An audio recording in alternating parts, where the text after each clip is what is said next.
appeared.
There's something wonderful about wandering a city's streets with no destination.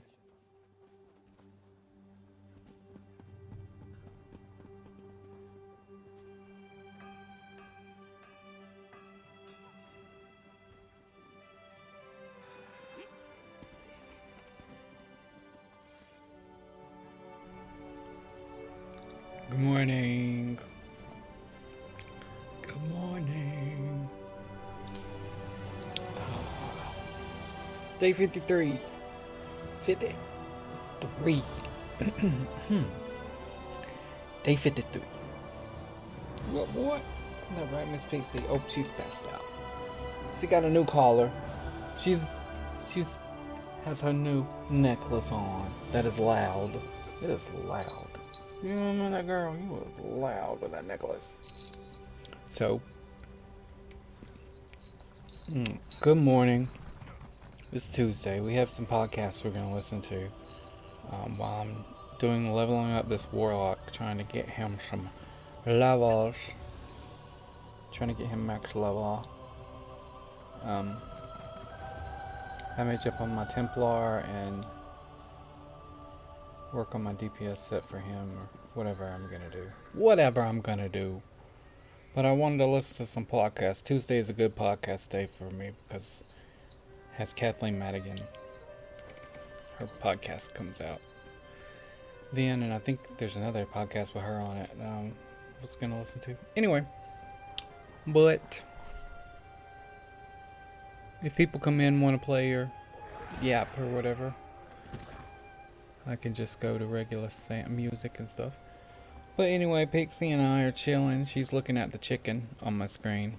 She watches TV sometimes. She looks at my monitor and then looks out the window and looks at my monitor until she passes out. But I have a new little chicken. It's my Bandom something. Bandom Garl? Grar? However you say it. That I got from this month's or from this my login rewards. So it's pretty cute. Pretty cute. At least Miss Pixie's awake right now. She hears the birds. She loves birds. Loves them. You see her bouncing in the yard, going after them when they land. I don't think she wants to I think she wants to play with them. Like she's not like Dash sees a squirrel or whatever. He is after it like I want to snatch it. But she's like, hey, come play with me, little friends. Something smaller than me. My size. Something my size is smaller. Oh, goodness. Yeah, we don't find anything. We don't find anything. Even the dogs around here. Even the small dogs are bigger than her. She's only about 3 pounds. She's a tiny little chihuahua. But anyway, I don't know. She's chilling, so I don't want to put her down. But oh, wait. Oh, are you passing out now? Okay. She said, go ahead. Go ahead and do your thing. I'll pass out down here. Her bell is, and this collar is loud. Very loud. I don't know.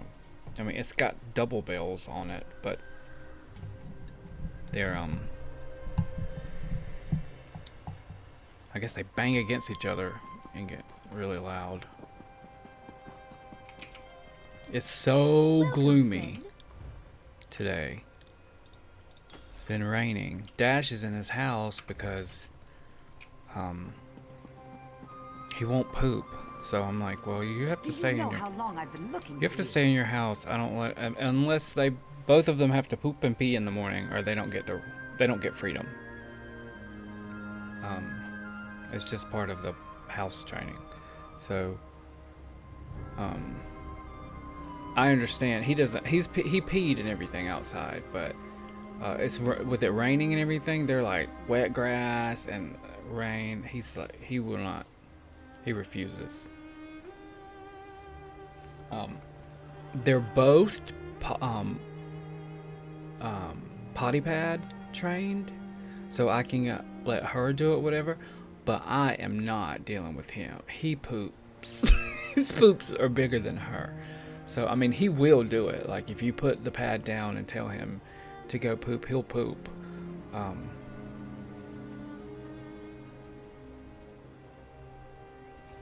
But let me tell you, not only is it big, huge, but it is so stinky. I mean, his farts are bad enough. You can imagine how much a poop is. So, I don't know. I don't be dealing with that. That's why they get trained to, especially him, he gets trained. Get your butt outside and poop. But he won't because of the rain. So, but he's fine getting back in his house. I feel worse about it than he does. I mean, he's got a perfectly comfortable place to chill, so it isn't like, it's just he doesn't get the freedom. So, and he's big and like he needs to walk around. But whatever. Sorry. Some days you're gonna have to chill when it's like that. But he's fine. No. Not gonna be dealing with that poop. He's pooped inside, when he's learning to, over the year and a half he's been alive. All animals make mistakes. Except for my sweet Karma. Saw a picture of her this morning and it really, as a baby, she was a sweet baby girl. I loved her. It's one of my old dogs. She never made mistakes. She was the sweetest, smartest, most docile not little. She was huge too. She was big, half Akita, half husky. Beautiful. She had one blue eye and one brown eye, just like Dash. Heterochromia. That's what it's called. But anyway, I don't know what I was talking about with that, but doing these writs, crafting writs.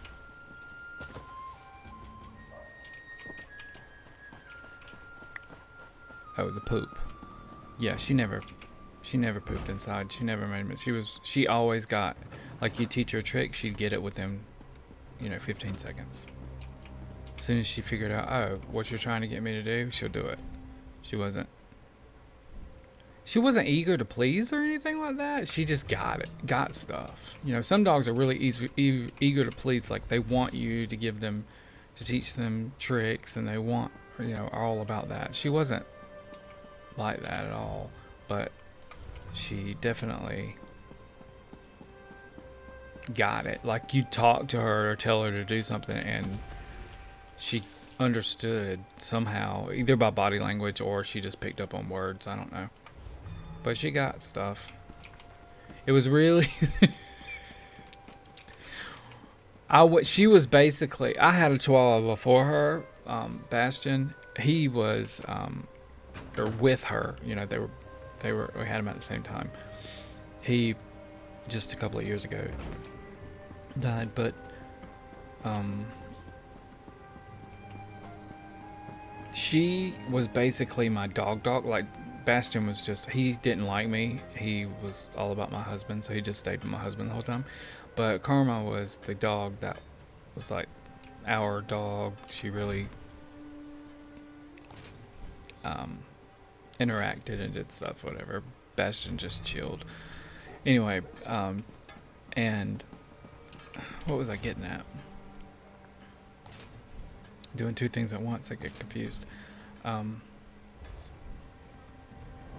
She set me up to think that all dogs were like her, because she was really my first kind of dog. But oh my god, like, I just kind of assumed, oh yeah, if you tell dogs to do something, they'll do it, because that's how she was. Oh my god, she ruined me, because then I got my little Forge, which is a Yorkshire Terrier. And he was really smart. He was my an emotional support animal, and a support animal, and he was my dude. He was on 24/7. He was on me. And when he died, it just ruined me. But anyway, he was good eventually, but he was wild as a puppy, like all little terriers are. And he was still wild, can be silly and everything. But then getting Dash. Right behind you, partner. Oh my god! And Dash is like the quintessential dog. Like, if you like the playfulness, like, none of my dogs really play. I thought they played, but nothing like him. He's just okay. I thought I missed that, but I did it. So playful, so needy, so loud, so rambunctious. All of these things that you think of like a crazy dog, like a puppy, a dog. None of my dogs ever acted like that. None of them. And especially Karma. She was just chill and smart and whatever. She ruined me. When I got Dash, I was just like, what the hell? I thought I wanted a dog. I thought I'd had dogs before. Dear God, nothing's like this thing. Plus, he's big. So it is like everything he does is a something, It's not like the little dogs, even if they have like a, that's good work. if they have some kind of complex or problem that is could be an issue, little dogs, things just aren't really that much of an issue. I mean, some things can be, I guess, but nothing compared to like when you have like example, a dog that jumps up on you. Okay, a Chihuahua paws up on your leg, and that's not, you teach them, that's not, you shouldn't do that. Pixie never does that. That's annoying, and you could be dirty, whatever. But Jesus Christ, if Pixie does that, who's gonna even notice it? Much less, get a real problem about it. But add 85 pounds to that, and add a psycho demeanor to that. Okay, Dash jumps up on you and he knocks your ass to the ground. It's a completely different thing if a big dog has an issue. And of course, you don't want any of them to have problems, and be disliked or whatever, but it's not the same. Little dogs can get away with murder, even pee and poop.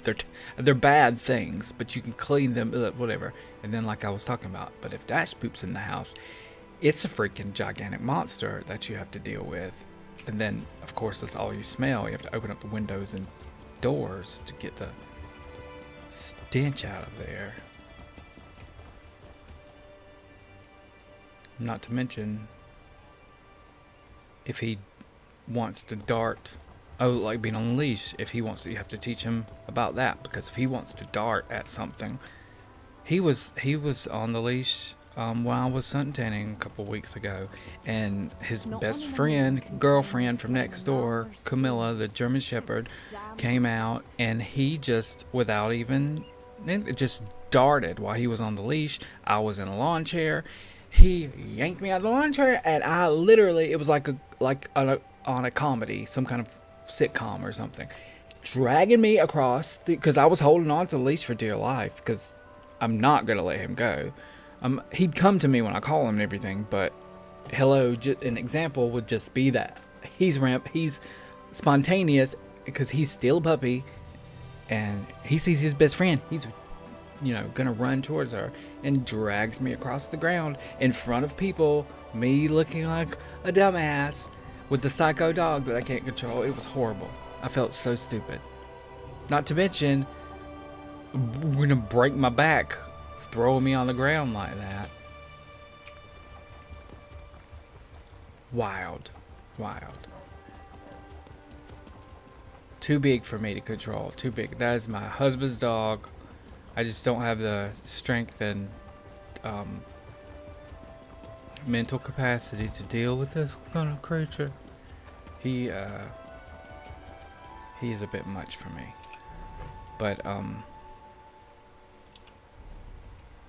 even my husband talks about how he drags him everywhere, and that's part of the problem. He's not very strict with him, so you have to have consistency, obviously, to get these creatures to learn. He's been a lot better, these past little while, especially during the summer, and he'll be. This is the last week of him teaching summer school, so he'll have a month of really being with him all day, so he'll understand more, get more control over him. But I'm like, no, I will stick with the babies. I will stick with me having these babies, the little babies, the chihuahuas. I can deal with the chihuahuas. Toy dogs are my thing. Secure the mine and kill these interlopers. Light it up. Oh, goodness. Oh, this is my first dungeon using these totem. I've never even noticed them before, much less used them.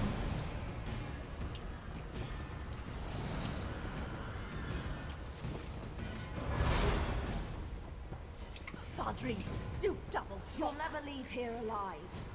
Burn it! Oh, Set it ablaze! Heal me! Light it! This dude's running. For real. He's all the way running.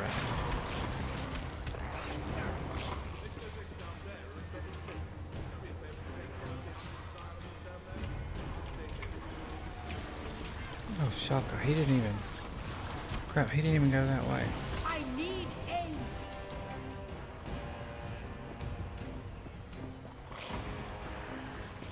hell? I'm hurt. Caution! Okay.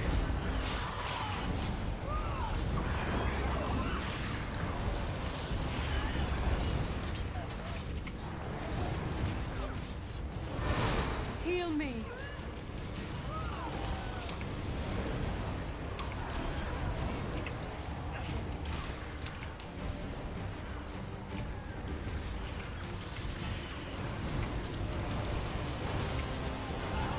Good.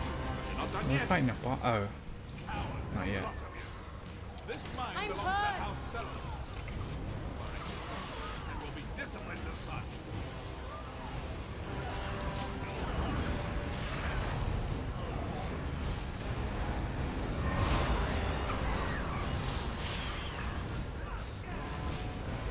I need healing. Set it ablaze.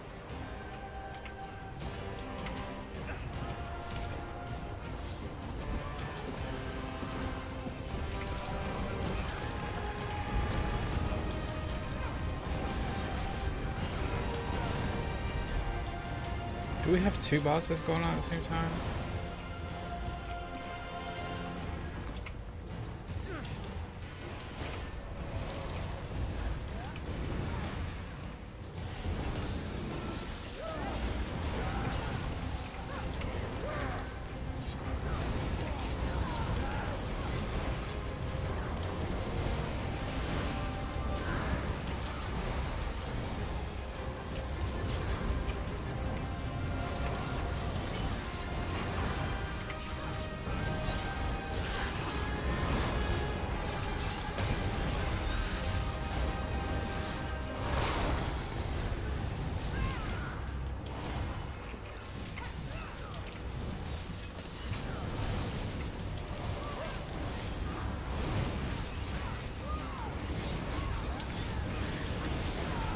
Goodness. Don't have bugs, these farmer. Well, so we have We'll a have this tank place that cleaned is. out in no time. We have a tank that is going to be running. Ooh, Old Sellers that's must a have cool been hat. raking in a fortune. Scary. Where you at, tank? He's already taken off, isn't he? So you believe there was gold in here? Fools. Turva Sud, drop those weapons, murderer. Ah, Navina. I suspected you were smarter than your father. What's the tank's name? Sindale. There you are. You're in front of me.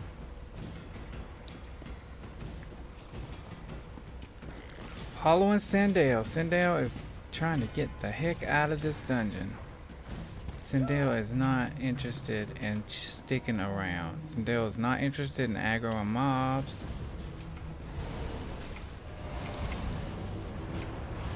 I need to put my time over here.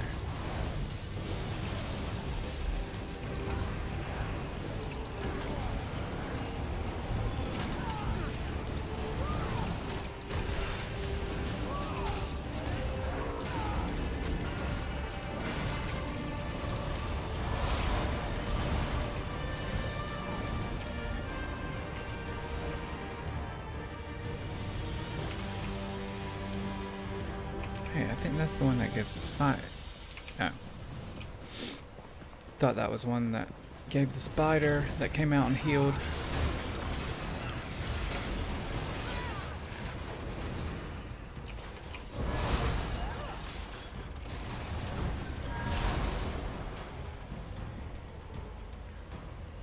Oh, he's this way. He's taking off this way.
Okay, we got this.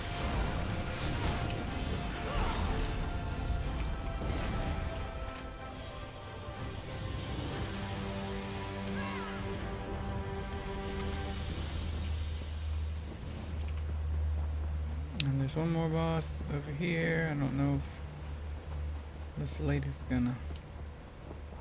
Oh, she left. We can still do it.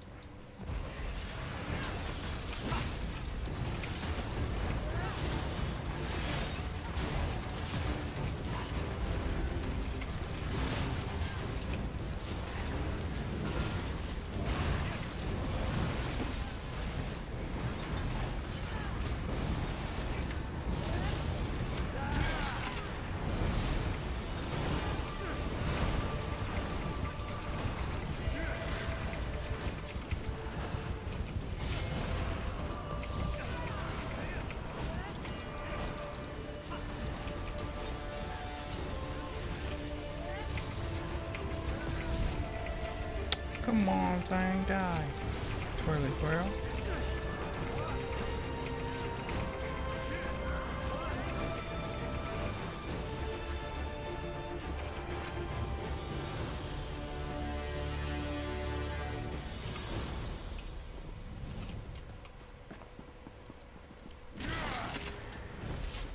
And there they can turn in their quest if they got it. Good job, and they leveled, so they did need that. So I'm glad I stayed to help that person because they needed that. See, you gotta think about other people other than me. I mean, yourself. Sometimes. Like me. Think about me. I love cities. Oh.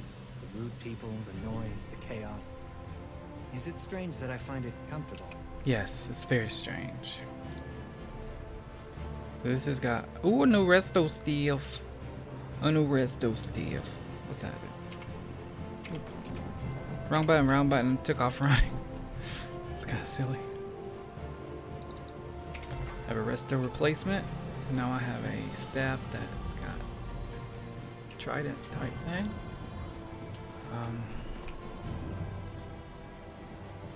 I don't have... Seems so gloomy, and it's lightning at night. Lightning at night. Should go sell. I'm gonna start my podcast in a moment. A mama.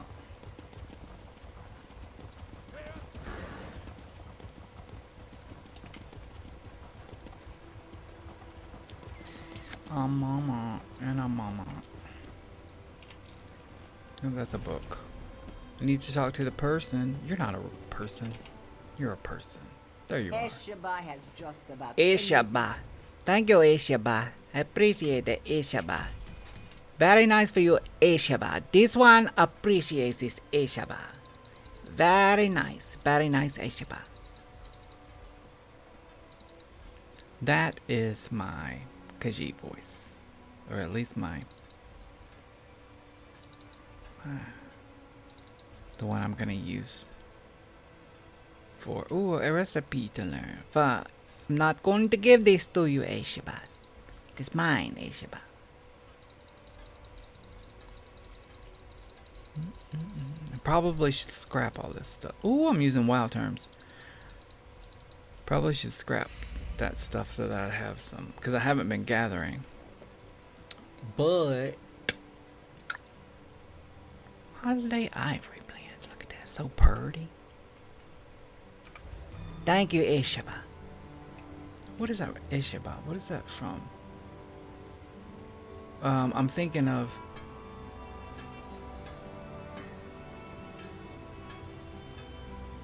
Ugh.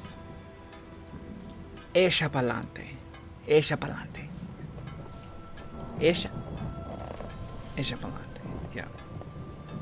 Work it. Spanish.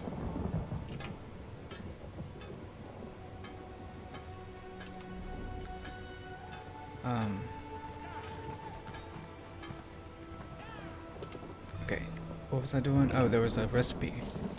Recipe.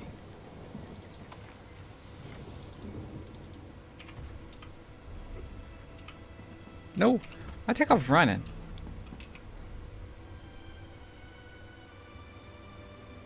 Okay, so I have 6. Nice. What is it? 2 hours? Nice. I'm trying to think if I should take a bathroom break before I start this.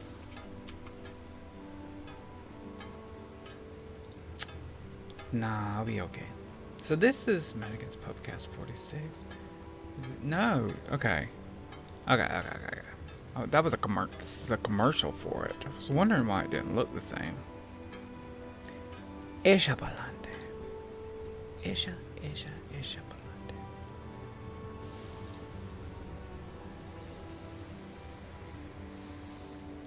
Da da da da da da da.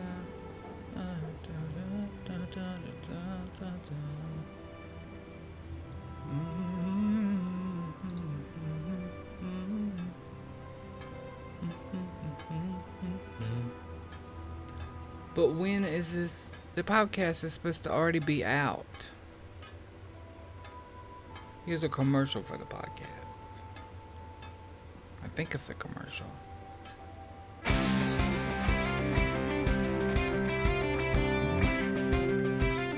Termites! The pub will be open soon for episode 46. How exciting is that? Are you admiring my tan? What? How about my plants? I haven't killed any of them yet. Why? Because it's summer and they're succulents. They'll be dead in the winter, I guarantee it. Oh my god, what are we talking about? Tennessee! Good news for you, you're getting a Buc-ee's! You get a Buc-ee's and you get a Buc-ee's and you get a Buc-ee's. Seriously, Crossville, Tennessee, it's a game changer. It's a life changer for road trips. Kentucky, you're in the hold my beer area this week. Because why? I saw the video. Did you guys see the video of the fight at the T-ball game?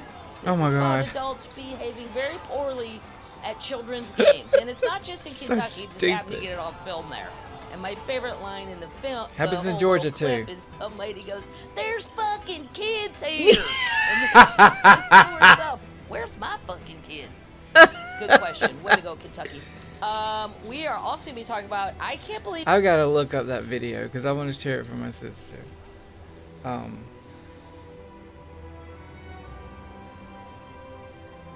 Kentucky T-ball fight. Oh, fight. Okay. Fight came up immediately after. Eastern Kentucky fight leads to ban on T-ball. Oh, I hate when you look up videos and then they take you to a website with a video. I'm like, listen, I'm looking for YouTube. You know? Here we go. A Little League T-ball game abruptly ended in Powell County last night after coaches and parents They're not got into gonna a play fight over a disputed cuss call. words on The people this. involved could now face criminal charges. As Evening Edition's Michael Burke reports, people... No, they're not gonna. I'm gonna watch that. It's fun that they would have it on the news, but I'm not going. A Little League T-ball game No. abruptly... I don't want that because they're not gonna. You're not gonna be able to hear the cuss words, and I want to hear the cuss. And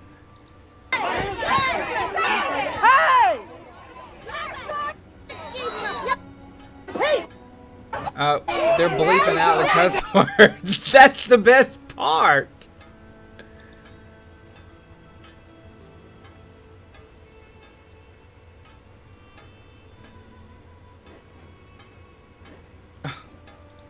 Well, I'm spending time doing this. I'm sorry. Sorry for anyone in the world that can tell that one's truncated. No. A Little League T-ball. No. As hilarious as it is to hear the newscasters talk about I'm gonna have to legitimately just go to YouTube. Okay, now let's go to Kentucky. Kentucky T-ball. Here we go. This is still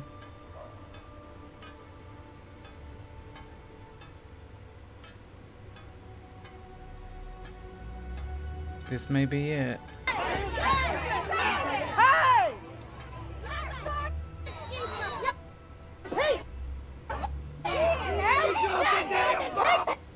This is not. I do not want.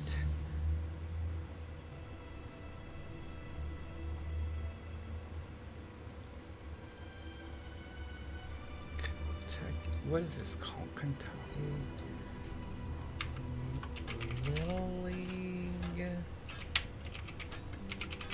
Let's just say fight and see what happens. Someone that.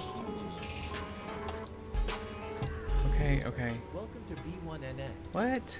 No.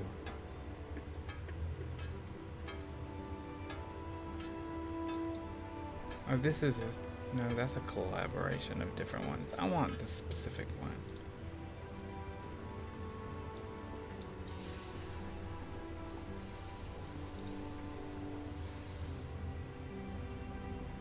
Ooh. What? This is a bad part of the internet.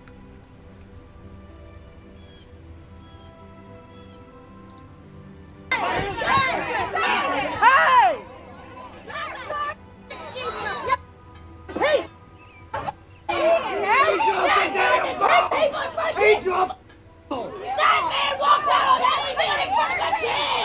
This is a kid's game. Where's my kid? Where's my kid?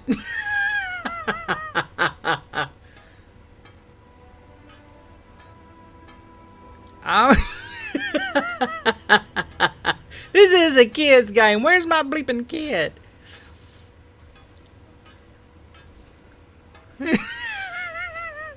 So stupid. Dear Jesus, I still want to see the one with. I want no cut. I want the uncensored. Can I type in uncensored?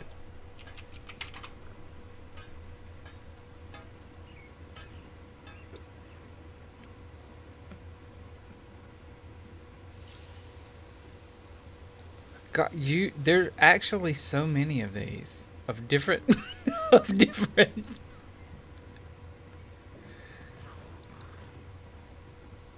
Okay, that's fine. I still want.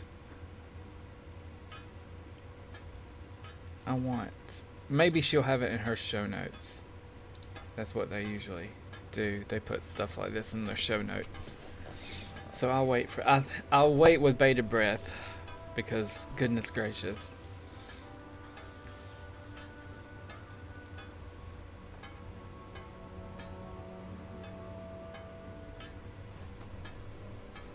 Okay, let me go to her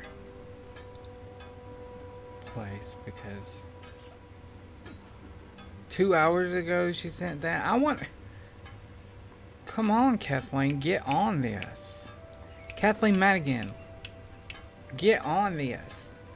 I don't want a teaser. I want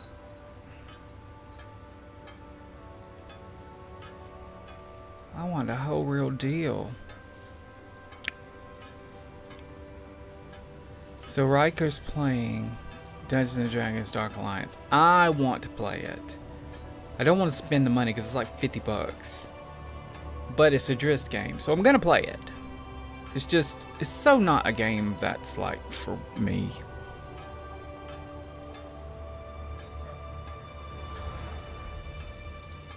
We might be drunk.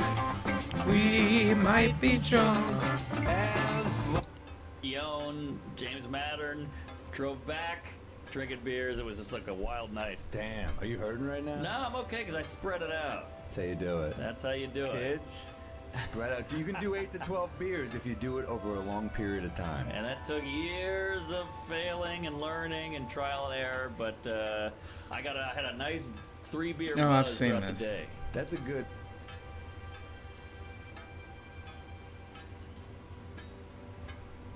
I watched this one the other day. Dun, dun, dun, dun. Dun, dun, dun, dun. Do, do, do, do, do, do, do, do, do. Poor Liberace, he died. Yeah, no. That's been a while, huh?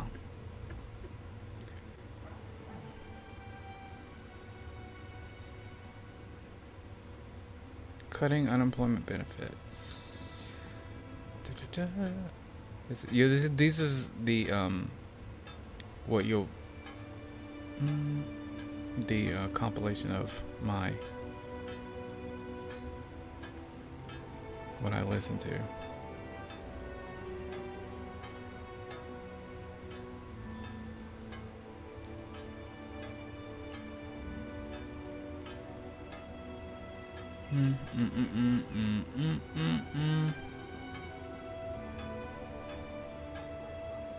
Da-da-da-da-da-da-da. Well, I guess I'm just SOL of what I was looking for. Did I do a potion? I mean, I'm just gonna listen to this. But I remember I had that coach when I was like 7th, 8th grade. He was a dude who was like, you can drink, just make sure you have a slice of pizza before soak up the booze. Yes. I'd like to picture the guy with the whistle and the stripes, the black and white. Woo! Have a piece of pizza. Get a water in you. All right, now chug. He was such a funny guy. He was the type of guy who would be like, he would say something like, he would just like say fucked up shit like about Jews, blacks, anyone, and he was like, he goes, oh, I'm racist. I went to Memphis. I played baseball. Restrain yourself at 14 once! black guys, 10 whites, and a Jew. Me. Like that's how we defended Owen. We're like, yeah, no one's calling you racist. We're just like, I don't think that gets you off the hook. Right. That's hilarious. I love the angry guy who's like, you calling me racist? I fucked a black hooker in '84. Like, they always have like list. I wouldn't use this example anymore. This is, Right. it's good that you're not racist, but I don't think the black hooker angle is doing you any points here. Yeah. And for the love of God, to the white guys out there, the argument of why can't I say it? Why can't I say the N-word? Why can't I? It's never gonna work. So don't even have the argument. Yeah, it's a bad hill to die on. It's a bad hill, and there's no chance a black guy's gonna go, all right, go for it, you got me. You turned me around on this huge thing. Even if you're right, wrong, it's just never gonna work out. You know the white guy at the bar who's like, why can't I say it? And you're like, you can. Just let me leave first, so I don't have to, so people don't think I know you. I just messed the whole Do thing it up. at your own risk. Exactly. Do anything at your own risk. Right. Yeah, you can say anything, I guess. You can just deal with consequences. But we want to be away from you. Yeah. It is fascinating watching some people still just say it out loud. And you're like, whoa, it's like a throwback. Yeah. It's wild to see. It's like seeing a... I just deleted my whole picture, camera and stuff. Look at that. Either way, it's going away quickly. Yeah. It ain't the train you want to be on. Right. And that's why you also make up new words. Like, it used to be the word for gay people with an F, and now it's cuck. It's really just a different word. Cuck is just that's all that is. And it's not even gay. It's like sissy. It's like pussy or something. Right. Sissy was the old school one. Sissy was old school. Yeah, fairy. But then Louis had that bit about it, so did Carlin. But just how, like, fag wasn't, like, it didn't mean gay really to any. You just called your friends that. Like, hey, come on, take that shot. It was just like, you're just saying it. Because you're weak. But it's still like, it's not the right example. Right. But now it's cuck. You can't take a whole group of people for what you're... Right, yeah. Unless it's pussies, then it's okay. Yeah, that one also was a substitute for a while. Yeah. That one's kind of universal. That's sticking. Is it? Pussies are around forever, yeah. Don't be a pussy. Yeah. It's weird that it's a bad thing, because it's like, you're out calling your friend that, but that's also what you're trying to get. Yes. And then Betty White had that great quote, like, why is a pussy weak? I take a pounding. Or it takes a pounding, you know? Yeah. It's like too much information, by the way. From Betty? Yeah. It's like, I appreciate the point. I don't want to picture you getting rammed in the back of it. Betty White? Yeah, what do I care? I'd like to see Betty White get plowed. Would you? Yeah, sure. I mean, it's a fun image. I'm not jerking off to it, but I'll watch a guy get his head cut off just for the image, you know? Yeah. I mean, it's basically dead. I'm not going out looking for it, but you can see a guy on the side of the road, you're like, wow, paralyzed. Yeah. You gotta look. Yeah. These videos go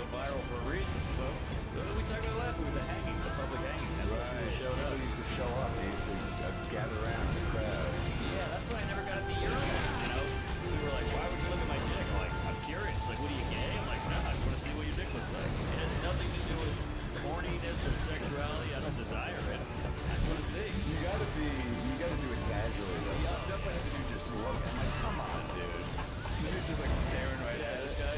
With the glass. How about when you're at your peeing next to a guy who's like 6'9" and then like looking down, you're like, oh, this Oh, that's the worst. That's yeah.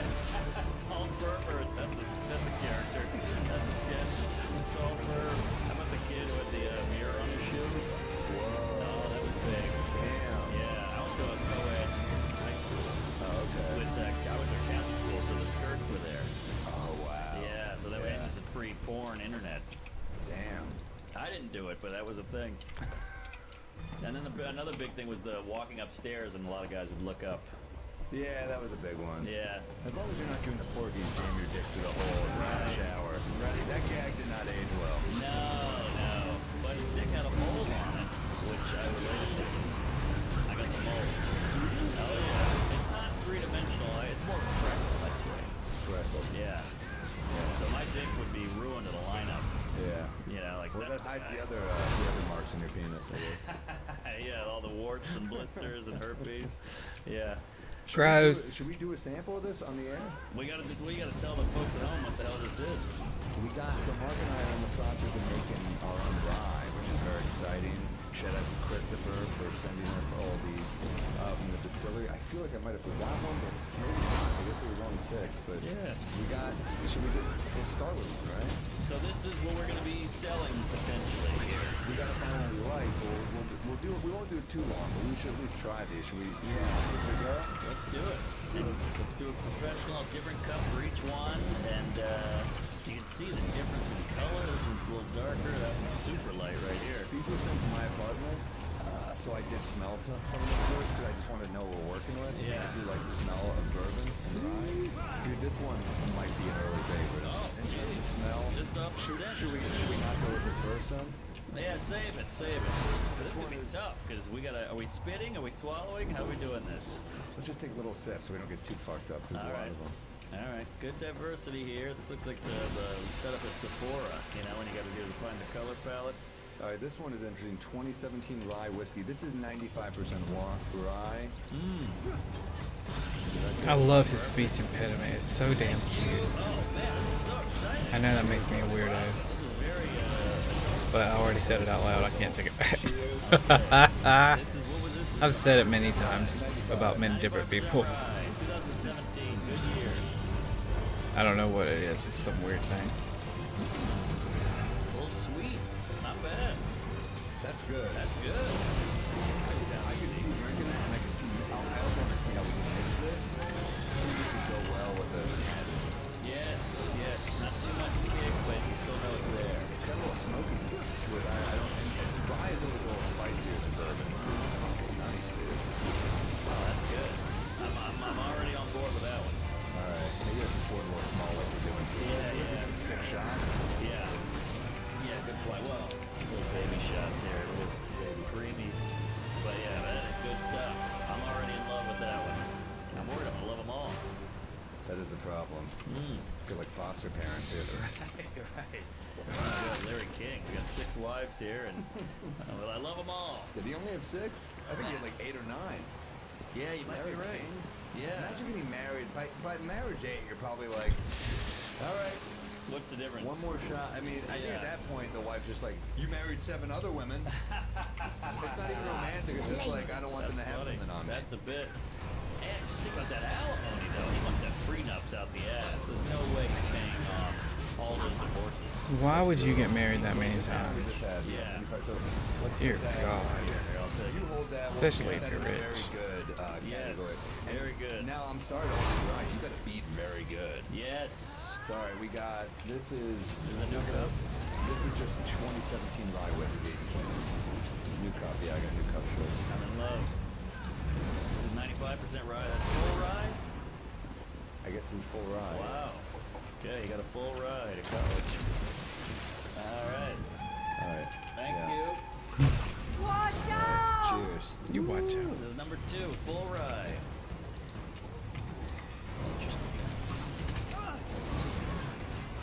It's a little sour. It's kind of interesting.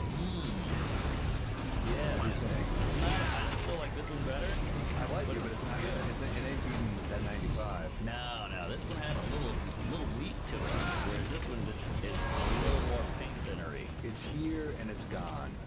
my biological father. Who also love Rye. All right, so this is what we just Lucky had. bastard. This one's out. It's out. I'm sorry to say. This is like The Bachelor. This is crazy. But it's fascinating that this has 95%, that's full, and it's so much different. I'm worried that we're gonna have to. This might be we might be a leave it wrong because there might be a showdown at the end. Oh, that's right. Or a man down, because this is gonna put me on my ass. I got 4 shows tonight. Oh shit, I got 3, and I got our boy Salacuse following me around. Well, at least you got a DD. This is a Canadian whiskey. I'm not too high on this. First off, because I want an American. I want our shit to be American. We're American. Good point. Good point. Yeah, fucking Tim Horton bullshit over here. Come on, what the hell's a Mountie? Should we still try it though? The Canadian? Of course. We gotta try it. Perfect pour. That was perfect. We'll go little on this one. I didn't know if that's the biggest one anyway. Sorry. Well, it's the Canadian conversion rate. A little less. Cheers. Woo, got a kick already just in my nostril. Hide from my soul, pirate. It's not good. No, it's trash. It's trash. It's like who's that mayor who was a crackhead? Moore? Who's like Farley? Yeah.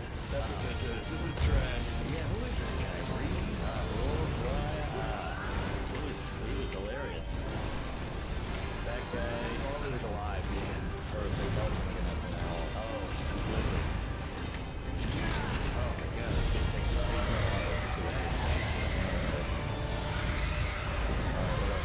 I'm supposed to be in. Where's the bubble?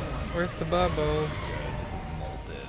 I don't see a bubble. 51% rye and malted barley. Oh boy. Pretty good. We'll see. Alright. I tend to like it dark. So, that Canadian that Canadian was way too pale. For what? The Canadian that was too. Yeah, that was like a lineup. Yeah, That was just bullshit. Smells good.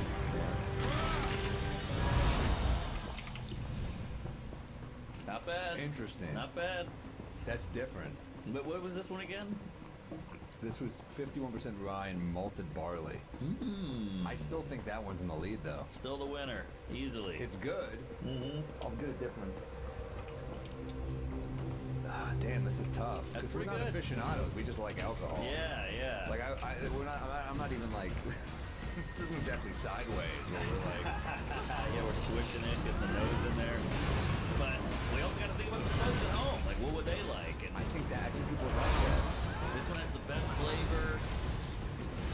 Goes down easy. Yeah. All right, what are we on? My ex. You can use that for almost anything. It really seems to care. Right. Man, best movie.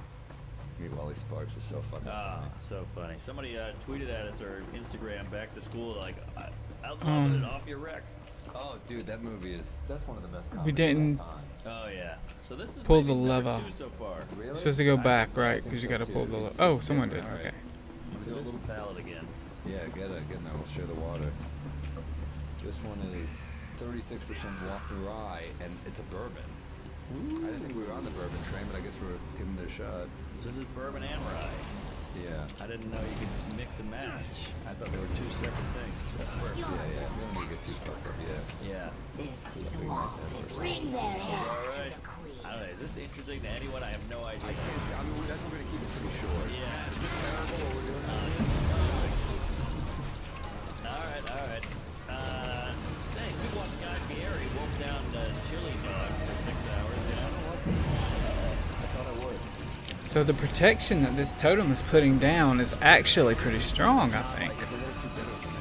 Yeah, it came in good, and it didn't last. I was like, oh, I like it. Yeah, I don't like it. Yeah, that's pretty tough. It's tough. But it's like, it's looking at punch. Yes. That's a face turner. You know, the No mercy. No prison. grandma's cough medicine kind of This one I shit. feel like so at the game, that is killing it. We've won. He's the number 1 contender right here. Oh, yeah. This one I'm worried could unseat the one in the first place. Okay, I'm putting the king back on his throne here, but we'll see. Can he beat The kid. I wish they had names or something. Wouldn't that be nice? Well, your name. That's what that's named.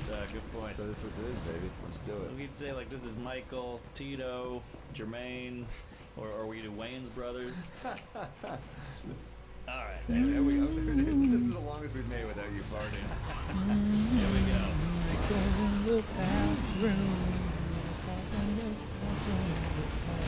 That's pretty good. Pretty good. Pretty good. Oh no. Now we gotta try them back to back. You know what? This has a nice finish. It does have a good finish. Not a lot of kick. Good band. Not really. They're terrible. Damn, this is all right. Let's keep it. Don't finish that because you might have to do a taste off now. Damn, that's good. What is that? Rye whiskey, 51%. So it's rye and bourbon, which is kind of our two loves. Is that no bourbon? This is Bourbon's good. I like bourbon. This is rye and corn. Oh, rye and corn. Okay. We know nothing. 95 proof. That's pretty. Is that a lot? No, not really. I don't know. I don't know if it's proved. They're both 95. No, that's pretty standard for rye. All right. Damn. So should we do the 95 now again? I want to try that one again. Yeah. Let's give it a go. I still have the cup. Do you? Yeah. It's the I'll first give you a. How about I give you a new I'll one? give you a new one. I'll tell you. All right. You're all right. I grew up in the Depression. I'll tell you. I love those Rodneys. I got no respect, I'll tell you. I used to share a locker with a mop, I'll tell you. No respect at all. My mother never breastfed me. She told me she liked me as a friend.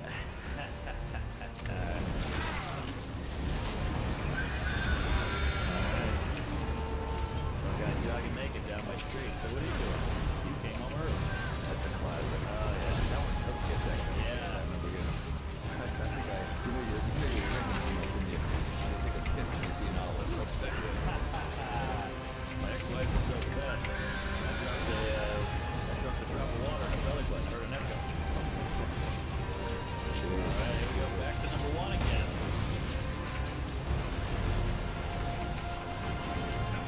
That might be the winner, man. That's so smooth. I think winners again. Here we go. The other one was a good contender, but this is the winner.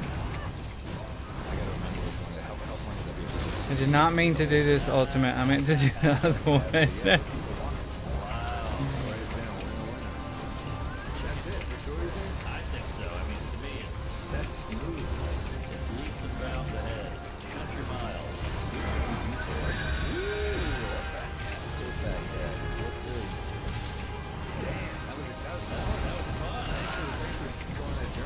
I've seen people do it. I never thought I could do it myself, and it's very exciting. All right. Look at that. I wish the folks don't be taking it, but you will at some point. Yeah, I mean, that's the whole point. We're trying this so you can try everyone. I mean, this is smooth. I'm not doing it. Yeah, I got a little here too. That is very good. It's a sipping whiskey. That's the thing. You want this to be able to, I want it to you could sit, you could shoot, and you could throw in a cocktail. Yeah, that is good stuff. 2017, folks. I think it'll taste even better in the glass. Yes.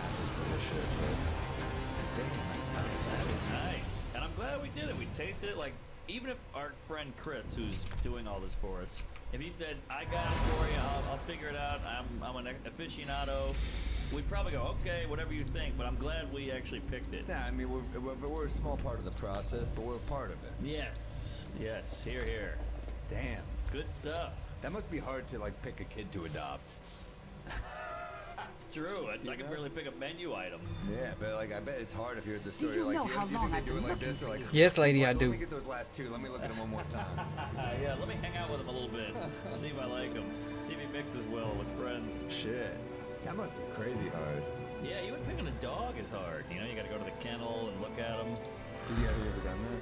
I have as a kid. Yeah, we picked a dog in, or we would just get the stray, like bring the stray in, you know, or you find the one at the Walmart in the box. Yeah. There's always a lady with like 8 puppies in a box. I had a friend growing up, he just always had pets, and he would just keep, his mom was fucking a little nuts, and she would just keep adopting these adorable pets Yeah. and then get rid of them once they got older. Oh. Because she was like, well, no, we were. I was like, what happened to that dog? She's like, we got a new dog. I'm like, it didn't die. It just wasn't cute to her anymore. Oh, that's horrible. Fucking insane. That's insane. I thank God you didn't do that with your friend. You're not cute anymore. You got acne. You got a boner. Get out of here. He's 13. He's living on the street. Yeah, yeah. Got a better version of me in there. Right. That could be a bit too. Yeah, because we all know that kitten and that puppy. I mean, you can't beat it, but you know, you grow to love it. Then you don't want to. Our cat is we were both out of town, so we let a friend watch it. You come home, it feels a little bummery. You're like, I usually get greeted at the door. I got something to pet. I can rub the gut. You know, and it was weird. The house felt very empty without it. Damn. So the cat wasn't as warm to you because you've been gone? No, it wasn't home. Like, we had to go get it. But you pull up at home, and there's nothing there. There's just a dark house. Animal had so much energy to the place. Yeah, is it hard to work when the cat's there? Or you sometimes like at the computer and the cat will like jump on your lap or something? A little, but it's cute and it's fun. You go, hey, get out of here, you weirdo. And then it kind of bats at your handle like, it wants to play. But then it just sleeps for the rest of the day. So If you're it's working in nice. cloth or leather, Does it stick its butt up for you to pet? Yes, and you can feel it pushing against your hand, which is like so flattering. You're like, you want it. Yeah. like a horny man just sticking your butt. Yeah.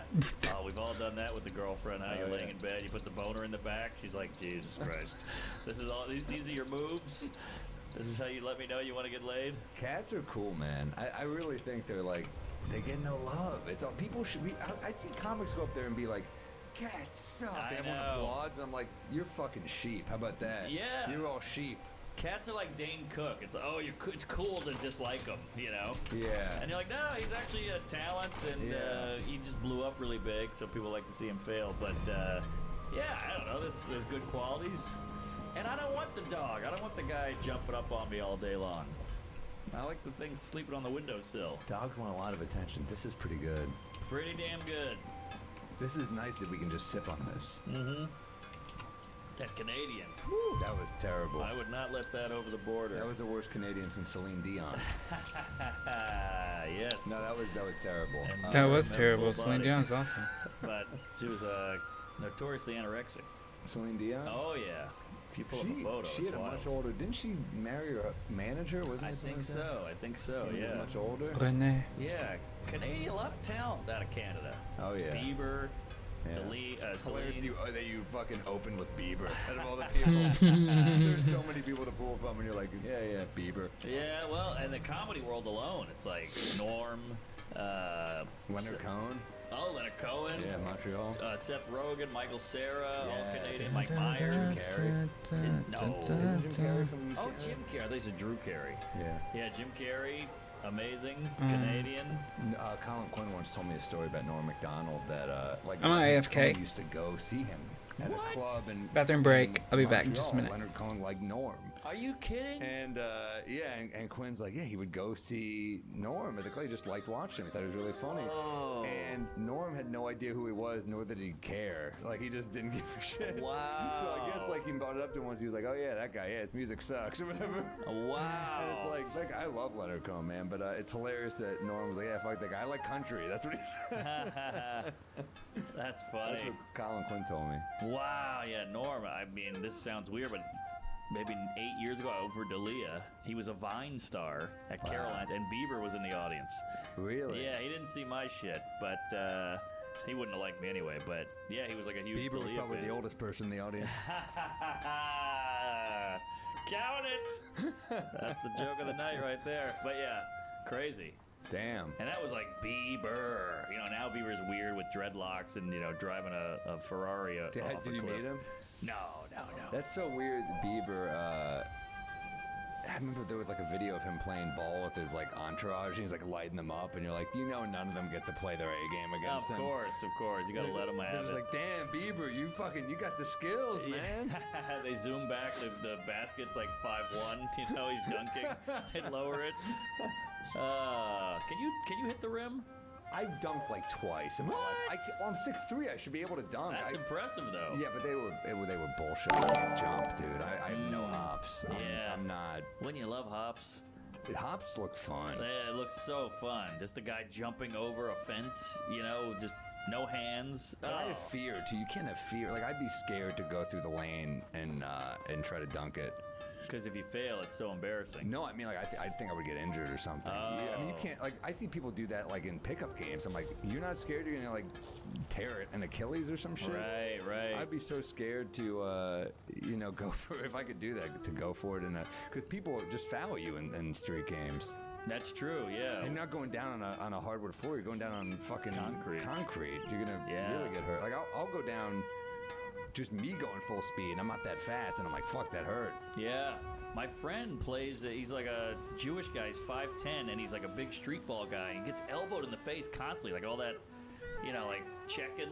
And he just handles it. I'm like, that would bother me for the day. I'd be like, dude, you elbowed me in the face. Like I would be the guy reasoning, like, what the fuck was that? But he just handled it. I mean, it's very impressive. That's why you got to play with like all comics because they all just know not to hit you in the face. Right. Like we're all trying to be on TV. Yeah. That's true. But man, when some like scary street tough guy elbows you and you're like, what was that? And your nose is bleeding and he's like, what do you mean? I didn't know. I didn't do anything. Like that's no fun. I used to play with Amy's husband, Chris, all the time. Yeah. Chris he's a good basketball player and great chef. Great, yeah. But we would play and. I remember one time we played with this dude who was like unhinged, like completely out of his mind. Like he could fucking play. Yeah. But he was just like, we walked in as some guy's like, fuck you. And he's like, walk away, bitch. Walk away. And I was like, that was that guy's teammate. Like that's how he talked to his teammate. Whoa. Yeah, he's that crazy. So like he walked the guy. He's like, I'll fuck you up. I'll fuck you up. And then Chris and I were like, I guess we're on his team now. I don't know. And we play with him and he was just like, just shitting on us the whole time. I'm like, hey man, and you can't like pull them aside and be like, hey, I do better with constructive criticism. I don't do well with exactly. But he was just out of his fucking mind. And Chris has told me like, Hey, thank you for the follow, Bunny. I appreciate it. LA with like big names. Like he played a game with Kanye once. Wow. And he said Kanye calls goaltending in like a celebrity league, which is to me like none of them can jump that high. That's fucking hilarious. What is goaltending? Because I only know it from NBA Jam. Oh, it's like you can't get the ball as it's coming down. So that basically means people they're blocking like over 10 feet. Like they're getting that high. No one is jumping that high. I see. Or you can't like if it's off the backboard, you can't like hit it out. You got to let it go in. Oh, so it's on the way down into the basket. Yeah, you can't just swat Got it. That makes sense. Yeah, you got to get on the way up. Oh yeah, all right. I never knew what that was, and I always pretended to. Yeah. I got you with sports terms, man. I still can't believe he played with Tracy Morgan. But I played with him? No, I'm joking about the crazy guy. I sat behind him at a game once. Yeah. It was me and Anthony DeVito, and we got courtside tickets. We're sitting behind him. That's the show. Dude, it was crazy. Yeah, dude, he was so funny. Wow. Michael Beasley for the Knicks went off, and Tracy Morgan just kept turning around and going, "Real animals eat meat," and we're just like, "What?" I don't even know what that means. We just like, what do? You just have to be like, "Yeah, dude." Yeah. We're just like high five. We're like, "Yeah." You don't even tell him you're a comic. I'm sure that would be a whole night. You a comic? Get in here! Come on, make me laugh. You're like, no, I'm just watching the game. He is Tracy. I mean, he is the 30 Rock character. It's amazing. When he would sit at the cellar, he'd be at some table just screaming at everybody, and you like walk by like, don't scream at me, And I'm supposed to be here. I'm working at the comedy club, and I'm like, oh shit. Thank God he made it. Thank God he's okay. That was fucking tragic, dude. Oh, at the Walmart? Yeah. Holy shit. Of all the companies, think about all the companies to crash into someone, and then of all the people to crash into.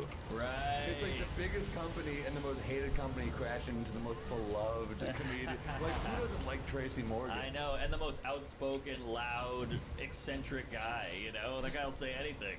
So you better give him the money. Can you imagine being up at Walmart? You're like, all right, who did we hit? And they're like, you're going to kill me. Right. Have you seen 30 Rock? You're like, oh, fuck. And thank God he got hit by the biggest. You don't want to get hit by, Jill's ice cream, or whatever it is. And they have, what do you call that? We have nothing. Will an apology do, Mr. Morgan? Yeah, we'll donate 20 to BLM. What is that? What is that word where it's always nice food and it's like it's very hipstery and organic. It's artisanal. Okay. What is artisanal? I have no idea what that means. I have no idea. Okay, I took it up. Look it up. I've seen it all over the place, especially in Brooklyn. Yeah. Artisanal cheese. It's got to be something about like homey or homemade or something I like that. assume, or they take pride in it, or that no one was harmed. Well, or everyone I don't takes know. pride in their food. No one's like, Rob Ford. That was the guy's Rob name, by the Ford way. is the Yeah. guy. Damn. He thank looks like you. a Tom Arnold. Get that Buck hat. Farley. That's awesome. Huge man. Wearing that. Artisanal. That's one of those words that got big. Non-mechanized. Non-mechanized. What does that mean? Traditional. Oh, so that means they made it like with Yeah. the mortar and pestle, and they churn the butter. Well, I I think I'm in see. costume. Pretty cool. So Amish are artisanal Hmm. because there's no machines. I just did a show. on Artisanal. Amish That's like an country. artist. Yeah, dude. That's the Whoa, what was that artisans. It was great. It was like People at that the, make stuff local theater. by their hand. It's hilarious. It was I had Shafi with me. It's hilarious when you do these gigs, and they were very nice. The crowd was great. The theater's really cool. But it's funny, like you see the other things they show in the theater, and it's like a hometown version of Beauty and the Beast. Whoa. And I'm like, I'm going up against Beauty. And I the don't Beast. have it on. Yeah. That's why it looks like it's that. fucking- Okay. That's tough because everyone in the town it on, goes put it on. because their wife is in it, their kid is in it, so you gotta Combat. go. It's almost like Yeah. a gimme for an audience. And it's also hilarious that it's like, for the people that did not know me there, they're just like, we thought this would be like a family thing. Oh, yeah. But my whole riff on it was like, but really what I'm saying is less offensive than a woman fucking an animal. So. That's true. That's true. Yeah, and a gay candle for some reason. But you know, it's always a bummer when you do some big theater and you see all these signatures on the wall, and you're like, this place is from 1908, and you're like, oh baby, oh, you got some Carlin, some Chaplin, some Pryor, and it's like the Beauty and the Beast cast or Othello, and you're like, come on, I don't want that signature. I want Lenny Bruce or something. Right. But it's all the time. Hey, this is Technicolor Dreamcoat. Oh, Like, all right, look at me. Get out of here. It is cool when you see like bands that went through there. You're like, oh shit. Yes. I did some theater. Oh, I did the Paramount in Austin. They're like, Chaplin played here. And you're like, that is so Wow. crazy that think Chaplin in 1911 or whatever the fuck it is played there. That's pretty badass. Yeah. Fun story about Chaplin. English guy, I believe. Chaplin? I think he's English. Oh, Give that a goog there, I thought he was American, man. I but- think he's English. He seems so American, and he's not. I thought he was Jewish. He's not Jewish. He's a British cat. Yeah, where's he I from? I'm think- embarrassed I don't know this. I know. No one talks about how he's British. But I hope I'm not wrong here. By the way, somebody said, "Are you Jewish?" And he said, "I don't have the honor." Really? Big fan of the Heaves. Yeah, Wow. yeah. And You don't hear that every day anymore. I know. Old school. Yeah, he's from London. I didn't Hey, know there that. you go. And he died in Switzerland. Ah, not a bad way to go. 77. And he was Oh. married to an 11-year-old, I believe. What? Something like that. I don't know this shit at all. Oh, I guess I don't know that much about him. I'm a fan. I started United You Artists. probably should say you're a fan after the 11-year-old. It's a wrong time to show that you're on board. Yeah. But my point is, 11-year-old? For real? no, I think 14. But Still not good. you know, it was the 40s or whatever. It was a different time. Jeez. So he was doing vaudeville, obviously trying to make his way. And the Marx Brothers are out, like this is some Omaha, Sticks, wherever. They're just doing vaudeville, getting chased, barely getting paid. And Groucho was like, well, let's go. I'm going to go see who's playing at the town over, whatever. Had to kill a day. And he said he saw this kid, and it was unbelievable. He's like, this was the best show I've ever seen. It was just some 14-year-old kid juggling oranges and falling. And he's like, this kid's phenomenal. It was Chaplin. And no one knew who he was, and no one knew who he was either. But So he was into 14-year-olds too. I That's guess crazy, so. man. What a story. I think they were both young, but yeah. That's wild. The Marx Brothers story is such a movie. I read their book. I'm like, this is a movie. Just- No, I don't know enough about the Marx Oh, Brothers. I know my you're obsessed with God. Groucho. Tell me about it. I mean, the mom was a singer, so they came from a musical family. Lived in a shitbox in the Upper East Side. Poor Jewish people, immigrant parents. The mom pushed him into a musical act. They hated it. Chico, whatever his name, was a pool shark, a hustler. Groucho was like a piece of shit. They were all just like street kids. Wow. And they got into it and performed an act.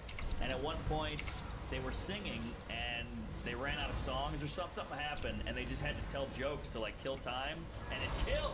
And so they're like, we'll just do this. Wow. And they didn't want to sing. That was their fallback. Yeah, fall back, and it worked out, and everything in their life came from falling ass backwards into something. Nothing was planned. You had to survive back then. You know? So Wow. we'll adapt, whatever we got to do. grease paint. He wore a mustache. He couldn't find it one night, so he just put grease paint on. That stuck. And he got his name because he was a poker player.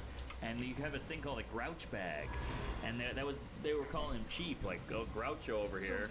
He won't pull money out to play more poker, and so that's where he got Groucho. Groucho, wow. Yeah, Harpo played the harp, obviously, but yeah, crazy, just fist fights and anti-Semitism and running from gigs. Like these hillbillies would chase with guns, and they would try to run to catch the train. I mean, crazy shit. And then they made it. I guess and they I'm were getting famous aggro. in the theater world, and then the movies came out, and that was over. It's so interesting. Like I hear stories like Pixie, what are you doing? Tough gigs, and then you hear like Bill Hicks in an interview, like they chased us out of the bowling alley with guns, and I'm like, you lost me a bowling alley. Like, fuck that shit. That's true. That's true. Towns you never heard of. Yeah, I mean, comics will shit on Bill Hicks sometimes, but it's like, you know.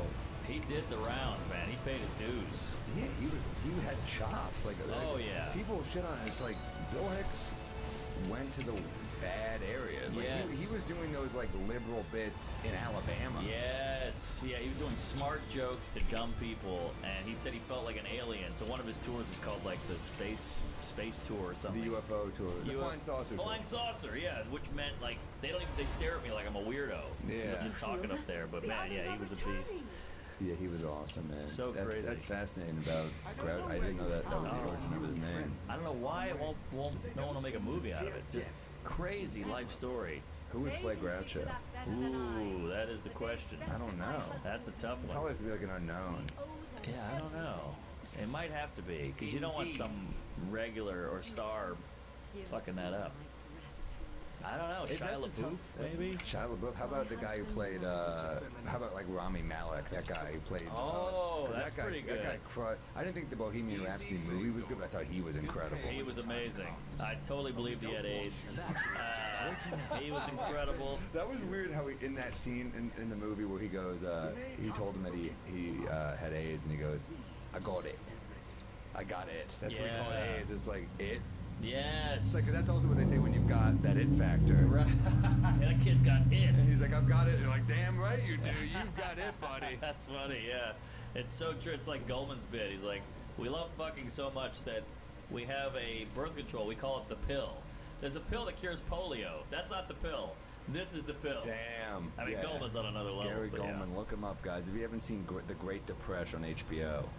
Oh, so yeah. good. Gary Goldman, great comic, great He's guy. got a couple Netflix, too. His albums are great. Yeah, he's killer. But his most recent is The Great Depression. Yeah. Yeah. And as he would say, top of his game. He He really is. He's great. And I think he's got a new hour that's killer. I would believe it.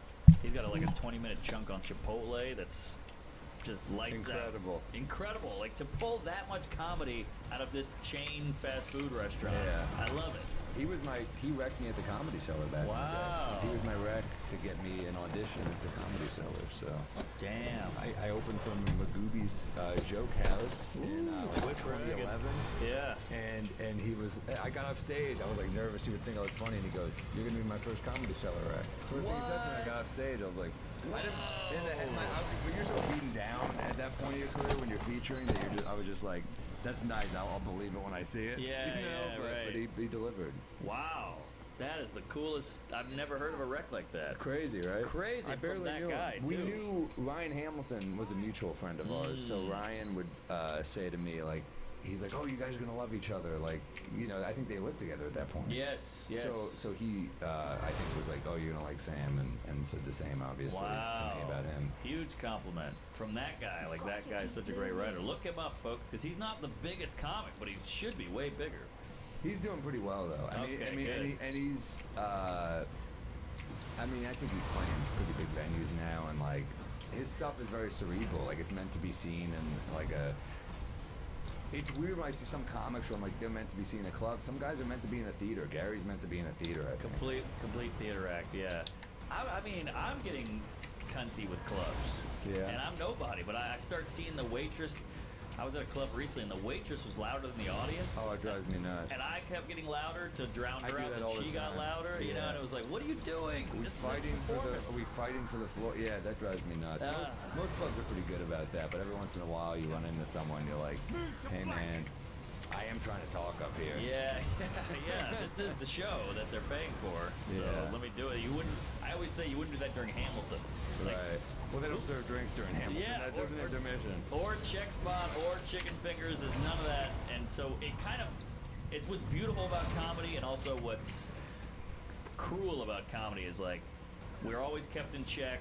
Hey, the buffalo wings are more important than you. I know you think you're some artist, but we got to keep the lights on. And you're like, yeah, you're right, and it keeps you humble, but you're also kind of like, what are we doing here? This is the system we've worked out. Also, in the age of Venmo and Bluetooth and digital, like, we got to sit there and go, hang on, I got to give this guy his check for the Mai Tai, and he's got to fill it out and hand it back to me, and that's all ruining your act. Like, I don't know, it just feels dated to me. Where are you playing as making Mai Tais? You're playing nicer venues than me, I think. I knew the specific drink. It's probably more of a Long Island, let's be honest. But yeah. The Long Island iced tea, the death drink. Yeah. That's one I'll never drink on here. You'll never see me drinking a Long Island iced tea. Because I like alcohol too much. Right, right. The Long Island is basically like, I just want to get hammered. I don't care what it is, what it looks like, how I'll feel tomorrow. Let's just get me feeling better now. It's like the depression drink. Yeah, it's like I want to take a walk. You want to beam yourself to a hangover. Right. I'd like to walk to the hangover and have a nice scenic view, some experiences. You just want the hangover. I know. You just want to escape. They're You wanna tasty. escape. It should be called the Escape. Yeah. Which is what you want to do on Long Island also. The Great Escape. The Great Escape. That's the name of a Long Island iced tea. Right, so we got Detour, Yep. Fat Cat. Yep. Oh, and the Long Goodbye. I love the Long Goodbye, I like but it it too, sounds a but little depressing. It's a little dark, yeah, like I'm trying to put myself to sleep here. Give me a Long Goodbye on the Rock sounds badass. It does, it really does, yeah. We've had a couple other great options that people throw at us, but Detour's badass. Detour just sounds cool. Give me a Detour. And I like a one-word drink, too. Yeah. But hey, who knows? Somebody could throw one at us tomorrow and have a huge curveball. I'm thinking about what you're saying about, like, you want some more? I'll do a tiny bit more. Yeah, give me a kiss. Just a kiss. You ever see that one, The Long Kiss Goodnight? I knew you were going to say it. Do you like it? Yeah, of course. It's been a while, but... Gina Davis rocked. Woo, yeah, she had something going back then. Craig Bierko, fun villain. Oh, wow. Good pull. There's a line I love in it. It's like very, it's like, it's Shane Black wrote it, so it's like fun dialogue. But he takes a knife out to get her, and she goes, "Oh, only 4 inches." Ah, that's great. It's a great line on a villain. Damn. What's your wreck this week? Well, I gotta say, I don't know if I have one because This is fucking good, by the way. it's so good. Look, we almost killed that mini bottle. Damn. Yeah. Hold on, I can come up with a wreck real quick. Shit. Hold on, folks. Sal Hughes is here. I'm sure he knows 38 wrecks. I have not seen the Taking of Pelham 1, 2, 3, which he says is like one of his favorite movies. The original with Walter Yeah, Matthau. if you like New York movies, it's I great. gotta watch that. Just I'm the mad old I haven't seen subway it. stuff, it's killer. Alright, what the hell am I reckon here? I reckon... this is a bad, cheesy wreck, but I'm gonna do it. Hit me.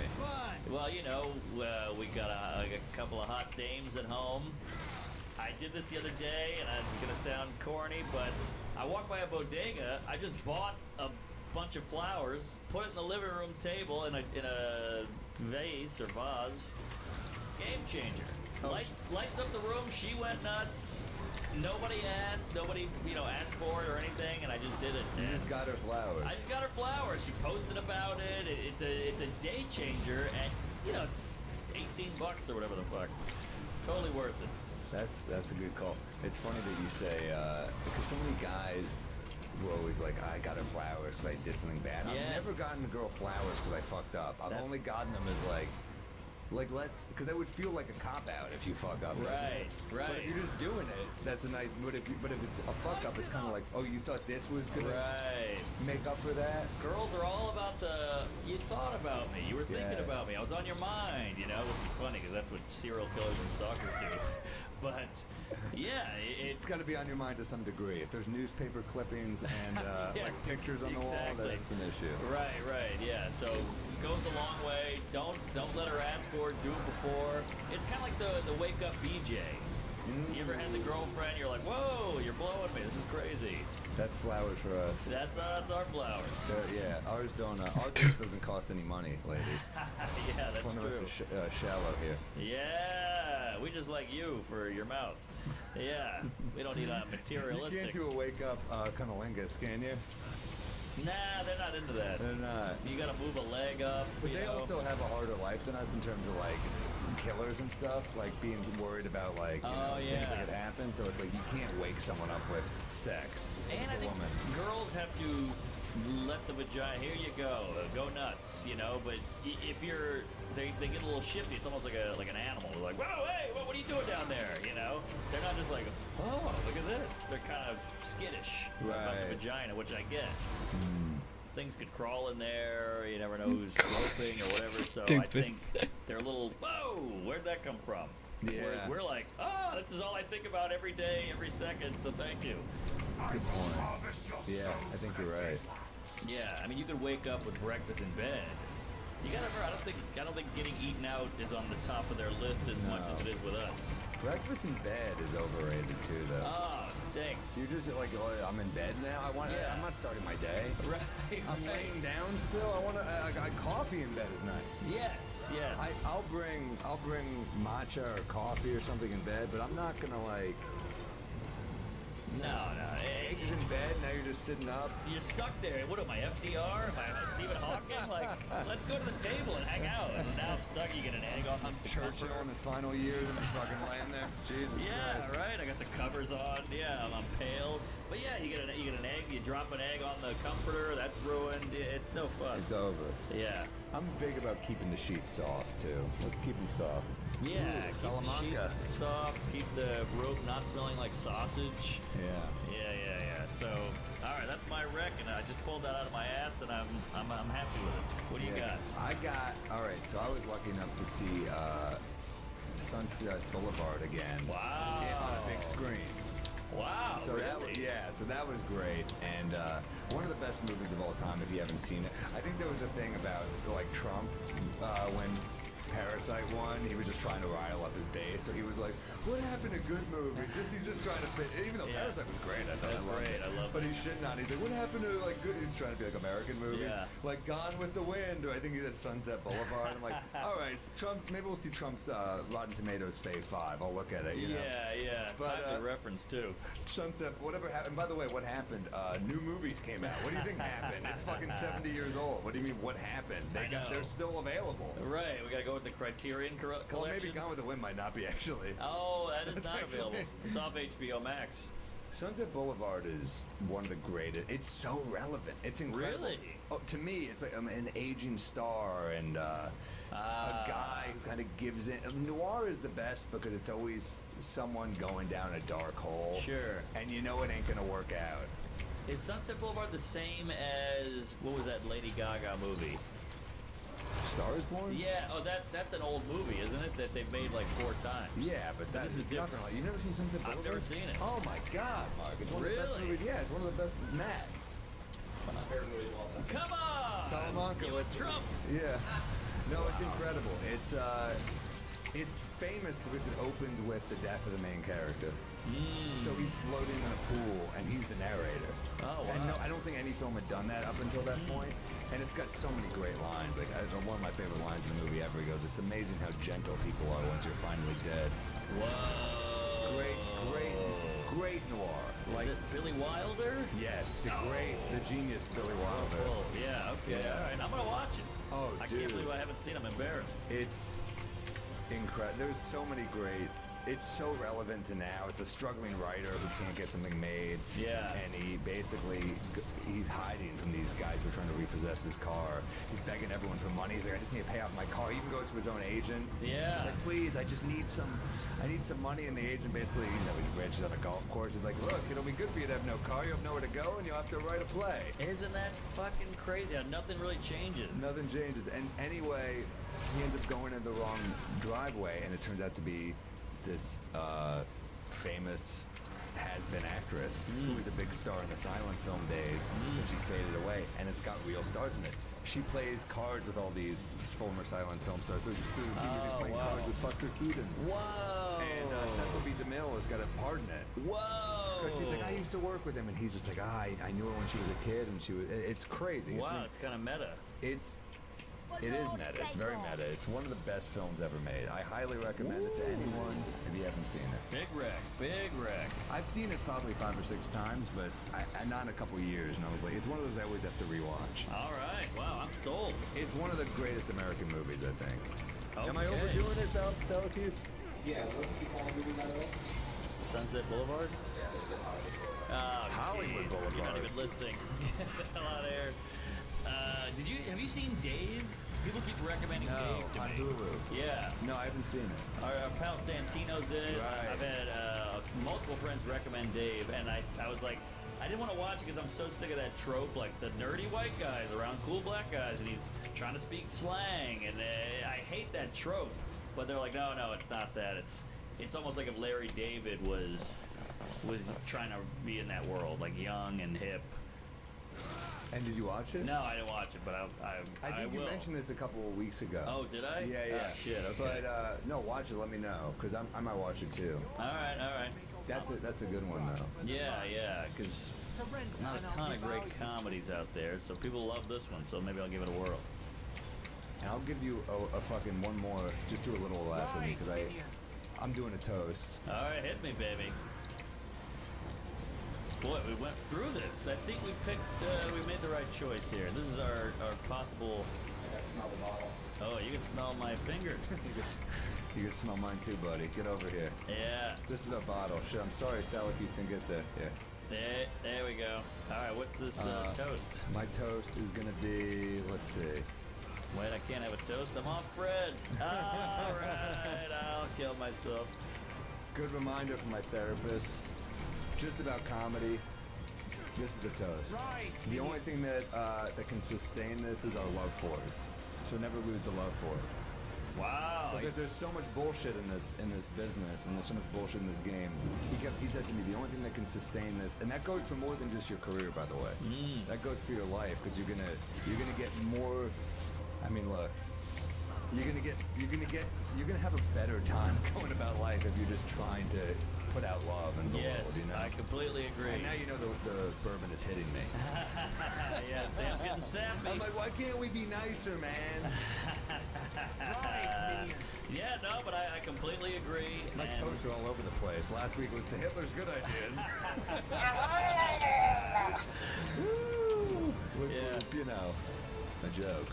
Yes, we're all joking, folks. Here. No, I'm with you. Positivity goes a long way, unless it's COVID. But yeah, stay positive. Don't get bitter. And if you do, put out love is what I'm saying too, because we need to feel the love of comedy. That's what's kept us in it. Like the bitterness, is so it's so easy. You can seep in so easily.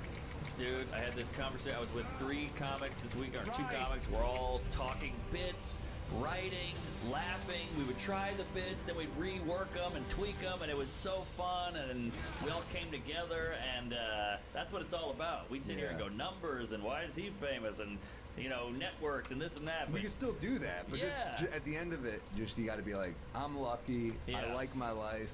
I like that I get to tell jokes. Yes, we're lucky, and that's the thing about therapy is you get that shit out there, and then you go back to the world and be positive and happy. So get the negative out with this guy. That's what you're paying for. Yeah. And let's be honest, a lot of people could get more negativity out other places. As long as you'll hang out with people and you're like, this guy just got a good... That's some negativity. I'm getting out. Mark will go on a poignant rant and then just go. Yeah. That's my favorite part of this. Yeah, you got to mix it up. So you just got to surround yourself. There was so many good comics last night. Like I was at the Cellar. I was hanging out. I saw Greer Barnes for the first time in like 16 months. I miss Greer Barnes. He gave me a big hug. Greer. I said, I'm sad I didn't get to celebrate the Knicks this year with you. William Stevenson, who used to host the Cellar all the time, passed away, and Greer and William had a long-standing bet. every year, You're here to 50 work bucks. mental, The yeah? Knicks are gonna make the playoffs, and Greer lost 50 bucks every fucking year. Whoa. And I said William had to die the one fucking year we brought it. And, and he Yes. came in and gave me a hug.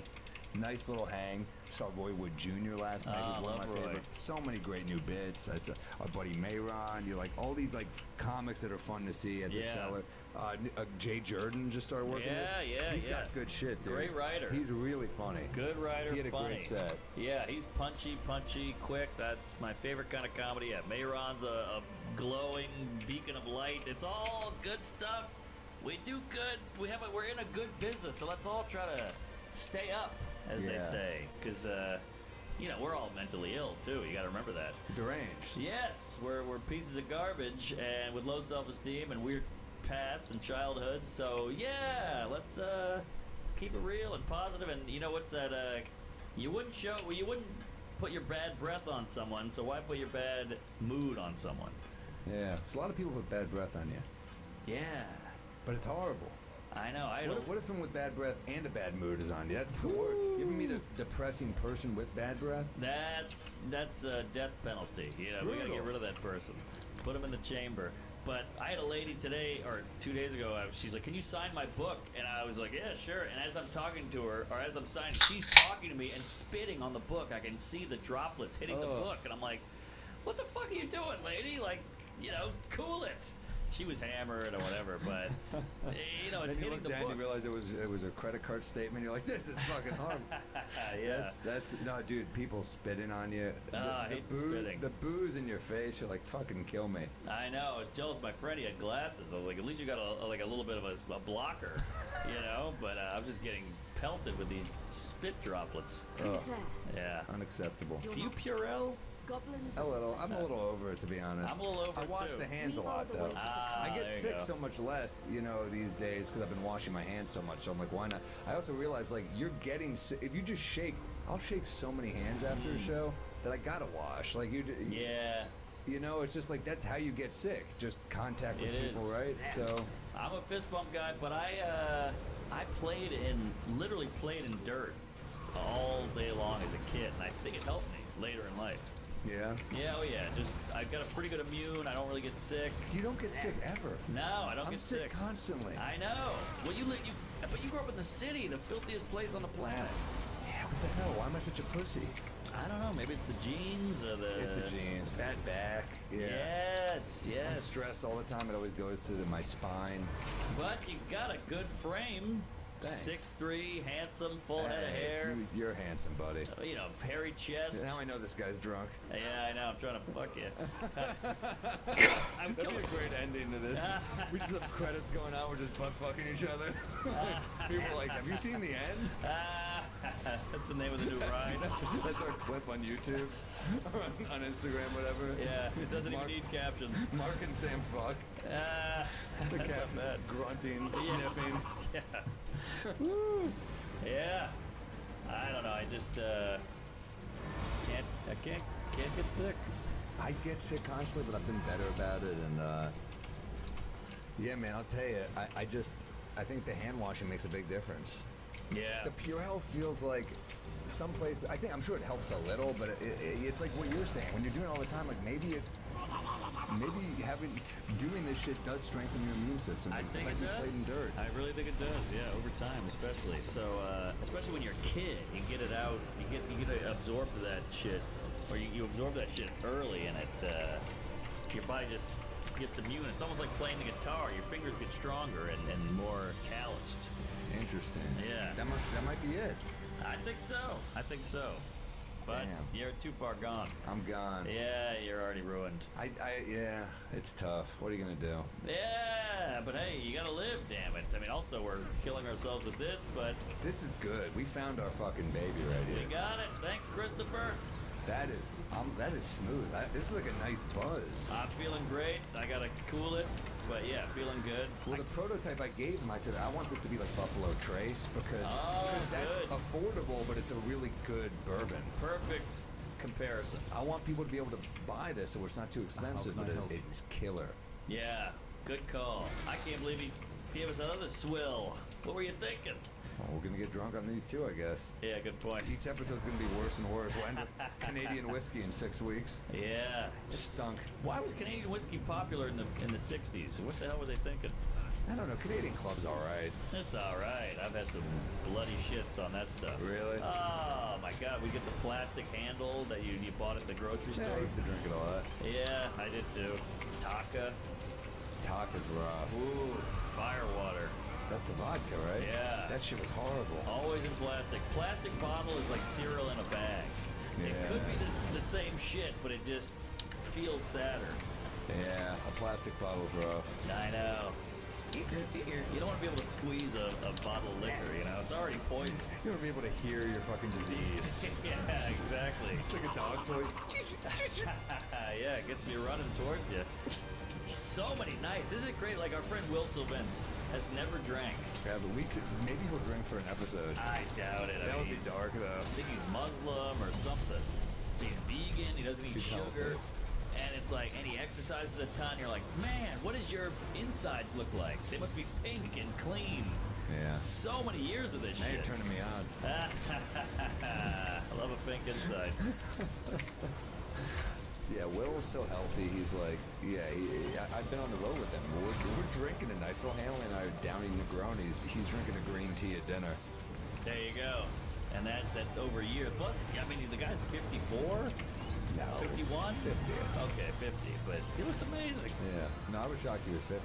I know. Especially when you see his accomplishments. All right. Joking Will. He doesn't know how to use a podcast. I do one with him now. Yeah. But, all right, we got to wrap this thing up. You got a bit?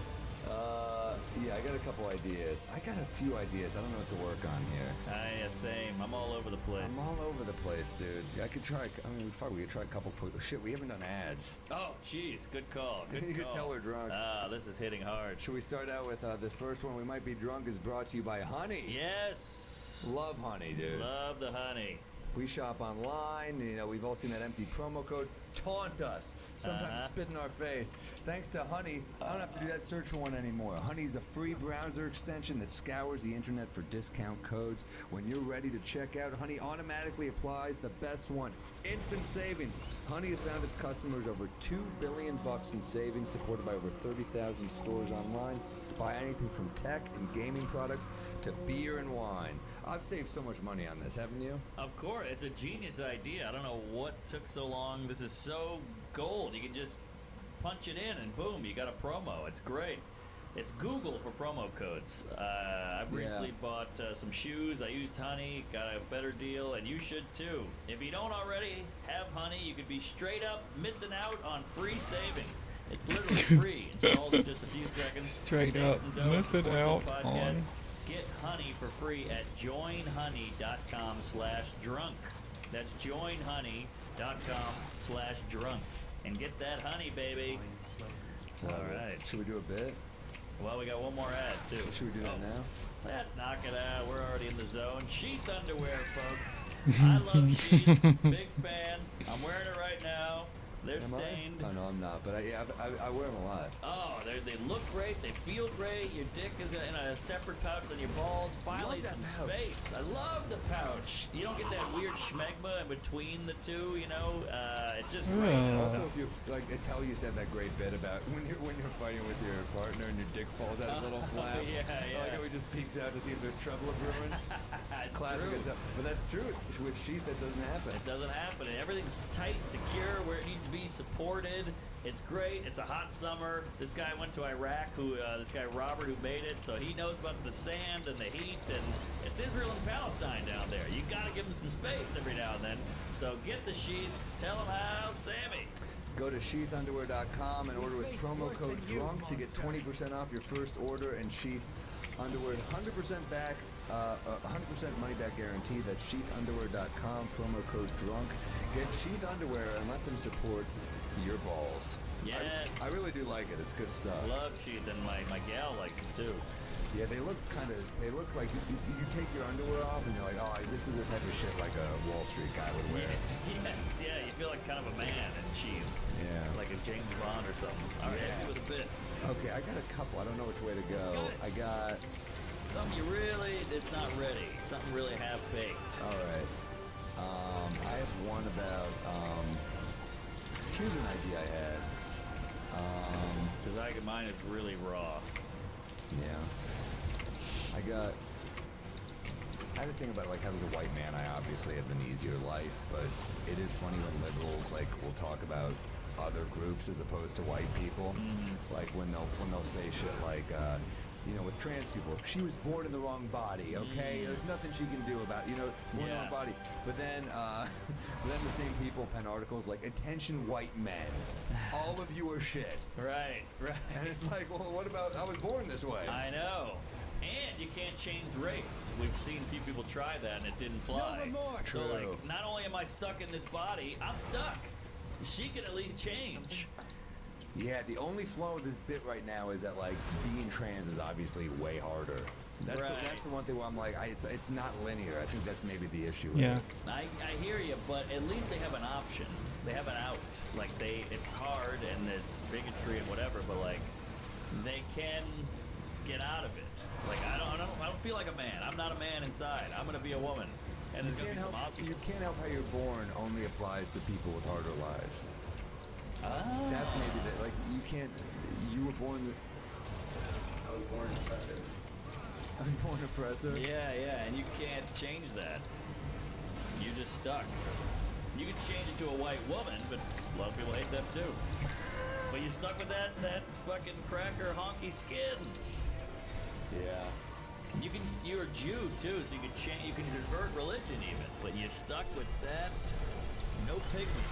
This might be nothing. I don't know. I like it. Let me try a different one. It's very hypocritical. It is, but it's not. It's just I'm not making a good enough point yet. Here's the other angle I had. It's part of a bigger chunk. I have a joke about like. This is a joke that hits. People always like they ask when you're a mistake. I tell people, you know, I was a mistake, and they go, you know, broken condom or unplanned, and I'm like, gee, I never broached the topic with my mother because I love her. Like I can't imagine pulling my mom aside, like, hey, broken condom or raw dog? What happened, Mom? I know you're crying, but my friend Gary really wanted to know. That's why I ruined our relationship. Right. So that hits, and I want to add to it, like, a part where I almost defend my biological father for leaving because they're like, hey, it wasn't a good deal for him. He didn't want to have a kid. Not only did he have a kid, he's got one who's always on tour, shitting on him in joke form. Let's go. Like like that's so the opposite of what he wanted. Right. He wanted nothing. He's got a living thing that resents him in witty ways. Publicly. Broadcasting it into a microphone. Witty is not right. That's. Well, you're basically doing a campaign for how shitty this guy was. And you're going all over the road. Like, I'm going to Syracuse to talk about this deadbeat. Yeah. You know, and he's like, fuck. The whole point was for you to not be here. Yes. I really got not what I wanted. Yeah. No one is pro-abortion more than your dad. He's like, I should have done that. What the hell was I thinking? If they made a time travel movie, it's like Terminator, but he just goes back to kill me. Right. You're gonna kill Hitler's baby? No, mine. He goes back in time. He just tries my mom again. He's like, let me pitch it to you one more time. This kid's gonna be really shitty. I'm from the future. Also, he's got a good reason. Like, this is why I left. This is a nightmare. No wonder I didn't want to be a dad. Being a dad sucks. I'm not even there and I'm getting trashed. That's fucking funny. That's great. There's a lot there. All right, what do you got? I still think the trans thing is good too. I love you because you believe in like. I believe in that when bit. you have comic friends, you need the ones that aren't the ones. Like I love Joe Mackey, but it's like to death. I run a bit by him, and he's just like, "Oh, that was terrible." And I'm like, I need someone who sees the upside and the potential. I see the potential for sure. What do you got? And I think almost any bit can be fixed, but obviously there's some are way far off than others. But yeah, all right. So my gal has been farting publicly and getting a little too brazen about it. Which I'm like, look, I get it. You're a human being with bodily function. You have to fart, but give me a little shame.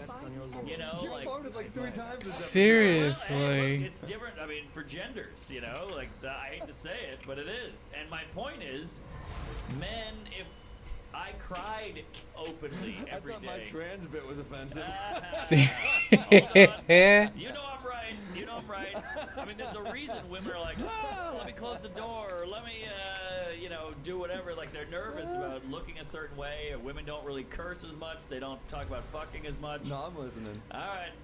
So, look, if we really want equality, let's go for it. But look, if a boyfriend starts crying every day, that's weird. Yeah. Like, his mom died or whatever, cry, I get it. But, like, if you're just openly weeping, it's the same thing as the farting. It's the girl's version. Wow, that's good. BRB. Okay.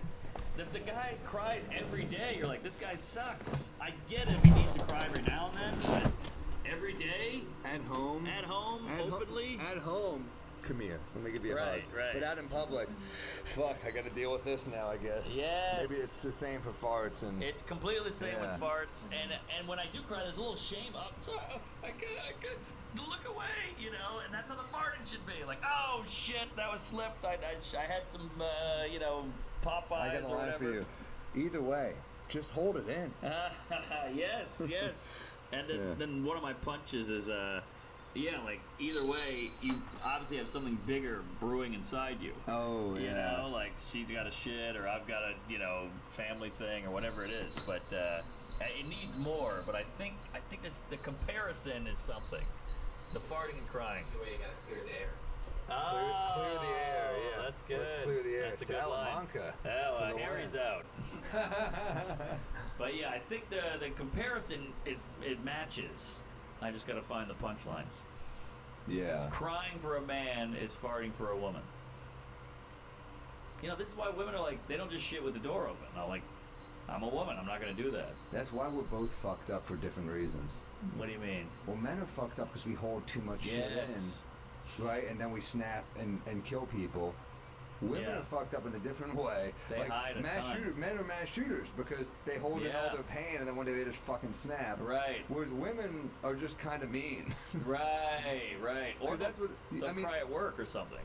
Right. But like I'm talking about, like, yeah, women can cry and men help. Women fart, people go away. Yeah. Men cry, people go away. Right. Either way, you're left to your own devices with it. That's very interesting, yeah. Because we've all seen a lady, and you're like, what's up with her? Like, lady stuff, she's going through something, and you're like, I'm going through a ton, but I held it. But it's just, we're different, I like you comforting her, like, come here. Oh, hold on a second, come here, baby, it's all right. Yeah, and one of the lines is, hey, boyfriend farts, that's a dry panty. Girlfriend farts, that's a wet panty. All right, somebody gave me that line. That's not mine. But yeah, I thought that was fun. But all right, I like the. What did you just say? You had something that I liked just now, literally. I've had like five of these drinks. What do you? Oh, you just said it. Well, Damn it. Salamanca? What did you say? You're sober. About men become mass shooters. Oh yeah. Right. Women just become kind of mean. Yeah, I think there's something about that where, like, that's just irritating to constantly be holding in gas. Yes. The holding in crying is so much worse. Oh, it's deadly. That makes you a shittier person. Right. Yeah, exactly. I like how men bottle it and become mass shooters. Women bottle it and just kill you slowly. Aha, they eat away at you.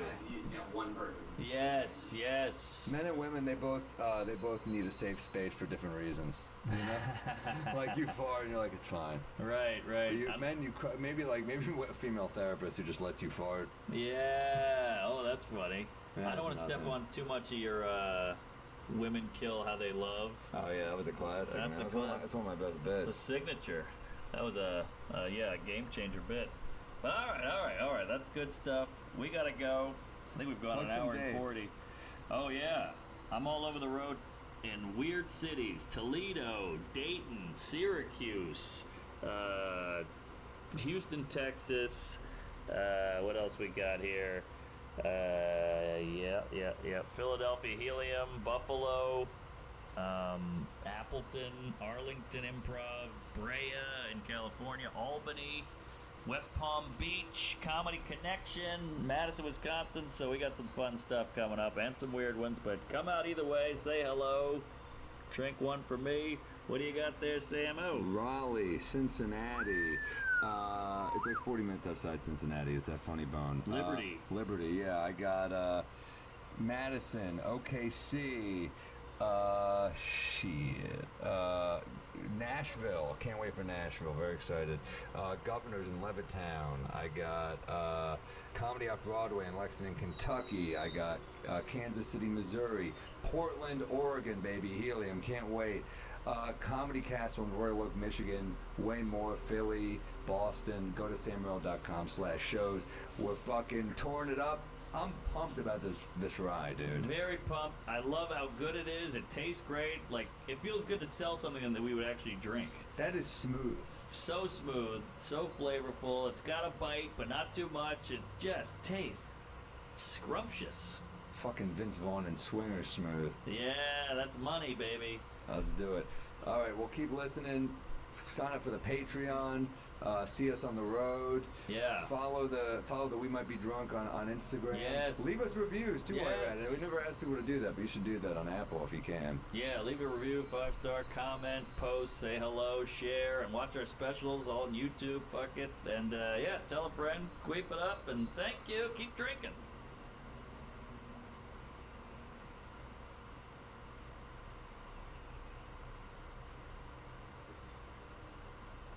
Yeah, same that goes for you deep dish queefs out there. I got a knife and fork out and a bib on. Like, what am I doing? I look like I ate out a chick on her period. I'm covered in red sauce.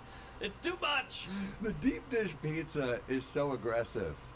It's a lot. It's got a lot of confidence because, like, it really started like the anti-carb movement to go Right. even harder. They're like, Yeah. we're going even bigger. Like, fuck you. That's what happened. A lot of these places had health food movements, and then the unhealthy places went even further. Like, you know, in Atlanta, the Laughing Skull place, they have like meals like the Heart Attack.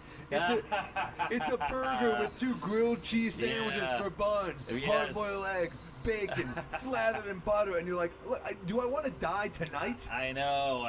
Also, do these shows play in third world countries? Can you imagine seeing that? Like, I've been eating grass for like 6 months, and you're showing me a hard-boiled egg on top of a steak, on top of bacon, on top of a pancake. I mean, what are we doing to these people? That's crazy. That's what do you call it? Shaming. It's so aggressive. It's funny that it's really a reaction to be like, fuck you, we don't care. But then she's like, how about the people that have to work at these places? I know. And then they're like, I don't have time to go out to get a meal. I guess I'll have the fried egg burger, grilled cheese again. Yeah, exactly. This guy's 600 pounds. He's just trying. He needs some energy to serve people. Yeah, you got to learn CPR when you go there, just because it's part of it. I get the CPAP machine and the defibrillator out. Johnny's on his 6th heart attack. They do tater tot nachos. Ah, those are good though. They're fucking amazing. They're good, but you can have 4 of them because it's a fucking tater tot. But yeah, I love it. It's so good. I don't feel like nachos, and this is where I'll lose. Ooh, By the way, we're don't you turning dare. into Sal Volcano's pod. I'm a little worried. Yeah, but here. we're behind a Yes Andy. Okay. They're versus each other. Good point, It's good DeRosa point. and Sal versus each other. We're kind of just every once in a while we're gonna talk food. We talk movies a ton. Yeah, it's true. We did Sean Connery. Then we did Martin Lawrence. Yeah, we're all over the place here, folks. It's called Stream of Consciousness. But nachos, I feel like haven't been perfected. Wow. Well, I didn't know this side of you. Well, as a bit of an OCD and a bit of an analytical cum guzzler, I think I don't like the pile on the top. Then you got these random tortillas that are naked on the side. I want it all to be. That's why I like soup and chili and gumbo and cream based or whatever chowder. It's all on board. You're a real soup queef, Mark. I am. I'm a soup Nazi because I don't like the idea of this nacho getting half of what this one is, who's completely buried in the goods. What are you, communist Cuba? It's interesting, you make an interesting point because during the pandemic, places, because of nachos for shared food, some restaurants would do like single nachos so you could still share them, but it would be like dressed every chip. Now that I'm on board I with. went with Salakis and I went to a Mexican place in his hood and they did that. Yeah. Because I love nachos. I'm a big nacho guy. I like it. And I love the mixture. Like I love jalapenos. I love black olives. I love a little sour cream on there. Yeah. I love the salsa. I love a shitload of cheese. Like it is, to me, the feel-good communal food. Yes, yeah. You're at a bar, you're watching the game, you're with friends, you got a couple beers. I love nachos. I'm just worried because I don't want a plain chip. The chip to me is the vehicle for the chili, the sour cream, the jalapeno, the black bean, the cheese, guac, whatever it is. It's just a vehicle for me.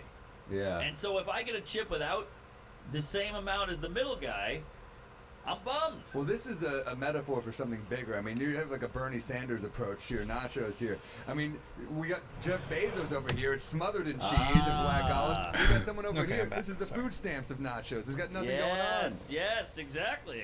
This nacho's on Medicaid, and this guy owns Tahiti. It's not fair. But yeah, Bezos, or no, Bill Gates. Yeah, Sing, divorce. I just saw Melinda on Bumble. No, that was a tweet. But yeah. How about yeah. that, huh? Yeah. I was hanging out with Will Sylvince. He drove me home last night, and he was like, "It's so weird. I thought women like money. Like, why would she break up with him? I thought women like rich guys." And I'm like, "They do until they get the money. She's got to have Yeah. it, so she doesn't need him now." Well, it's funny when Bezos is he She's got just as divorced, his rich wife, as he I think, is, became, really. like, the second richest person. That's hilarious that you're that rich that the person you divorce becomes the next richest person. That's impressive. Yeah, so true. Holy crap. I know. And then, if you go on a date with them, I hope she pays. I mean, let's be honest. She got to get that bill. That's hilarious. Can you imagine like going on a date with her and you're just like you reach for your wallet. She doesn't even go for the purse. You're like, all right, fuck. Come on! I know you have Microsoft. Yeah, that made me Microsoft. Hey, when God closes the door, he opens the windows. Woo, baby. Jokes. Yeah, I mean, yeah, she really. That's such a weird thing. I mean, part of me is like, if they can't make it, that is weird. I agree. Because you think like, there's not a better couples counselor you can afford. Right. They got the best person if they Good try. point. And they've got the best home, they got the best cars, they got the best care, they got the best everything. But that's the problem. When your home is too big, I feel like that could hurt a marriage. It's almost like if your bed is too big. You're not interesting. cuddling. Interesting. You kind of got a distant thing going on. Yeah, that's true. It's so easy to be in a bad marriage if you've got an 18 bedroom. Yeah. But then You're not sleeping on the couch, you're sleeping in the other fucking sweet bed. That's true, but on the flip side, if you know, me and my gal lived in this tiny studio / 1 bedroom, and we were at each other's throats because it's too small. So there is it's too small, it's way worse. it's way worse. I think there's a happy medium, you're saying, because most people think the bigger the better, but there's a middle ground. Yeah. I think you got something there. Yeah. I think reasonably big, but also you want to see the person. Yeah, I guess so. Tim Burton. Look this one up there, Hare, or Matt. Tim Burton is married to Helena Bonham Carter, and they have two not houses. anymore. No, they're divorced. Okay, well, when they were together, they I'm had fairly two sure. houses. Or maybe they're still together. She, or maybe, you know what? I think Maybe she they never got married. No, she was with Kenneth Branagh. Oh, really? Yeah. Wow, she's got an interesting taste. Both houses split. They lived next door to each other, and they each had their own house. It says they split. Okay, they split. But at the time, see, look, they had a London home next door to one another, and they were linked. So they had like a little tunnel connecting, but they had their own houses. Pretty interesting. Interesting. I kind of like that. I mean, that's not. That's it's a good, kooky. I mean, but that's what you expect. Yeah, And you he's a expect weirdo. Johnny Depp in the third house to just walk out with like 90 scarves and just be like, "Hey guys," like, Right. it's just a weird. She really she's a great actress. I Great love her. actor. She was on The Crown recently. She That's was great right. on that. That's right. She's yeah. I mean, obviously Fight Club, all of Tim Burton movies she's in. Yep. Yeah, she's got a kooky vibe for sure. It's cute when two kooks get together. Yeah. You know, like the weird kid in your high school who's like the artsy goth kid starts hooking up with like the suicide girl, and you're like, all right, that's good. You guys are both weirdos and cutters and all that. That is cute. Yeah, it's kind of like the jock and the prom queen. You know, I like when those people meet. You're rooting for him. Yeah. That's the whole basis for Us Weekly. What do you mean? Well, you're rooting for these two actors to get together. You're like, you know what I mean? Two people you like start dating. You're like, oh, good for them. It is fun, and then you get to picture them fucking. You're like, wow, Timberlake is fucking Cameron Diaz. What's that like? You know, that's exciting. That's an old issue right there. I haven't been to the dentist in a while. Humphrey Bogart and Lauren Bacall. I'm like, geez, Mark, you really. Wow, Liz Taylor looks great. When's the last time you've been to the dentist, by the way? It's been a long, long time. Me too. How about you? It's comedy. Well, my parents had me on this thing back when I was younger, where I'd go twice a year, and I hated it. Obviously, you know, you're But now a you kid. look back, and you're like, that was a good deal. That was a good deal. I hated. My dad was like, "You're gonna miss this one day when you're, you know, a broke cunt or whatever." I'm like, "Ah, shut up, Dad. You don't get me." And then cut to me at 37. 47. I'm like, shit, I'm I bad just at like picturing cleaning. your dad, who's, you know, I just picture being like a really bright guy, just being like, you fucking broke cunt, Yeah. piece of shit. He's putting on aftershave, hitting my mom. Yeah. No, it's true. I gotta go. And this is comedy in a nutshell. This is how sad this is. I'm going out to some gig somewhere. I think Tacoma or Seattle, whatever. And no, Spokane. And the guy, my opener, Andrew, goes, there's a guy, a dentist who does a podcast, and he gives you a cleaning while he does the podcast. You want to do it? I'm like, I'll do it because I get a free cleaning. Where is it? I think it's in Spokane. I'm there. I'm going there. Let me know. Get him on, Dennis Pod. But that's how fucked up we are that I'm like, oh, I'll do a podcast for the cleaning. Holy shit. Yeah. That's how bad it's getting. I'm like, you did his podcast? Prostate exam. I had to getting older. Yeah, exactly. You got a colonoscopy? Yeah, it was a web series. I had to do it. Yeah, it's true. But I'll take it. I'll take a cleaning. I mean, I'm scared. Do you floss? I don't make a habit out of it, but I always think of Hedberg's joke, where how hard is it to quit smoking? It's as hard as it is to start flossing. I think about that all the time. Great joke. But I did last night, but I right. don't always do it. It's like, man, that's how you know you got a drinking problem. Like you know you've never flossed. Because you're just drunk. You're like, ah. You're drunk. Drunks barely brush their teeth before bed. They're like, You got fucking, they that fall face first down. Yeah. You know, I'm gonna try to. My mom says it to me all the time. Make sure to floss. It's such a mom thing to say. But Yeah. Floss and take your vitamins. My mom's hilarious with the vitamins because she'll tell me vitamins to take, and she's like, "What are you taking?" I tell her, "Oh, I'm taking Genius mushrooms, also the pills. I take valerian to go to bed." My mom's like, "What are these?" I'm like, "You're telling me to take fish oil." Yeah. Well, what do you think? Yours are fucking proven in fact? I think fish oil is good. Fish oil is good. It's good for the joints. Valerian is good, I think, for your. It calms you before bed. It's good to take. Oh. Like I think magnesium is good before bed too. Yeah, heard that. But I mean, it's Zinc. all. Zinc is good. Yeah, I feel like zinc is like The number one. I feel like zinc just keeps you from getting really sick. Yeah, zinc is big. I should be taking all these. But then some Vitamin people are like, D. vitamins aren't real. Yeah, you know. But then they're like, professional wrestling and Scientology is. So. Not the Holocaust. But yeah. Oh, that's interesting. Wait, hold on. I had some. What were we talking about for vitamins? Harry. Shit. No, we're all Helena Bonham spaced. Carter. Nah, after that. People are getting furious at us right now. Oh shit, sorry. Matt! He's jerking off. He's checked out. Oh, damn it, I had something before vitamins. It's gone. Alright. Dentist. Oh, flossing!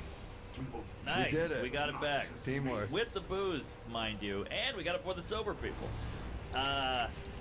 You know that flossing stick now that they have? Yeah. That little, like, claw thing? That... Some say it's not good for you. Oh, really? Yeah. Interesting. Well, I like those things better. I love that thing because this thing with the the string and you getting this shit on your fingers, I hate it. But the claw thing, to me, stuff like that gives me hope in humanity because it's like we had this string for 500 years, whatever the hell floss has lasted. All of a sudden, this Did we one. have flossing 500 years ago? I assume people are getting in there with like a, you know, Maybe a toothpick sort of thing? a twig or a toothpick or yeah, something or a root.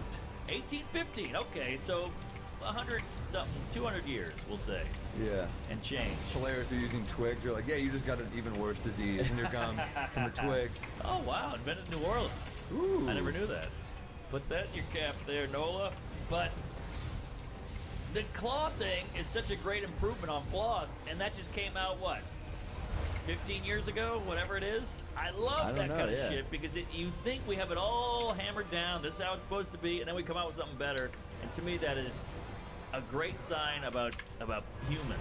That's a good point. You know what I like about the claw too? You could flip it around and poke things. I mean, it's kind of got the double weapon Got the there. double thing, yeah. The claw is genius, and I'm trying to think of other things like that, you know, that we keep upgrading over time. The razor, maybe. Yeah, but I the don't feel like razor. the razor's made. Like it's funny. Well, for all the upgrades we've made in the razor, we always go back to the single blade. Yeah, For the all single the blade progress, is you're like, big. this one's got 5 blades, and you're like, is that not too much? Right. I'm Five? trying to kill myself here, folks. And that razor, you can't cut. So, I got a good rec for you. This isn't my Oh, rec for the week. please. It's not my rec for the week. Okay. But just a rec in general for shaving. I think it's called Ten Skin. And it's if you get razor bumps. I get razor bumps all the time. Oh, I I have do. sensitive skin. Pour a little there on you, you're good. Interesting. 10 skin. It's in a blue bottle. 10 skin. Seton Smith turned me on to it. Okay, great, Yeah. great. I love it. Good, because I kind of like Razor Burn because it hides the herpes. No, I'm just kidding. I If can you don't have blend them herpes, in. then it just looks like you have herpes, Mark. Yeah, good point. Good point. Let's give our rec because I feel like we're going what's your rec? going down the barrel here. I got a weird one today. Love a weird wreck. Okay, I'm gonna shout out now. I'm giving a restaurant, but it's a chain, so I think it's nationwide. I love it. Restaurants are hurting. This is a great idea. Well, I don't know if this one's hurting because it is probably a multi-million-dollar whatever, but the restaurant Kava. I love Kava. Is that today? So they have the hummus and the Middle Eastern type. They food? got all that. And it's like Chipotle style where. Exactly. You go down the line. You go. I want that. I want the base. I want the They're great. quinoa. I want the cauliflower. I want the meatballs. I want Quinoa. the stewed chicken. Whatever My favorite it is the pickled onions and the pickled My peas. favorite. Oh yeah, and that's all free at the end. You get Yeah. the cilantro and the pickled onions and the cabbage and the olive mix or whatever the hell it is. Get some kava. It's a little expensive, but maybe that's in New York. It's like you end up It's great. spending like $13, but it is so filling. You're full after. You're satisfied. Your breath is horrible, but Yeah. I love kava. Shout out to Kava. Yeah, it's great. There used to be a place kind of like it in the East Village when I was a young comic and trying to get a cheap meal. It was they give you a huge pita and you got unlimited stuff in there. So I would literally Ooh. keep getting the jam shit in there so I would get the yes. fattest meal for like $5. It was great. I remember that They place. did not last long because of people like me probably. But yeah, Kava's great. I'm a fan. All right. Yeah, I was worried because people get weird about chains and shit, but I don't want to say some random New York restaurant because Well, I feel like Kava's everywhere. They've got the like jalapeno hummus. They've Yes. got it's great. I love Middle Eastern food And it's a nice mix because chains tend to be McDonald's-y or Wendy's-y or whatever, or just salad or chopped or whatever. But this is like interesting, weird, different kind of tastes and foods and spices. You ever? Sometimes I was trying to be healthy and I'll like, let me order chopped. I'm lazy and I'm like, I'm not gonna spend $26 on a salad. That's crazy. It's insane. It's a smart business move because you just think with your stomach and you just go down the line. And you're like, I'll have salmon, yeah, I'll have ham, I'll have egg, and then before you know it, it's $19.99. I love the choose your own adventure style of eating though. I love the picking and choosing. Yeah. Some people are very against it in the times of COVID because but I'm like, they're wearing a mask. I think we're fine. Yeah, that's another great innovation. I love when things get innovated. Like sushi was like a big deal when I was getting sushi. You had to go to a restaurant, the guy would bow, and everything was like pristine, and there was He'd music. sacrifice his kid with a samurai sword. You're like, this is Yeah, there was strange. like a weird little waterfall in the side, and some guy had a samurai sword, and now it's like you get a sushi little plastic thing at the grocery store, and it's solid. True. I Solid bet sushi. 90s sushi, just playing My Heart Will Go On with a pan flute. You're like, all right. Yeah, exactly. It's great. It was some weird kid meditating on a bamboo rug. It was so intense. And now sushi's like, sushi. Yeah, so now you get a fucking Rite Aid. Yeah, exactly. It's great. Americans ruin everything. I know. We make everything quick, cheap, and easy. Which Richard Jenny used to have a great bit about how the French have the croissant, and we in America we go, take your croissant with you fat bastard. underrated comedian. Incredible Check comedian. out Richard Jenny, Platypus Man, if you haven't. And One of- Steaming Pile of Me is great too. One of the funniest. Yeah. So funny. So funny. My rec. This is gonna sound crazy. I love it. had never seen this movie before. It is an American classic, and I am ashamed of. But sometimes there's so many classics. We have so many great American movies that some are gonna slip through the cracks. And, Oh, and yeah. this is one of them. Jaws. Oh, amazing. 1975, the first summer blockbuster, It's mind you. incredible. Incredible. And it's I've his first seen movie. scenes of it, but I'd never seen it start to finish, and I was so ashamed. What? I was like, let me just take a night. I was embarrassed that I've never seen it. I'll tell you another thing. Post-COVID, it plays so interestingly, and the politician who won't shut down the Right, beach. And you're right. like, man, this is so relevant now. Yes, interesting. Good call. He won't Good shut down the pull. beach even though it's dangerous, and you're like, fuck, this is like tourist season. Think about all the cities that are hurting Right. tourist-wise. It's tough. Yeah, and also it's a message that people are the same. We think we're all high and mighty and new age, but everything's just repeating itself. People also- are all fucked up. It's also weird to watch that movie and be like, man, I'd kill for just to be a shark. I know, right? I can just stay out of the water and be fine. That's it. Could still tour, no worries. Yeah. Yeah. By the way, sharks kill less people than cows, but we just Wow. haven't. Sharks are kind of like the black people of the sea. Everybody's like scared of them, but they're not even killing that many people. All right. Dangerous road we're taking. Yeah, sorry. That's depending. You know, it's sexier if it's this, if it's like a Right, racial right. thing, but it's actually. Oh, okay. Jaws, so good, and that's a young Spielberg, and the shark had there's all these books and stories about Jaws, like the shark barely worked, so that's why they had to use it so little, because it was this big machine that was shitty, and that's why they show it less, but that worked. Showing it less made it more enticing and more imagination kicked in, you know? Fear is better when it's in your mind. That's a great point. Special effects won't always age well. Yeah. But psychological stuff, it fucks with you. I mean, that's why Exactly. Psycho is so great. That's why, like, Yes. certain classics. You want to make Shining. The Shining. Yeah, and also a lot of foreplay, you know, just like, oh God, here it comes. No, that wasn't it. Oh, no, that wasn't it. And then the big crescendo at the end. I mean, Well, beautiful. who's the actor, the main guy now with the glasses? Roy Scheider. He's great. He's great. Yeah. French Connection. Yes. Great New York movie. If you haven't seen, I great. think the greatest car chase scene maybe in movie history. French Connection, the Gene Hackman Yeah. car chase scene, where Under they're the going bridge. subway to subway. I'm like, oh my Oh, god, that one. Yeah, that's that was amazing. insane. That was like a perfectly orchestrated, the whole thing, everything was perfect timing-wise and just gritty. So we've gotten rid of the grit in movies. Look at that. I mean, remember that scene where like there's a guy trying to rape a lady and he stops it and Yeah. oh my God, he goes to the basketball court to shake down the black guy. I mean, just look at this. This is unbelievable. This is like 1971, I want to say. Yeah.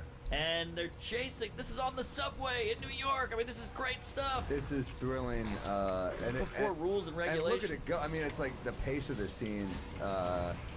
It's really crazy. Yeah. Gene Hackman is one of the coolest actors ever. Like, Yeah. really just, you know, fun fact about Gene Hackman, he was cast as Mr. Robinson in The Graduate. What? Mike Nichols. I can see that. Yeah, but he was too young. Ah, that makes so, sense. So there was a day where Dustin Hoffman's like, man, because Mike Nichols fucked with Dustin Hoffman the whole time on that Oh, set. really? And Dustin Hoffman's like, I'm doing a horrible job. I can't. Like, Oh, wow. They hate me. I'm doing horribly. It was like his big break, and I'm doing horribly. And Gene Hackman's like, nah, they're gonna fire me. And he's like, what are you talking about? You're amazing. Yeah. He's like, nah, I got a feeling. Later that day, he got fired. And it was because Mike Nichols was like, he's too young. No one's gonna buy him. He's like 8 years older than Yeah, it makes sense. Dustin Hoffman. It you makes know? sense. That's so funny that these actors were nervous. You know, we see them as such legends, and they're like, "Oh, they hate me." Yeah, but can you picture young, like picture not famous Dustin Hoffman? He's Right. like 5'5". Like I don't think he's just like I'm the shit. I think Yeah. he was like fuck. Yeah, no, I get it. It makes sense. But I just rewatched that too. He killed it. And Mrs. Robinson apparently in the movie is like 38, and she's like this old lady. It's so funny. Yeah, Anne Bancroft was hot in that movie. Oh, so hot, so sexy. Great. One of the great. I mean, we talk about great American movies of all time. Like, Yeah. The Graduate's fucking incredible. And Yeah. they were trying to sell it as like a sex comedy in the '60s because the studio had no confidence in it. Oh, damn! Best Picture of the year, I think. I think it won Best Picture. Did it? Yeah, I think it was 68 Academy Awards, Harry. Check it out. It definitely was nominated. I don't know if it won. Yeah, great movie though. It's got the Truffaut influence. It's very French New Wave vibe. Yeah. I think that was one of the first times it came over here and hit the mainstream. Did it win Best Oscar, Harry? Best Director? What won that year? 68, Good question. Because I remember, I seriously just fucking read a book about this. I don't remember what won.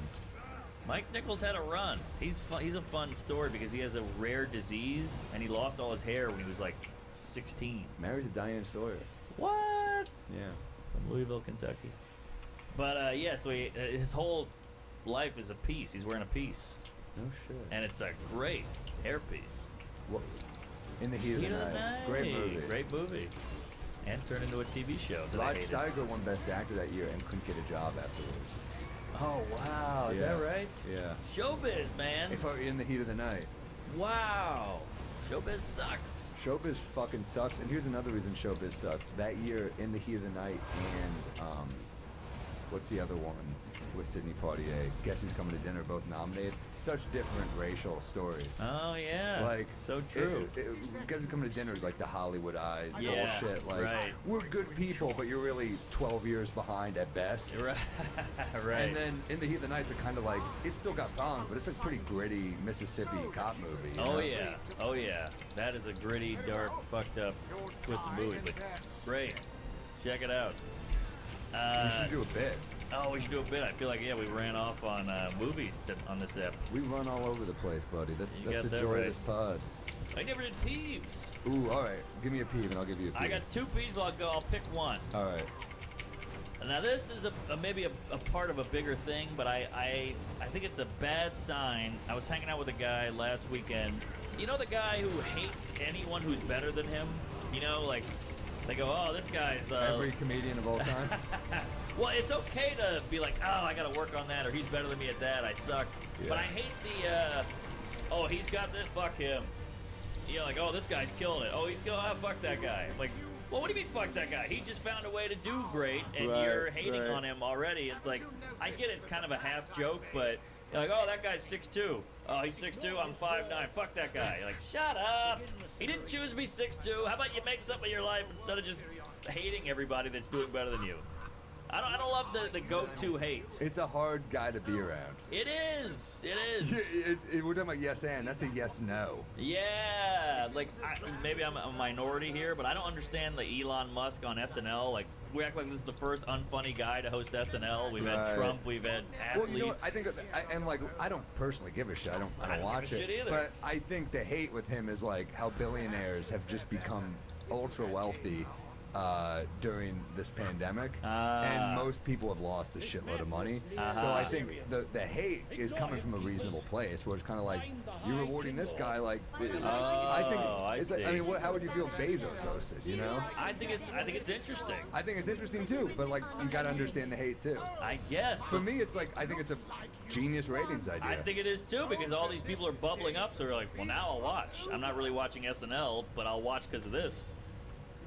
Yeah, I mean, I'm probably still not going to watch. I mean, we work on Saturdays, and I don't really care that Well, I'll much. give it a YouTube. I mean, Yeah, like, I mean, I'm curious to see a monologue. Yeah, I'd I'm love curious to see a what he monologue. does. I mean, I get the hate. I just Yeah. don't really. I personally am just like sometimes those make for interesting episodes. Like back in the day, Rudy Giuliani hosted SNL, and I thought it was really funny. Yeah, there you go. Sometimes it's fun to have a fish out of water moment in there. You know, this guy's a politician or a soccer player or something, or Forbes hosted one. You're like, what is this? But it's kind of, it mixes it up. People like to kind of they add. And look, I guess SNL does have cultural relevance and especially political relevance, and they got really mad when Trump hosted. It's Yeah. like, my issue is only when people try to play both sides of it. Like I was, just as a spectator, I was like, oh, you're gonna bash Trump every week, but you had him host your show. Right, to me, right. the hypocrisy of it is like a little like, all right, but I also think like, it is an entertainment show.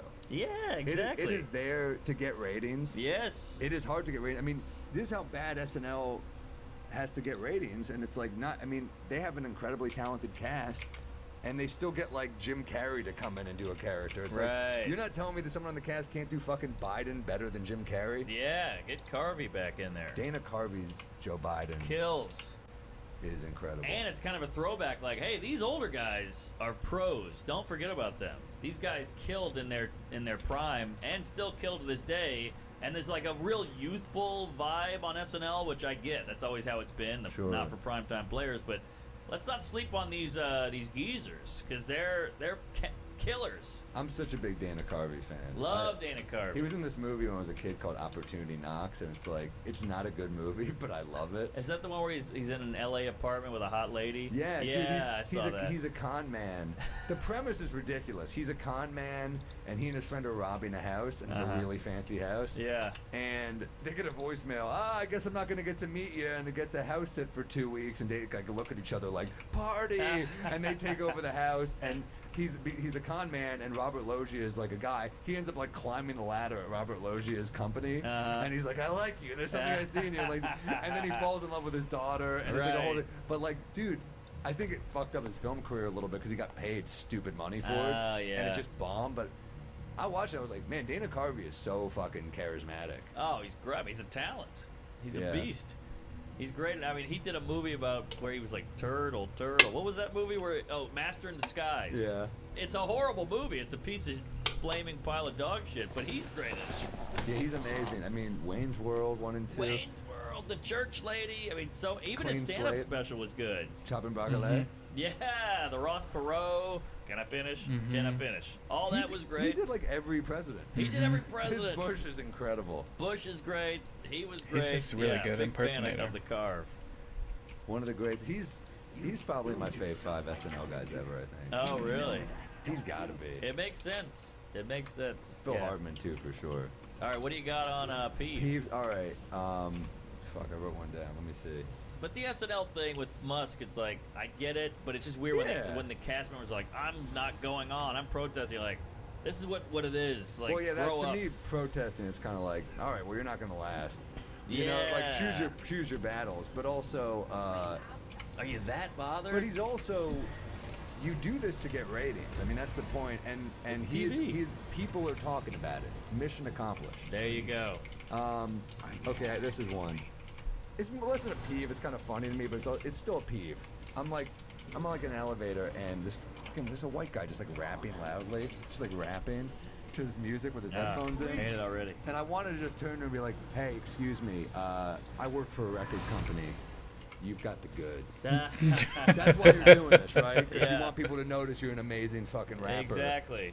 It's Is ridiculous. he pronouncing like, hey guys, I'm gonna do a rap. Here's No, my hat for some he's money. Just like, Oh God, this guy's all out to lunch. I hate this guy. Yeah. He's just rapping Mark loudly. Norman's comedy special out to lunch. Check it That's out. a good way to work your. Yeah. It is. That's the whole point. Is that I'm out to lunch. But yeah. That's horrific. He's Yeah. rapping loudly. I hate hate this it. guy. I don't like people. I did a peeve on this last week where it's like, I don't like people taking over common space. Yes. It's always been a peeve of mine. Have some respect for everybody. Mm-hmm. There's something about it. Then again, I choose to live in New York City, so it's a True. pretty fucking dumb peeve to have. But these aren't things that I can't take. These are peeves. They're peeves. Yeah, you sit there and you deal with it. But my question is, let's say you started rapping. Like there's that great Curb moment where a guy's on a Bluetooth at a restaurant just alone. And so Larry starts going, and then I did this, and then he's talking to himself, and the guy's like, what are you doing? He's like, what are you doing? What's the difference? He's like, I'm talking to somebody. He's like, what's the difference? You can't see who I'm talking to, whatever. And that's how I feel like you should start rapping in front of this guy and see how he likes it. Fake rap battle. Yeah, fake rap battle. Give him a taste of what's what. And then go a hippie to the hop to the hip hop. I'm at a hippie to the hop. What subway stop are you going to? To Jew? I got nothing. You But never yeah. see people, they're always blasting rap on the subway. You never see someone like hold up a speaker, it's just like James Taylor or some shit. That's true. James Taylor fans are quiet. Yeah, they don't really make noise. But yeah, rapping out loud on the subway, it takes a little balls and vulnerability to go, hey folks, if you like my rap, give me a buck or whatever. But to just do it outright like that, It wasn't I even hate his, it. he was just singing along to the music with his headphones in. Ah. No, if it was his own, I'd have a little more respect. Yeah, that's what I thought he was doing his own shit. I saw a guy on the subway once come on and started reading poetry, and I'm like, man, you've got some balls. Yeah. You gotta have balls. Nobody likes poetry. Nobody. Nobody's going to a poetry slam or a, stand-up poetry or a poetry club. It's tough. It is, yeah. I mean, save that shit for your girlfriend or a love letter. And you better be doing it during a breakup. You do it to win her back. Don't break it out casually. Yeah. Oh. And was it his or was it? It was his. Oh man, that's tough. Yeah. Poor guy. What? Give me a bit. All right, I got 2 ideas. So one, I'll just do one because we're running low here. But I got this whole bit about how men are horny, and this is raw. I don't know where to go with it, so bear with me. Men are horny and It's are raw and bare in the setup here. Yeah, yeah. Men are horny, and it ruins us. Mhm. Because women are like, hey, it sucks. I'm a woman. I get pregnant. I have to take time off. I have to raise a kid. I might not be able to go far in my career because I get pregnant. I'm like, I get it. But men get horny, and look how many careers that's ruined. It's like Epstein and Kobe and Cosby. If we didn't get horny, imagine the amount we would flourish. We have to deal with our horniness. I wouldn't give examples because you're giving examples of rapists. Ah, I think shit. that immediately is like, Good point. and it did ruin Kobe's career. He came back from it. He did come back, yeah. Something else ruined his career. Helicopter? Yeah. Yeah. Then. But it's definitely a hindrance. Yeah. Maybe pregnant is the wrong angle because that's like. No, just, I think that's great. they're both biological. I like it. That's the. Well, this is biological. So is me being horny. Right. That's very Mark voice. I also think, you know, I wouldn't even give examples. Like, look how many careers this has ruined. You know, I was horny. It's tough. The tough thing is you have to make that. No one's like, I want to ruin my career. No man is like, I want to. Exactly. It's just Well, like he was the really problem- bad. He was also really horny. Yeah, but you get no sympathy for horny. Yeah. that's a But good it point. is a biological thing. Like your horniness is. I get it. This is dicey waters because there's like sexual harassment suits all the time and all Yeah, that. no, but that's you at your best, I think. Dicey waters. I mean, Yeah, and I'm not saying it's good. I'm just saying it is a factor that we don't really include it in the debate. men will jack off before a date to act like humans on the date. There you go. That's a great example. It's so true. Yeah. And then I feel like the ending of the bit could be like, well, I get pregnant. I'm like, how do you think you got pregnant? I was horny. That's the big. I already got the ending, but I Yeah. need the middle, the gooey middle nougat. So I think that's something. Like, it just. I have a line in the beginning where I'm like, men are hornier than women, and women go, no. And I go, ladies, you've never gone to a family reunion and go, I would do it. You know, and that kills. So, Yeah. like, that kind of shows, like, what we're willing to do because of our horniness. Men are fucking animals. We're fucking relatives because that's how bad it is. I'll tell you what ruins a career is fucking a family member. yeah. Look yeah. at Woody Allen. Right, exactly. Look at Woody Allen. Perfect example. But again, he's like a bad guy. It's tough. I So think it's you have to tough. make it like. I think you have to say just like generic Me Too, because that way the mind doesn't go straight to hopefully a rape. Maybe Bad it does shit. still. It's tough. That's why it's tough because no one has Because sympathy for you don't want to horniness. sound like you're defending Exactly. a rapist. I You don't just want to be that guy. You want to sound like you're defending the horniness. Yeah, yeah. But I also like the horniness- idea. Look how much I'm horny as hell. Look how much I get done. Yeah. I do 2 podcasts. I do the road. Yeah. I do 4 shows a night. You know how many times I jacked off today? I know, but you get no sympathy. It's kind of, I have another bit about sex workers. I'm like, I've been supporting them for years, and everybody's like, oh, that doesn't count. I'm like, well, you support this group and that group. I've been paying her this girl's rent. You know, like why? Just because I'm getting blown doesn't mean I'm not a hero. All right, maybe there's nothing there, but I'm working on it. I think sex worker is becoming more and more accepted. I It think is. it's like becoming more legal and more accepted. People still. I remember I saw a comment This once is on stage saying stupid. he paid for sex, and it wasn't even true. It was like a Jumping misdirect. in But this he game. said that, and it got Hate like a it. big awe. Yeah. People. From women too, by the I way. bet also no one would even believe that. Like, you're a good-looking guy. I think, you know. Yeah, I've never actually gotten a prostitute, but I like the idea that, like, you're all of a sudden, it's like a weird gray area of, are you a good guy or not? But I'm like, I've been helping this whore out. Right. You know, but you're still. So maybe don't make it about you. So if I were Ah. to do this, I think maybe it's a better observational joke, because it's not true. I think maybe you're losing people with, like, I don't think that's true. Man, maybe you're right. Maybe you're right. All right. I'll just make it about the idea of it. I think the other bit too, it's like, it's a great, I love the horny versus pregnant thing. I think Okay. that's Thanks. great. I mean, they're both things, they're both things that ruin careers. Yeah, true. Difference is, a woman can come back, they can come back from being pregnant. Yeah. And you get paid to be gone. No guy gets paid to leave because he was horny. That's Except good. maybe Bill O'Reilly.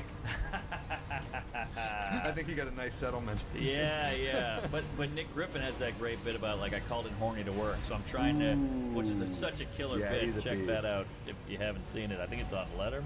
Or Conan. Yeah, he's- But yeah, I don't want to delve into that whole pond. But yeah, I think there's something there. All right, and I just want to keep it away from like abusive men or whatever For bad sure, men. for But, yeah. sure.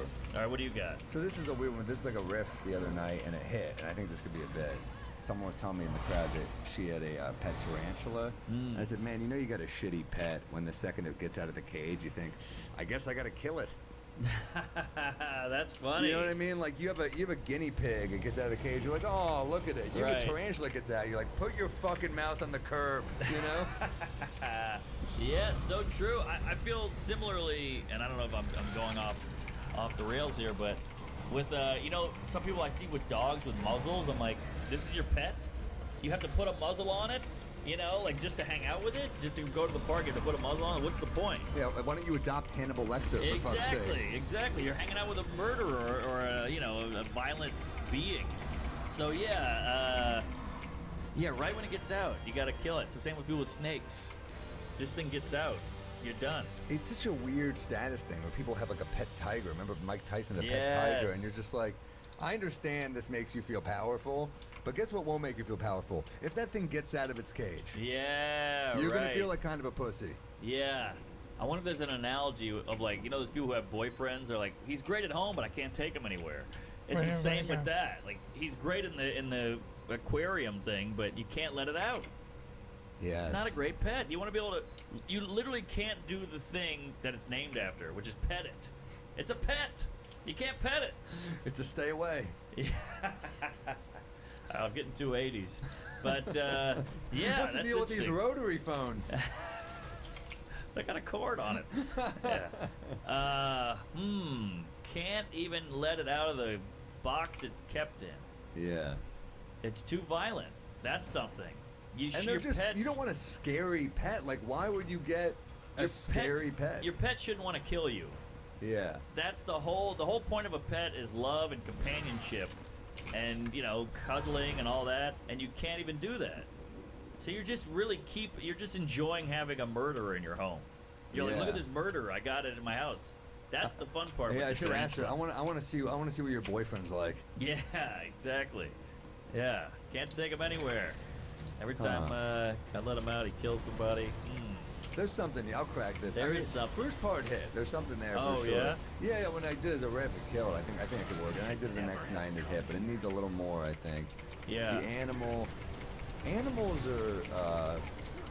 It's weird the different types of animals. You know. Ferret is weird.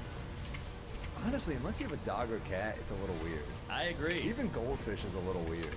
Yeah. You want a pet that like it's gonna die that soon? Don't get me started on a parrot. This thing's got to sit in a cage. Any bird. Any bird? They can't fly? That's their whole purpose in life. Just birds are weird. I know. Parrots are like fucking. It's like having an Alexa. They're listening. True. It's an Alexa that doesn't know anything. It can talk, but you're like, hey, you can't ask the parrot the weather. It goes, fuck you, or whatever. Yeah, at least Alexa has information. Where do we I go? bet the mafia doesn't have parrots. You don't want a bird that can testify. It was him. Yeah, that's funny. There could be some that parrot Alexa thing I like. Maybe. But the tarantula is interesting. Why would you want a pet that'll kill you? I've never seen a tarantula that I liked. No. I've God, never seen no. like positive tarantula PR, even in a movie. When has it ever been like, oh, cool, tarantula? Yeah, there's no Pixar about a friendly tarantula. Yeah, they did. Pixar was able to pull off a friendly rat. They couldn't do a friendly tarantula. Good point. Yeah, even in Home Alone, the tarantula got out and it bit one of the bad guys. That was the high end. I guess the that's high good point. though. You do want to bite a bad guy. I guess. But even then, you're kind of rooting for the bad guys. Right. Yeah, because you relate to them. It's the scariest These spider. guys are home invaders, and you're like, fuck that thug. Yeah. Yeah, the tarantula. That's true. I don't get any of those pets. The snake, tarantula, anything that's vicious. Dog or cat are really, and I guess guinea pigs are kind of cute too. They're kind of funny. Sure, animals. sure. But like, dog, cat, guinea pig, and maybe if you're like Maybe I a don't know. hamster, I maybe guess. a hamster, I guess. Yeah. Yeah, but I mean, not my favorite, but no, I get it. I'm with you. dog or cat are my. Yeah. Agreed. So yeah, I'm with you on the tarantula. I'm just trying to find the turn. Trying to find the. I got enough to play with here. This is just a riffing it. I think I got a few angles here to play with. It's got legs. All right, 8 of them. Okay. We'll plug some dates. Where are you gonna be? Oh man? yeah, I'm all over the road here. Houston, Albany, Syracuse, Buffalo, Portland, all these clubs. I you know what's a bummer is these clubs, they don't put the link up for a while. So I get all these tweets like, when's the link going up? I'm like, I don't know. You gotta fight him, man. You gotta fight them. Virginia Beach, All kinds of good stuff. Toledo. Oh, that could be weird. City of Glass. Philly. The glass manufacturing city. Dayton, Arlington, Brea, and LA. Is that right? West Palm Beach. Oh, you got some good improv coming up. Providence. Yeah, I got a lot of those same rooms coming up. I got Salt Lake this month. I Nice. got Arlington, Virginia this month. I'm bringing Anthony DeVito to Salt Lake. I'm bringing DeVito to Arlington. Gary Vito, our boy. Oh, that's I gonna got be a fun Albany. time. I got Tampa. I got Raleigh. I got a ton of shit. Oh, good clubs. Yeah, all good clubs. I'm so pumped at my tour schedule, and go to samuel.com/shows. I'm going Portland too. I'm doing Kentucky, all over the fucking Nice. map. So let's- Lexington? Yeah, That's baby. a fun room. Oh, one of the all-time classic clubs. I saw Comedy your Off name Broadway. on the wall. Yeah, Comedy Off Broadway. Classic.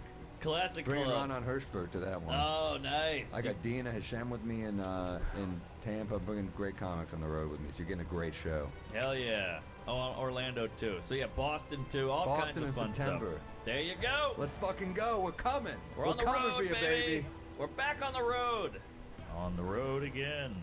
So yeah, tell a friend, spread the word, send your peeves. We might be drunk pod at Gmail. Drink Rex. Somebody sent me a drink rec. He's like, you're gonna love this. It's gin and ice. I was like, get the hell out of here. Fuck that shit. Yeah, I don't know if he was being funny or what, but I got a kick I think out it's of being it. funny. I don't think that's a Okay.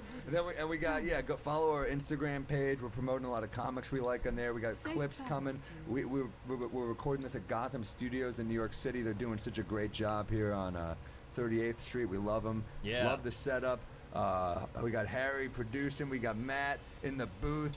We're rocking, we're rolling. I feel good about this. We'll keep boozing. I like this. You pick one round, I pick the next round for Love it. episodes. It's fun. Love it. Yeah, I feel weird. I had to carry a bunch of liquor in my backpack all day. Same. It's like, what am I, 16? I This is know, crazy. exactly. Give me some Tonka and a Gatorade bottle, and we'll go to a concert. Limp Bizkit's in town.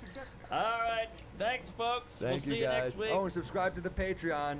Patreon.com/WeMightBeDrunkPod. We'll read your recs, your jokes, your peeves, drinks, all that shit. Can't wait to get at it, and see you soon.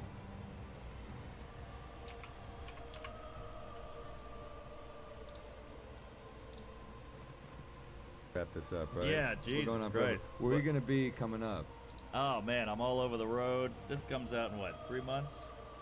I will be in Hartford Funny Bone, Spokane, following in your footsteps, Virginia Beach Funny Bone, Orlando, Florida Improv.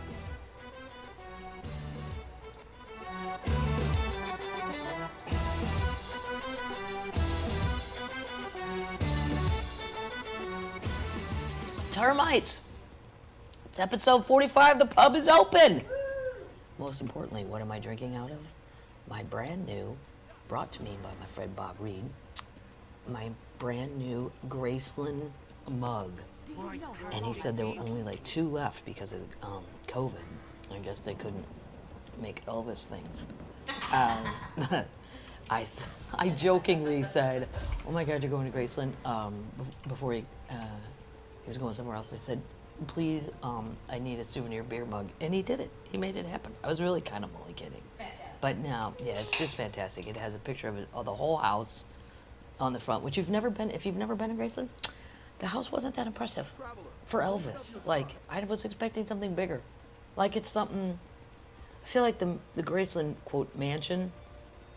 I don't know. These days I'd go, I don't know, a doctor lives there. Like, it wouldn't be like, holy shit, you know, the most popular person in the globe lives there. He did have a jet. You have to pay extra. Well, you used to.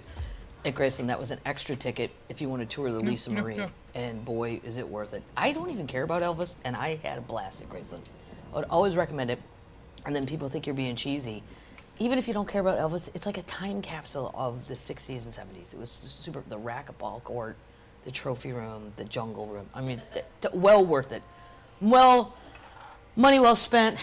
Thank you, Bob, for the beer mug. What are we drinking in said beer mug? The Banff Springs 1989 Tunnel 30 Anniversary Ale. Purchased where? At the Banff Springs Golf Course, which is in Canada. If you guys don't know that. For Americans, I'd just go above Montana. You'll find it. Banff is one of the greatest places on earth, and they have a wonderful golf course. And then the brewing company is called the Grizzly Paw. brewing.com, which is in Canmore, which is just a ways down the road. I did not go to the brewing thing. I actually was lazy and bought that at the hotel, but I did lug it home, which is a long, long way to be traveling with beer. And then every time the Delta lady looks at me when I put the suitcase on, it's just, it's about 4 pounds over the limit. Sorry. Yeah, I'm like, that's because there's a cage beer in there. That's why. She's doing. They're always real nice. Oh, you pack a lot? Yeah, I do. I do pack a lot. So, we have big news with the queens. Lindsey Buckingham's wife filed for divorce. No. So, what say you, Stevie? Could they get together? Could it all come around? I don't think she will. I think he's too affected. Every interview I see of him, I want him to be fun, and I want him to smile. He's a very serious, and he sort of has that, California accent, surfer guy thing, he was so cute back in the day. He's still handsome, but I don't know. Well, apparently he's kind of a problem. Let's call him problematic, shall we? I mean, when the whole band kicks you out, Stevie's doing the kicking out. We all know that. Because they can say whatever they want, but if Fleetwood Mac goes on the road without Stevie, your venues are just cut in half. Right. Yeah. Oh, no, you're not going to be at the arena downtown. You're going to be at this other hoopty place that seats 1,200 people. And Stevie said, because he was making fun of her at that Music Cares event, rolling his eyes and whatever, he's just aggressive like that. And she said, it's him or me. What's the band going to say? Right. Christine went along with it, Mick went along with it, and John McVie went along with it. And shoo, buddy. But now he's single. Stevie, what say you? No. Maybe Tanya will do. Tanya couldn't put up with that. No, he wouldn't know what to make of her. No, he would just be like, I don't really understand. With the global, no. There's no one on this stage here out of these women that I think would be a good match for Lindsey. No. But he's 71. He had a heart attack. His wife left him. His band kicked him out. You better hope your kids like you. Yeah. Or your dog. Or your cat. Because everybody's on the anti... Oh, and he's going on tour. He has a new album. Oh, great. I would go see him. I think he's the guy I love to play the guitar, and I think he's one of the greatest guitar players that I've ever seen. But I'm afraid if I go to his show, he'll do the whole new album, and he's very affected, and then he'll talk a lot about the songs that I know. I don't know. Maybe I'll like him. I haven't heard the whole album. I heard one song. It was okay. But he had a lot of songs on his own that I really liked. I love Go Insane. Yeah. 'Cause I go insane. And Big Love. That was a good one. Yeah. It's not Landslide. No, it's no Landslide. Because Stevie wasn't involved in the writing of Lindsey's solo songs. So you're going to get... He had some good ones, though. I think I'm in trouble. But I didn't really like that one. I know it sounded like the 70s. So that's the only update I got for you. Yeah, nothing else. But that's a big one. Because you know everybody secretly wants them to get back together. I don't, for the sake of Stevie. Yeah. And you know what? His wife, ex-wife, is 51. So I don't know what 51, 71. Excuse I think, me, I'm sorry. You know, it's time to dump the old man. Maybe. And they have 3 kids together. Maybe his kids like him. Whatever. He's a great guitar player, but he seems to be a problem. He's just too serious. I don't know what happened to the guy. Lighten up. Life shouldn't be this hard. Especially when you've got, you're handsome. You've got billions of dollars. All right, moving on. What are we eating? Oh, my God. Okay. This is one of the reasons I'm glad I don't have children. Because they love goldfish. And I do, too. And if I bought as many goldfish as my sister has bought in her life, I would have eaten half of them, and I would weigh about 384 pounds. Because I love them. But I won't. I love them. I know I have the palate sometimes of a 5-year-old. But now they have goldfish, Frank's Red Hot. Oh, nice. Mm-hmm. Fancy. Wow. This would be funny to tell like one of the nieces and nephews, no, take a whole handful, put them in your mouth. Burn their face off. Cat, Aunt Cat, why'd you do that? Oh, shush, here's a beer. Here's a beer. Yeah. I see these are great, and you'll eat less because they're hot. So I say, way to go, goldfish. But really, I don't think kids are going to like them, and I think kids are the biggest consumer of goldfish. That would be my bet. Except bars, maybe. Sometimes they're in those little brown bowls. Yeah. Not the good bars, though. No, good bars aren't giving you that shit for free. No. It's the shitty dive bars. Here's what I'm gonna make, because I do the Lord's work here. I'm gonna make myself eat this on your behalf, because normally the idea of this, it's a Reese's Chewy Chips Ahoy with Reese's in it. Well, I like Reese's, and I like chocolate chip cookies, but I have a feeling, oh my God, why don't they just fucking sell batter? It's so chewy. They do. Oh God, oh my God. Maybe if you're a kid, I don't know. Your mother would like those. I'll take them over to her house. Anything I dump over there, she'll eat eventually, so she doesn't have to go to the store. What are you guys eating? An old roast beef? Really? Why, Mom? I didn't want to go to the store, and your father can't tell how old it is. Oh, okay, that sounds like a great dinner. Good times for you. Now this is a great find too. It's our last item agenda in the food category. What am I holding? I'm holding Taco Ranch sauce. Made by who? Ortega. Flavor Craver taco sauce. Taco Ranch. Nice. Do you have any Taco Ranch? Good at Taco Lunch. Taco Tuesday. That was actually said. My friend Ray Lynn, I went out and met her and her friend JB for beers, and she ordered fries. And the lady goes, "Is there anything you'd like with it?" And she felt stupid because she actually said, "Do you have any ranch?" Like, I'm sitting right there. That was funny. I'm like, "Go ahead, say it. I know what you want to say. You want to go, do you have any ranch?" But she didn't say it like that. Say it. Say it! Prove me right. So that's what we're eating. That taco, this thing's really, really good. Well, these things, very good, but the Reese's, I don't like chewy cookies. I like hard cookies. And those are, then you add peanut butter. Ugh, I don't know. It'd be funny, well, I'll get in trouble for that thought. Update! Oh my God, we're starting. Okay. Britney Spears. Now, as you all know, I don't even really know what she sings. Or I know, "Oops, I did it again." Like, I don't know. And when she started a long-term show in Las Vegas, I was like, oh, it's a lot of seats to sell every night. I didn't think it lasted. People cannot get enough of Britney Spears in Las Vegas. I love her. Would you pay to go? $55. 55, that's your number? Not a dollar higher?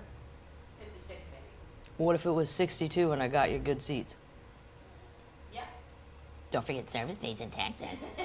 I'm so sick of people yelling at me about service fees. I don't control that. And then my brother was like, well, I don't understand these I don't understand the ticketing process either of my own tickets or as a customer.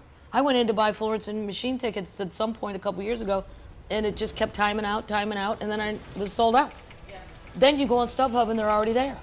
Well, I don't know how all that happens. I have no idea. There's no way to stop it. It's like scalpers are gonna scalp people. I can't help it. I don't get the money. I wish there was a way to control it. I have no idea. People, just so you know it, I set the ticket prices for my shows for what I think is very reasonably priced, because I want more people to be able to come. But then once it gets into, off the beaten track, I can't. And there's so many fake sites, it's disgusting, because I Googled something. It's not a fake site, but it shouldn't have come. Oh, I know, I was putting in the Ryman in Nashville for something else, and it's not a rogue.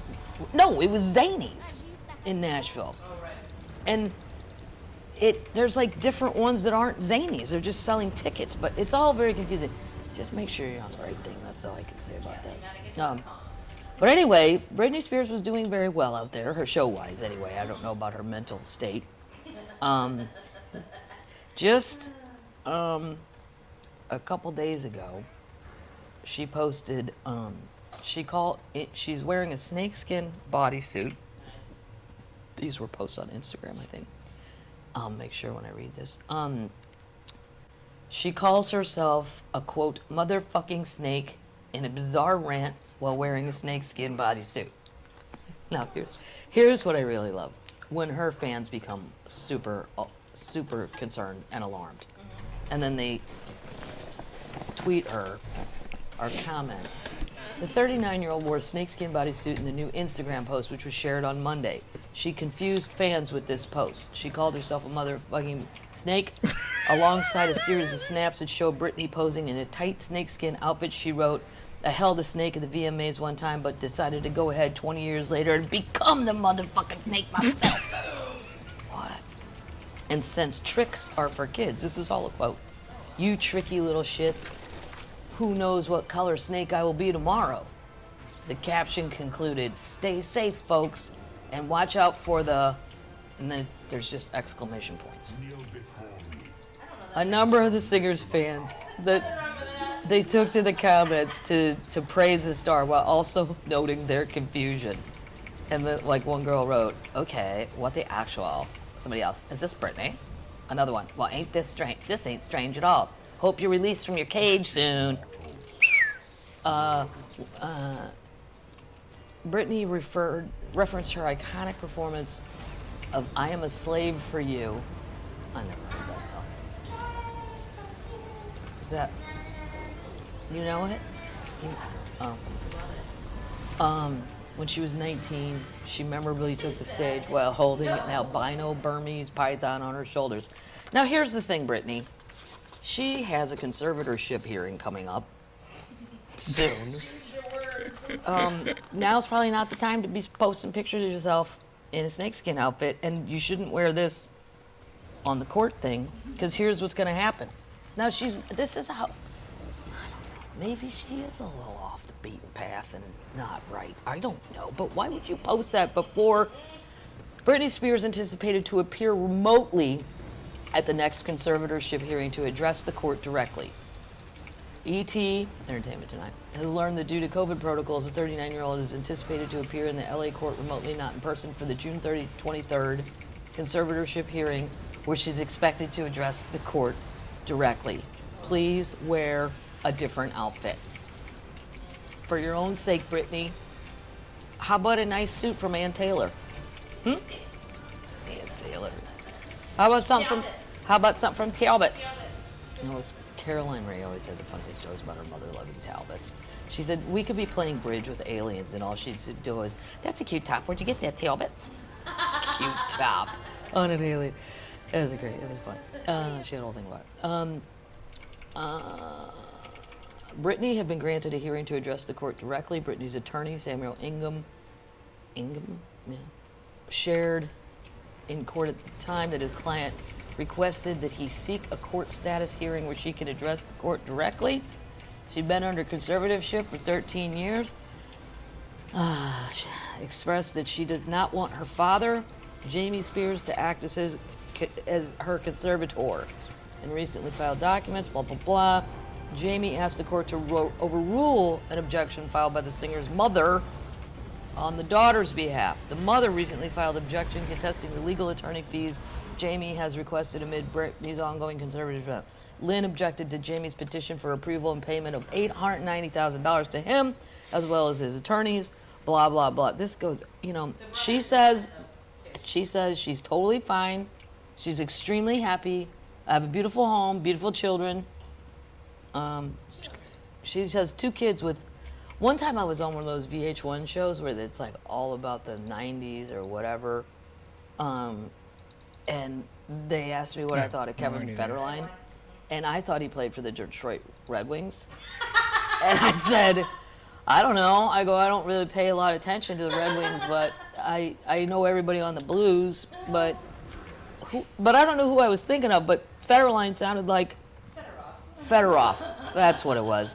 And the people running the VH1 show were like, what? And I'm like, come on, hockey, NHL, get on track here.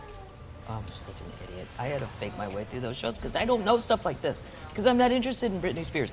But I do think it's funny. It's funny to me how much her fans participate, even when she doesn't participate back. They talk to her like they are her BFF. Okay, girl, what's going on? Like, yeah. Anyway, there's your Britney update. Oh my God, update! This one's good. Some of you guys send me these too, which makes this whole endeavor even easier. Jerry Falwell Jr. No! Paddles, I don't care if you're sick about talking to him. I'm obsessed. Him and Elizabeth Holmes. Jerry Falwell was asking a court in Virginia to dismiss a lawsuit Liberty University. That Liberty University filed over his headline-grabbing departure last year as the leader of the evangelical school his father founded. Falwell claimed. Now, here's the thing, Jerry. I guess you can petition a court to dismiss a case, but I don't think they're going to have to. Falwell claims in a court filing that much of Liberty's suit serves only to keep shaming him after a provocative photo of him came to light and revelation surfaced of his wife's extramarital affair. Well, that's on you, Jerry. You got drunk and you posted a picture of your pants down. You got drunk. And then you drunk posted. How do you... I don't know. That's the mistake sometimes, I think, of older people. Falwell claims the suit focuses on his wife's personal life while not addressing his actions as the leader of Liberty. The rehashing of these events and protected defamation of Falwell through litigation serves one mission, ruining Falwell's reputation. Oh, you kind of already did that, JJ. That's on you. Through mischaracterization of events and public shaming, through out-of-context pictures filed in a public complaint. There was no context to those pictures. You were on a boat. You had a glass of, what did he call it? Dark water? Yeah, it was Merlot. It looked like Merlot to me.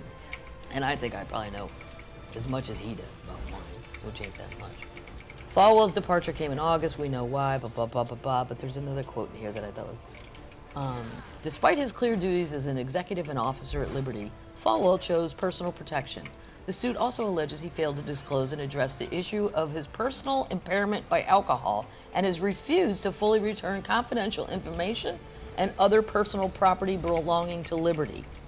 Did he like steal pens and shit on his way out? The t-shirts, the desk. He said he had no duty to tell the university about his private matters. Well, I think you're gonna wish you had, Jerry. Yeah, he wants... Yeah, it's the same.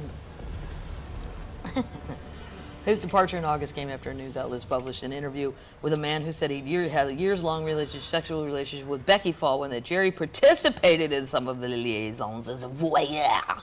He was a voyeur. Yeah, so he wants the lawsuit dropped. The agreement included... Yeah. All right, well, that's enough of that, but there you go. So I'll update you, let you know what the courts say on that. I think they're going to say nay-nay, as John Panette would say. Nay-nay, JJ. You act a fool, sometimes you got to pay a price. You won't get drunk and post pictures of yourself half naked on Instagram. Like, God damn, that's like a mistake a teenager would make. He's like 55. Like, what? Well, I guess drunk, I don't know. Update! Oh my God, this is getting good, too. Here's what's kind of wackadoodle. I don't think I like Jeff Bezos, because I don't think he treats the Amazon employees well. You read all those stories, and it doesn't sound good. Now, because I'm just as much of a whore as the next person, I use Amazon. Me too. Lewis has a really good thing about 24-hour shipping. It's a funny joke, but it's very long. I won't do it. But it's a shame because I love his product, but I don't like the way I don't know, there's something wrong. Now, this to me is proof that when people get divorced in midlife, people do crazy things. Here's what he's going to do. Jeff Bezos will be flying to space on the first crew flight of the New Shepard, the rocket made by his space company, Blue Origin. We've talked about this thing because I'm into let's figure out some new transportation modes. I don't want to go to space ever. You know, I don't even know why. I don't even understand the appeal. I don't even care if I have a window seat on a plane, except to sleep. I don't really care. But space to me is too dangerous. There's enough danger right here in my backyard. It's crazy. There's hungry deer. They could trample me. Nobody knows. The flight is scheduled for July 20th, just 15 days after he's set to resign as CEO of Amazon. Blue Origin said Bezos' younger brother, Mark Bezos, will also join the flight. Ever since I was 5 years old, I've dreamed of traveling to space. He said Monday morning Instagram on July 20th. But see, like, this is the one that I told you to get a seat on. It's going to be 250 grand. That figured that was the opening price. If all goes according to plan, the world's richest person with a net, he's now the richest one, not that the other guy I talked about, Bernard Arnault. He had it for a minute and a half, but then he lost his spot. They will be the first of the billionaire space tycoons to experience a ride aboard the rocket technology that he's poured millions into developing.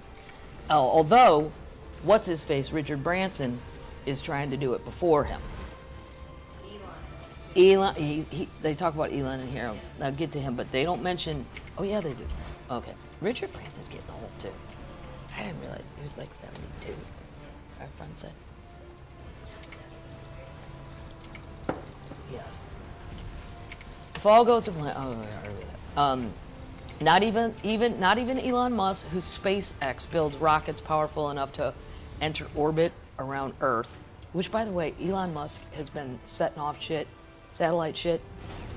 First, I get a call from my brother. Holy shit, there were aliens in Columbia, Missouri last night.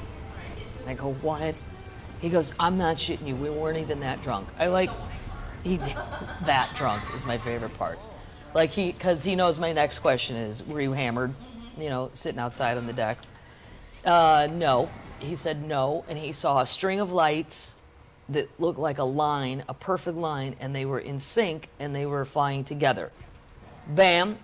2 nights later, my sister calls and says, oh my God, me and my friends saw aliens in Jeff City, Missouri, last night. And I go, well, you should call your brother, our brother, because he claims he saw them too. And then they looked it up. It was Elon Musk is launching satellite deals, and there's like strings of them. Yeah, I don't understand it, but it wasn't aliens. I still hope they come, but I don't know. Maybe I think they're here. My sister thinks Elon is one. Not even Elon Musk has announced plans to travel space aboard one of his company's human-worthy crew capsules. Billionaire Richard Branson, whose own space company, Virgin Galactic. I guess this is like having a Yeti, too. This is what a Yeti is to us, to rich people, to have your own space company. Yeah. Like, when we get extra money, you're like, dude, I'm totally buying now there's ones with wheels. Yeah, because they're too heavy. That's my only complaint with Yetis. I know they do a great job if there's remain in one spot, but they can't drag that shit around the tube. British billionaire Richard Branson, he's planning on conducting flights to suborbital space for ultra-wealthy thrill seekers and competing directly with Blue Origin. Branson has long said he would be among the first passengers aboard Virgin Galactic's rocket-powered plane, but that flight is expected to take place later in 2021. Blue Origin's flight crew will see the company's 6-seater capsule. Boy, I don't like the idea of that either. A 6-seat capsule? I'm not getting in a capsule. Maybe I'm not like claustrophobic, but a capsule. Yeah. What if you get next to the annoying one that wants to talk the whole time? Right. It's an 11-minute flight that will reach more than 60 miles above Earth. After 6 years of extensive and often secretive testing, the rocket and the capsule that called New Shepard, Blue Origin announced in May that it was preparing to put the first passengers in a New Shepard capsule. Though the company's not announced how much it'll sell regular tickets for, Blue Origin said one seat will be given to the winner of a month-long auction that's currently in progress. The bidding was at $2.8 million on Monday morning, but it hit $3.2 after Blue Origin's announcement. If I was seated next to Jeff in this capsule, I would speak to him about his packaging. because at Amazon. That would really make his flight fun, wouldn't it? I would have an 11-minute speech prepared on how stupid his company. You know, I order a bag of dog bones for Ron's dog, and the box comes like there's a washing machine arrived. It's that goddamn big, and then there's 2 little puffy, you know, things that are supposed to. First of all, you didn't need those. It's dog bones. They're not going to break. We didn't need that, and I know it's all, you know, on conveyor belts and stuff, but they don't. Proportionately, the boxes are out of control. And I'm not like some big environmentalist person, per se. I don't even think about that shit, really. But I do when it's that glaring. Like, why? Who sent me a dryer? And then I go out there and it's 2 pairs of golf socks I ordered. Maybe that's why. Maybe that's how the employees are getting better. Wasting his stuff, cutting his profits. And he doesn't pay taxes either. None of these rich people do. It's disgusting. Then the rest of it's all about him. His brother, formerly owner of an advertising agency, is now a senior vice president at Robinhood, New York City charity. Well, it's also an app that the children are using to destroy the entire stock market. You might want to look into that. That's it. I wouldn't do it. I wouldn't do it if you paid me. Where's the capsule landing? In the water? Reason number 4, the capsule breaks numb with sharks. It just doesn't stop. You'd hope it was water, otherwise it's a subdivision. Well, no, maybe it's got little landing things like the Martian things in the Jetsons. I think it's just gonna softly touch down from. Yeah, if it had like rubber bounce wheels and it would just boing, boing, boing till it stopped bouncing. Crazy. No. No, you know, the 4 little things like legs that come out. That's a cartoon. Well, all good ideas start in cartoons. Update! Oh, this one's great too. This is gonna get nothing but better. Because you guys know I was obsessed with watching Narcos and Queen of the South. And for like a month, I only referred to myself as Kato! I am Kato. That's my drug lord name, El Kato. It's cool, isn't it? Yeah, I do. El Kato. Well, El Kato, I just think strikes fear into people when I sound powerful. And all these drug lords are short. Well, Pablo didn't look that short. El Chapo's, he's a weenie man. He's a tiny man. Here's our, now El Chapo, as we know, is sitting in a Colorado prison, reflecting on poor behavior. But you know what? I don't necessarily blame these guys. I mean, I know they did terrible things, but look where they're born. Look at what is the potential. You know, you see easy money. Pablo did nice things for the community too. El Chapo, nah, he wasn't as fun. And they killed all kinds of innocent people, so I'm not saying they were good people.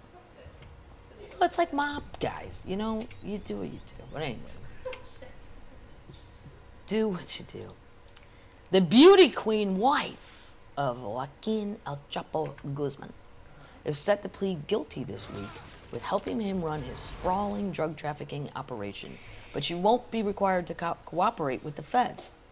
That's what they're saying.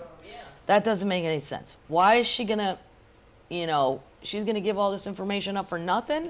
No, I mean, he's already in prison, but the whole operation is still functioning under that other guy we talked about, the elusive one. I think I forgot his name already, but because there's not been a miniseries on him. I wish they'd start working on that. If you Google the new El Chapo, his El Mencho. El Mencho. Yeah, that was it. Good job.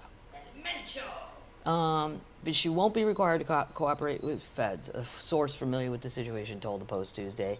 Emma Coronel Aspero, 31, is scheduled to enter the plea as part of an agreement with prosecutors in federal court in Washington, D.C. on Thursday, following her arrest in February. Her attorney declined to comment on the turn of events. She was arrested by the feds at Dulles.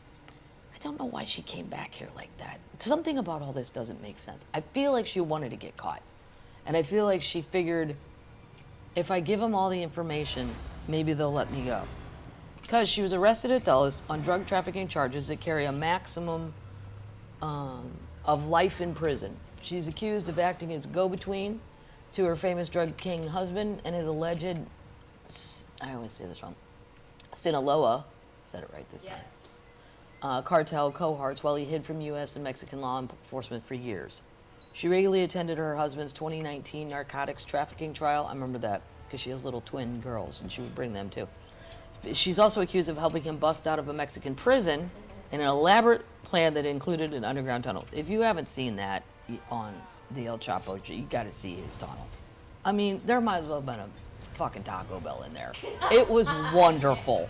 And I'm like, they did all this and nobody even know. I'm sure the Mexican prison was on the take. They probably knew it. But still, the fact that they could build it was just, wow. There's a nightclub down there. They're selling drugs to their own customers. El Chapo, who was trafficked vast amounts of cocaine, meth, and other drugs as the notorious head of the murderous cartel, was sentenced to life in prison. Is currently serving his time at a federal supermax lockup in Colorado. A source previously said that Cornell voluntarily turned herself into feds during her arrest, suggesting she might cooperate with authorities. And I believe she's American. See if she, Emma Aispuro. I think she was American, but like from California. Is El Chapo's wife American? According to Wikipedia, Yeah, Emma she was born in Modesto San Coronel is Francisco. an American former teenage beauty She was queen. a She is American known for teenage being beauty the queen. wife of Joaquin El Yeah. Chapo Guzman. So I don't know. Do you get more trouble about that because you're an American? I don't know. Well, she lived a high life for quite a while. I think she's just trying to not have to go to prison for life. And but even what do you want to do? 10 years? That would suck. Yeah. I would have stayed on the run. You like that? I love this ranch sauce. This is so good. Would you put it on a taco? Would I put it on a taco? No.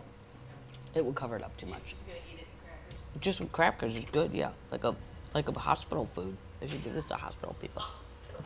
God. You know how this is always shitty. Okay, that's all my updates. Moving on. I'm not laughing at this. I don't want people to think I'm a cruel person. But I think everybody should know that this is possible. Because I didn't think this. Missouri woman dies after being attacked by a cow. What? Now, I What are obviously... people doing? Obviously, I feel terrible for this lady and her husband, and their whole family. However, I never thought that a cow would attack me or could attack me. A bull, mate, yes, but a cow? A rural north central Missouri woman has died after being attacked by a mother cow. KTVO-TV reports that 76-year-old Jane Heisey died about 8 a.m. on a farm near the Sullivan County town of Harris. Her and her husband were in a lot near their house trying to put an ear tag on a newborn calf. The mother cow knocked Hesley to the ground and stepped on her head. I've been around a lot of cows, and I never thought that one could kill you. I don't picture them doing aggressive things. Not like a elk or a moose. I've seen moose do really fucked up things, but a cow? They're so docile. I guess maybe if they have a baby, maybe. Yeah. Strange. That's just a public service announcement. Okay. It's the work of the Lord. It's a public service announcement. I thought my whole life it was totally safe to go by a cow, to just go near one, pet it. But usually they have flies everywhere. It's gross. It looks fun in pictures, but it's not. They usually have giant flies on them. But they're sweet. Might as well be a cobra. It might as well be a cobra. Oh my God. Termites. This is a special story just for you guys. Super termites are set to emerge from Israeli soil. What? Oh, God. I didn't know termites could fly until I was 26. Specifically 26. Yep. I was in an apartment in California, and I thought, what? I thought they were like sand flies because I was near the beach in Hermosa, but they were flying all around my apartment. I don't know what I thought they were, gnats of some sort. And then my upstairs neighbor came down, and he's like, "Whoa, dude, I got them too. These termites are out of control." And I was like, "These are fucking termites?" Yeah, they can fly. I didn't know that. Soaking your termites. A termite dubbed informally as the super termite was found, it's not informal, it's formal now, super termite, was found in Israel 8 months ago, and now the EPA, their EPA, is working towards eradicating the dangerous species. The specimen of the Formosan termite, first located in such and such place in Israel, I can't say it, known as the most damaging termite in the world. It's finally been captured in an underground monitoring station, and now the ministry is working towards a plan to rid the Jewish state of this invasive troublemaker. It eats more and reproduces faster than any other termite. Do any of you feel like you're super termites? I would never be as that's too much energy. I don't have it, but yeah. The origin of the species is believed to have come from China. You know, everything, right. Which, by the way, did you guys, if you go on my Twitter feed, it's in the top 10 tweets of lately. There's a lady who's a doctor in Ohio saying that the COVID vaccine makes people magnetized and keys and forks and spoons will stick to them. Then one lady got up to demand why she was magnetized, and she tried to put a key all over herself and it wouldn't stick at all. It was the biggest #fail of her presentation. She kept slapping it on her forehead. Then she tried her neck. It wouldn't stick to her neck. She tried her chest. We'll put it in the show notes. Well, I commented on the thing, but you should just go watch and know that these people are our neighbors. These are people we're at Target with. There are people that They're all in. my friend Chuck tweeted, hey guys, this magnetification thing is no joke. I've been trapped inside my freezer for 2 days. Well, and all I said is I would love it if all my keys were stuck to my forehead. What a time saver. I'd never have to look again. I've been vaccinated. When does this start? How long does it take for it to click in? So far, nothing. These paper clips have metal in them. Nothing. No. So they're saying it came from China, the super termite, and their ability to cause extensive damage that can result in high costs for extermination and repairs. More than $1 billion in damage caused by termites each year in the USA alone. So they're gonna try to kill them, but if they get out, the termites are yellow brown and they have a honey brown head. One colony of these insects can reach millions of people and travel up to 100 meters from their nest. It thrives in hot and humid weather, which is common to Israel, but it is not dangerous to humans, only the underground infrastructure holding Israel up, gnawing through the wood, the plastic, concrete, and soft metals all at the same time. The termites are expected to take flight as part of its mating season, with the ministry calling on the public to notify them of any sight of these pesky pests. Wow. So if you're in Israel, if you're listening in Israel, I don't know if I have anybody listening there, heads up. If you see one of the super termites, call 911 if you have that there. This story, this is where, as a people, this is why aliens need to come here and get our ship straight. An Italian artist sells an invisible sculpture for more than $18,000. Now, you know, at some point, somebody's got to throw a bullshit flag to this guy, right? I'll never forget, Lewis made me go to some art thing once. I can't remember the guy's name. Robert Rothenberg, I think. Lou knew who he was. And we were somewhere on the road, and he was all excited that the guy was there. Well, one of Robert Rothenberg's, quote, paintings was a blank canvas hung on a wall. And I said, I'm throwing the bullshit flag. Yeah. You know what? And Lou's like, well, it's supposed to make you feel something. I said, well, angry. I just felt angry because you didn't fucking do anything. I could do that. If I can do that, it doesn't belong in the museum. It belongs like right up here in the corner over there where I put my paintings when I'm done with them. Because nobody gives a shit, including myself half the time. It's just fun to do. An invisible sculpture. Somebody paid 18 grand. I mean, why? Anything, here's the story. Anything can be a work of art, even nothing. Italian artist Salvatore Baru, I guess. We'll just call him Sal G. Recently auctioned an invisible sculpture for 15,000 euros, $18,300. According to as.com, the sculpture's initial price was set between 6,000 and 9,000 euros. However, the price was raised after several bids were placed. Titled Lo Sono, Italian for I am, the 67-year-old artist's sculpture is immaterial, meaning the sculpture does not actually exist. Then it's not a sculpture. Then it's anything you want it to be. Why can't I think of shit like this? Though he's received much critique for this sale, Sal G argues that his work of art isn't nothing, but is instead a vacuum. Yeah, I'm going to tell you my vacuum story after I'm done with this article, because it's a good one. The vacuum is nothing more than a space full of energy, and even if we empty it and there is nothing left, according to the Heisenberg uncertainty principle, that, quote, nothing has a weight, he said of the statue. Too hard. Now you're calling it a statue. A minute ago you called it a sculpture. Therefore, it has energy that is condensed and transformed into particles that is into us. The sculpture must be displayed in a private home, free from any obstruction, in an area that is about 5 foot long and 5 foot wide. He's just making up shit now. I mean, this is completely bananas. Because the piece does not exist, there are no special lighting or climate requirements. Right. I'm sure somebody, the people who have to write all this description were probably like, okay, what should I put on here? Does it need any special lights? Oh, right, it doesn't exist. Okay, cool. Multiple outlets report that the only tangible item the buyer will receive is a certificate of I can't say it. I'm not gonna say it.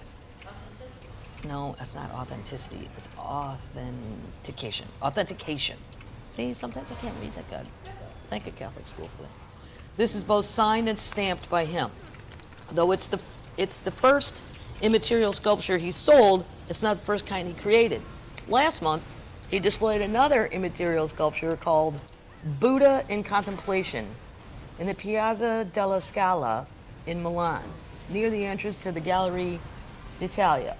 He posted a video of the statue of his Instagram page, on his Instagram page. The video showed a taped-off area where the work is located. There's nothing there. Now it exists and will remain forever in this space. You may not see it, but it exists. It is made of air and spirit. Come on, no. The sculpture is meant to activate the viewer's imagination. Well, I can look anywhere and do that.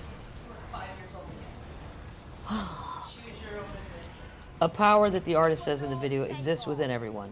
When I decide to exhibit an immaterial sculpture in a given space, the space will concentrate a certain amount of density of thoughts at a precise point, creating a sculpture that, from my title, will only take the most varied forms, Sal G said of sculptures. After all, don't we shape a God we've never seen? No, I don't. I don't have a picture of God in my mind. I don't even pray to God. I only pray to the Virgin Mary. Well, because I always think a lady's more likely to help. And women are more detailed. If I ask her for something, it'll be done correctly. You throw that out to a dude, if God's a dude. Here's my vacuum story. In 5th grade, this is so great.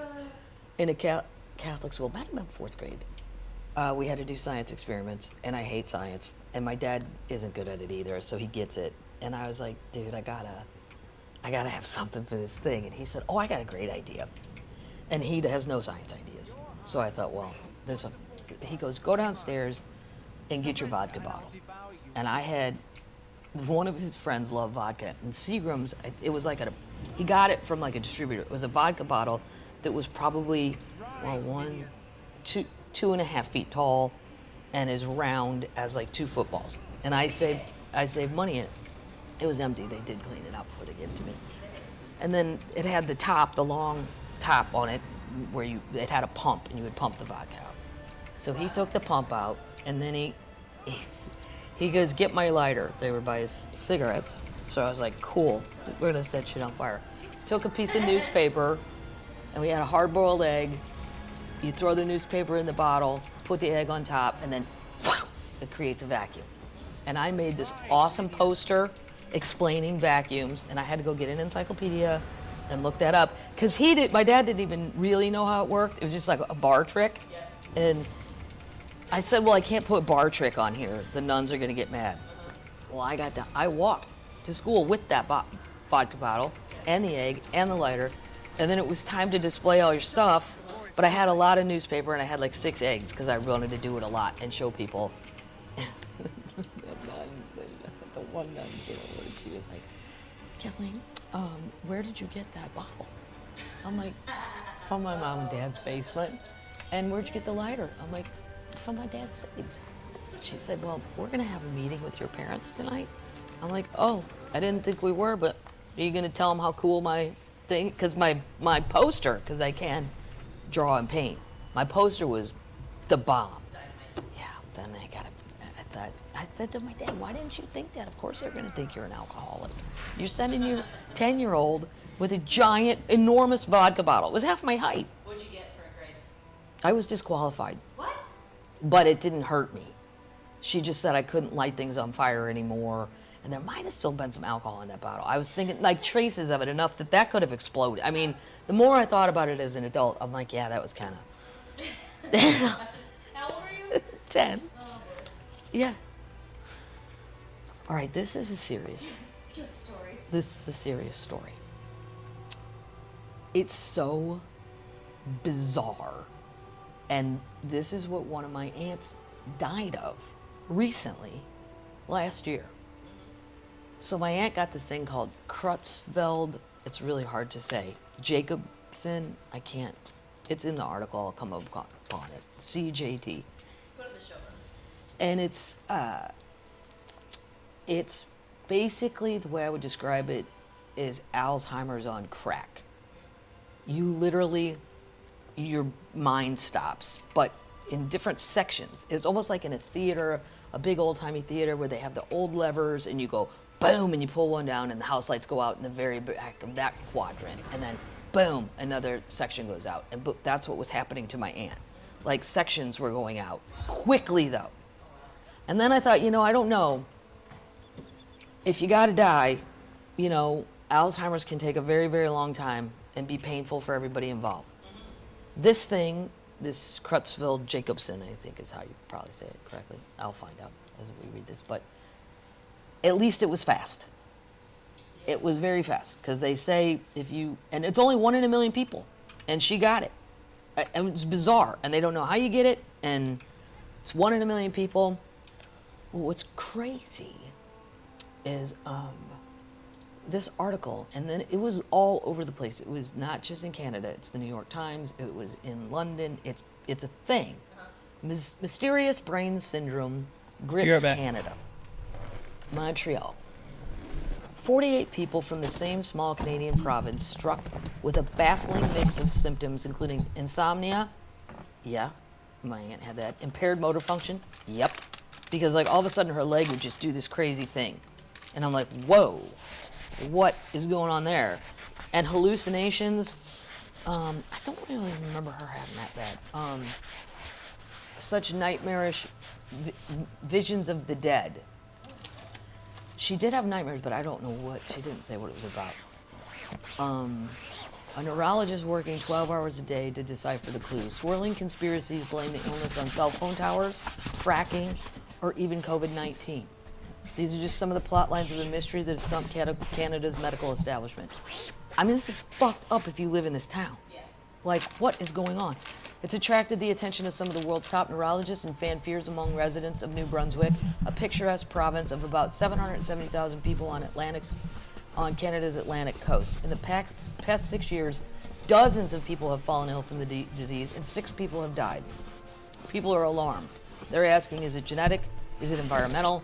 Is it fish or deer meat? Is it something else? Everyone wants answers. As COVID ravaged the country in the past 15 months, the medical enigma was initially slow to gain attention. I hadn't heard about it.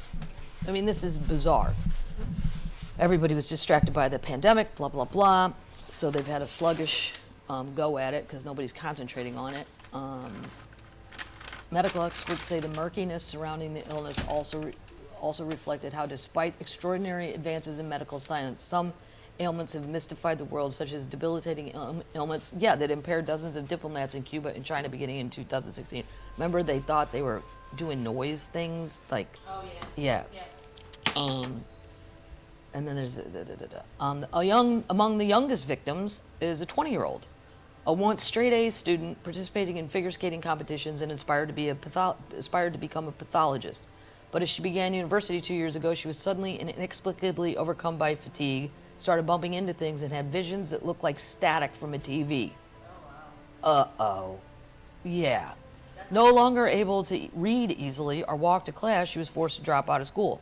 Not understanding what was wrong amplified the illness's horror. After being misdiagnosed with mono, you would think, because they always tell college kids, you have mono, go home. Then the doctor told her there was nothing wrong with her. Can you imagine that? If I'm seeing static in my eyeballs? Oh, that would be so frustrating. A battery of tests yielded no diagnosis. She was eventually referred to a neurologist. As her health deteriorated and she experienced involuntary jerking movements. My aunt had a lot of that. Memory lapses and hallucinations. She was the first to be included in the cluster of those suffering from the unidentified syndrome. And then they have a quote from her, the people in the town, but I'm getting into it. Sometimes what seems to be a cluster turns out to be something else. The disease was first observed in 2015 when New Brunswick neurologist, Dr. So-and-so, saw a patient who presented a bizarre mix of symptoms including anxiety, depression, rapidly progressing dementia. That's what I'm saying. It's like Alzheimer's on crack. It just goes so fast. Muscle pain and frightening visual disturbances. I mean, how frightening is that? You can't even close your eyes. Yeah. You'd want to just say, I'm done. I can't. 3 years later, he had a total of 8 cases. The next year, the total was 20. Then 38, then 48. Patients ranged in age from 18 to 84 and live in primarily 2 areas of New Brunswick, Moncton and the Acadian Peninsula. Baffled, he ordered blood tests, spinal taps, MRIs, and the test revealed abnormalities, such as brain atrophy, so your brain's shutting down or getting smaller, and a neurological dysfunction, but none of the results linked together formed a clear diagnosis. He initially suspected Creutzfeldt-Jakob disease, a rapidly progressive neurodegenerative disease that is thought to be caused by prions, novel infectious agents that damage the brain. But the patients, they tested negative for this. But it's exactly what my aunt had. I don't know if her visions were, I don't know if she had scary things, but everything else. But there's a spinal test you can do for that, and none of them had it. Wow. It's not something we've never seen before. With no diagnosis, he gave the devastating disease its decidedly prosaic working name, and then it's neurological syndrome of unknown etiology in New Brunswick.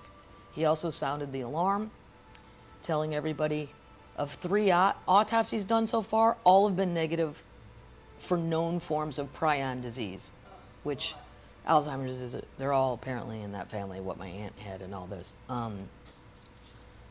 They've whittled, medical investors said the list of potential causes has been windowed down to 4 or 5. Winnowed down. Wow. He said, oh, wow, listen to this. What are you going to do? Move? Cashman, the University of British Columbia neurologist, said one line of inquiry was the disease could be caused by a toxin known as beta-methylamino, or BMAA, which is produced by blue-green algae and has been linked to diseases like Parkinson's and Alzheimer's. So where's the algae? Yeah. In lakes? Or just around? Another potential culprit, he said, is chronic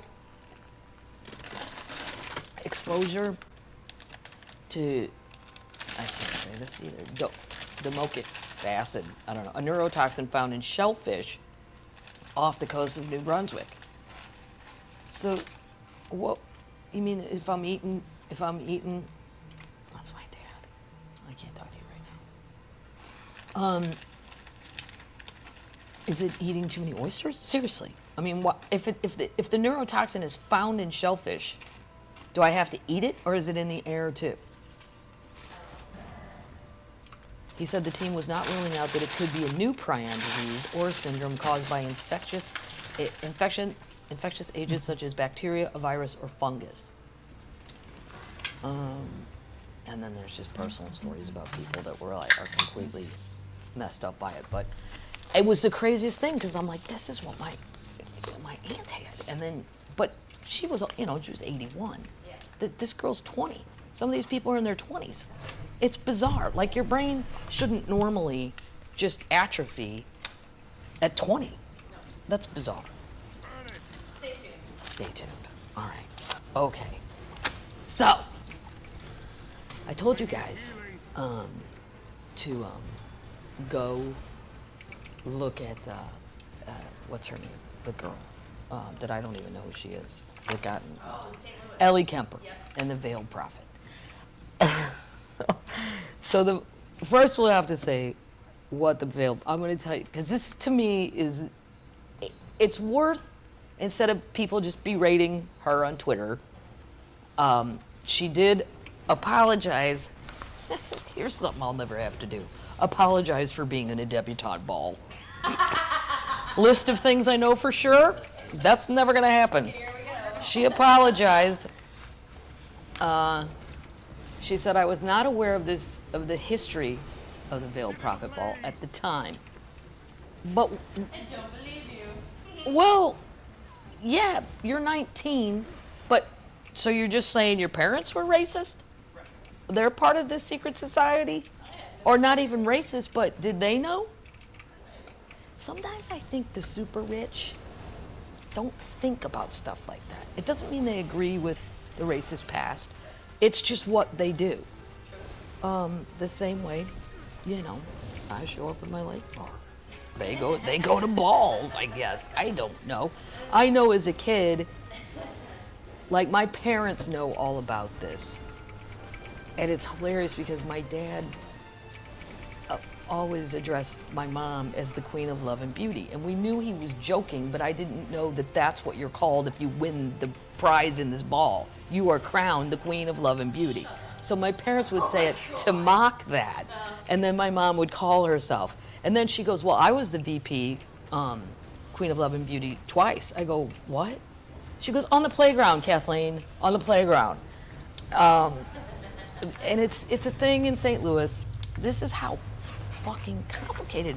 Because I made my parents, I'm like, explain this to me. My dad's like, it's rich people have a ball. Like, I don't mean fun, I mean a dance. I go, okay. First, I'm going to explain what it is. Yeah. But some of the articles are really, I didn't need everybody's opinion about it. I just wanted to know, what is it? Like, that one's super political. We don't need to go into that one. Okay.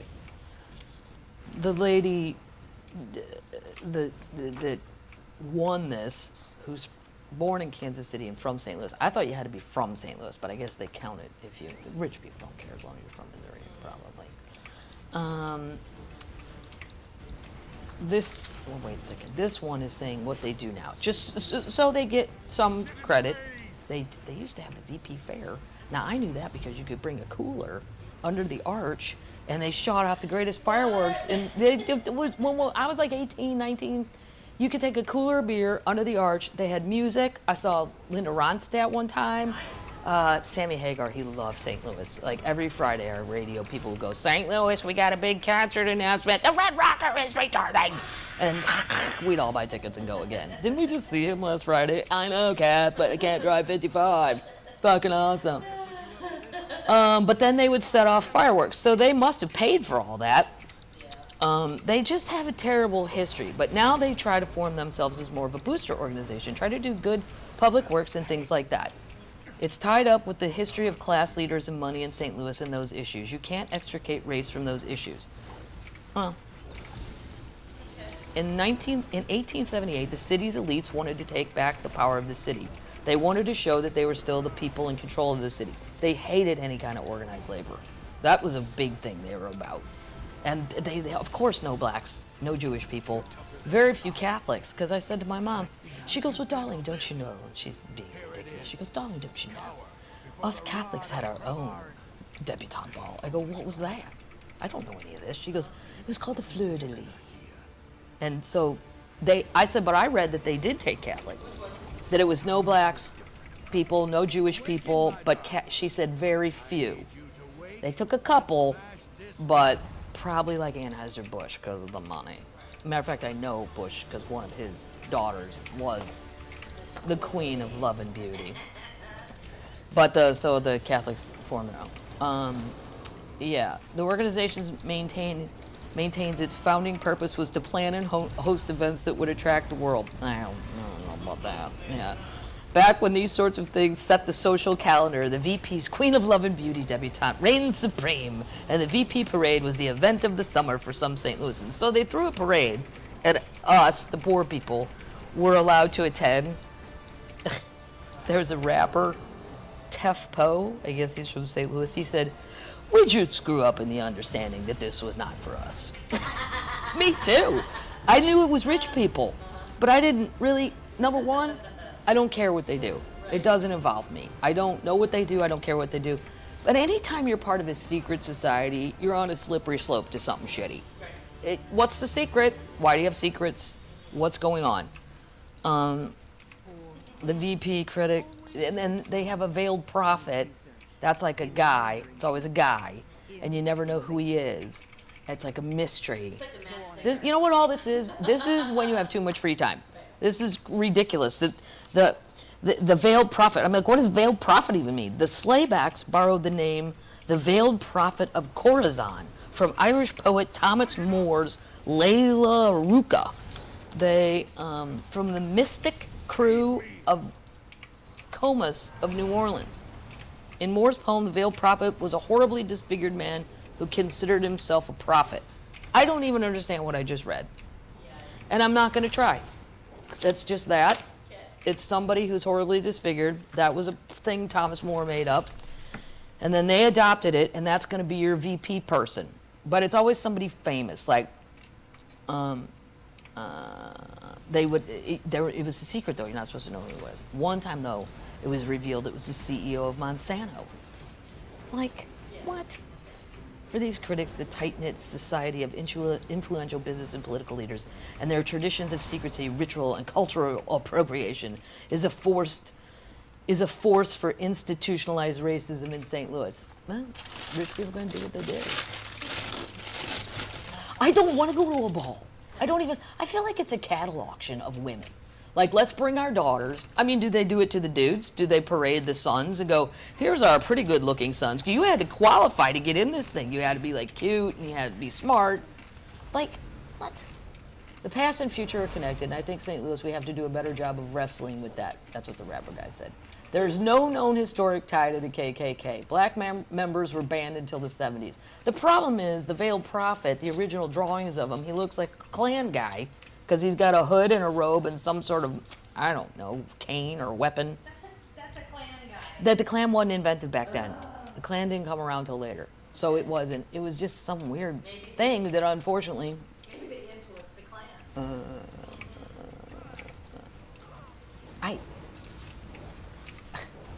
They asked the rapper guy. He said the Kemper family is big in St. Louis. I didn't know that. I don't even know. And I worked at a club where the rich people were. I know some of the names. And that was a whole new world to me. These people, one lady wanted me to arrange to fly her polo horses to New Jersey. And I said, don't they have horses when you get there? She looked at me like I was a hobo that had been dragged out of an alley with a wine bottle. Oh my God. I guess it's like saying use somebody else's baseball glove. She rent golf clubs. Can't you just rent a horse when you get there? Like, I don't know stuff like that. That's like that's how rich they were. They're flying fucking horses around to play a game. FedEx. Oh. You might see the parade at the beginning of the St. Louis Fair, and then it might be St. Louisans. And so, they threw us a parade, but they really wanted to stop organized later. And then when the white guy workers got together with the black guy workers, that really scared them, because now all the poor people were united and going on strikes and saying, you're not going to make us work. They were pro-child labor. Well, sometimes I think some of my friends should be a little more disciplined with their children working at certain ages. Not before 16, but like, are these kids ever going to get jobs? She was the Queen of Love and Beauty in 1999. It was founded by white elites, including grain executive and former Confederate cavalryman Charles Slayback. Well, see, that's going to help people think you could be on the wrong side of the thing here. Yeah. You know, he wanted to form a secret society that blended Mardi Gras with the symbolism used by the Irish poet Thomas More. At the time, he said a person would be chosen by a secret board of local elites to anonymously play the role of veiled prophet, with the anonymous person then choosing Queen of Love and Beauty from among the elite ball attendants. Now, see, if my parents had said, none of this would have happened. But if they would have said, Kathleen, we'd like you to audition for the ball. First of all, I would have said, what kind of ball? And what do I win? Baseball. What do I win?